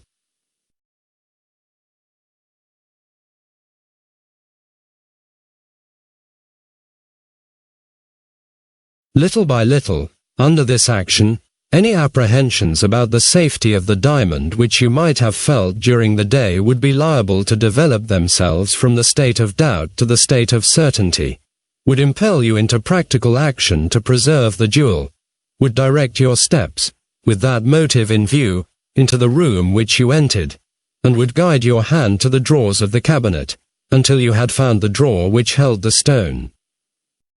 In the spiritualized intoxication of opium, you would do all that. Later, as the sedative action began to gain on the stimulant action, you would slowly become inert and stupefied. Later still you would fall into a deep sleep. When the morning came, and the effect of the opium had been all slept off, you would wake as absolutely ignorant of what you had done in the night as if you had been living at the Antipodes. Have I made it tolerably clear to you so far?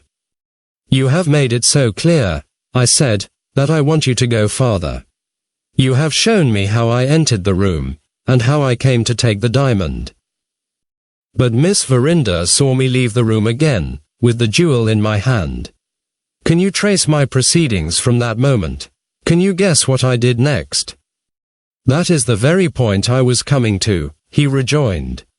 It is a question with me whether the experiment which I propose as a means of vindicating your innocence may not also be made a means of recovering the lost diamond as well. When you left Miss Verinder's sitting room, with the jewel in your hand, you went back in all probability to your own room. Yes, and what then? It is possible, Mr. Blake, I dare not say more, that your idea of preserving the diamond led, by a natural sequence, to the idea of hiding the diamond, and that the place in which you hid it was somewhere in your bedroom. In that event, the case of the Irish porter may be your case. You may remember, under the influence of the second dose of opium, the place in which you hid the diamond under the influence of the first. It was my turn, now, to enlighten Ezra Jennings. I stopped him, before he could say any more. You are speculating, I said, on a result which cannot possibly take place. The diamond is, at this moment, in London. He started, and looked at me in great surprise. In London, he repeated. How did it get to London from Lady Verinder's house? Nobody knows. You removed it with your own hand from Miss Verinder's room. How was it taken out of your keeping? I have no idea how it was taken out of my keeping. Did you see it, when you woke in the morning? No. Has Miss Verinder recovered possession of it? No. Mr. Blake, there seems to be something here which wants clearing up. May I ask how you know that the diamond is, at this moment, in London? I had put precisely the same question to Mr. Bruff when I made my first inquiries about the Moonstone, on my return to England. In answering Ezra Jennings, I accordingly repeated what I had myself heard from the lawyer's own lips, and what is already familiar to the readers of these pages.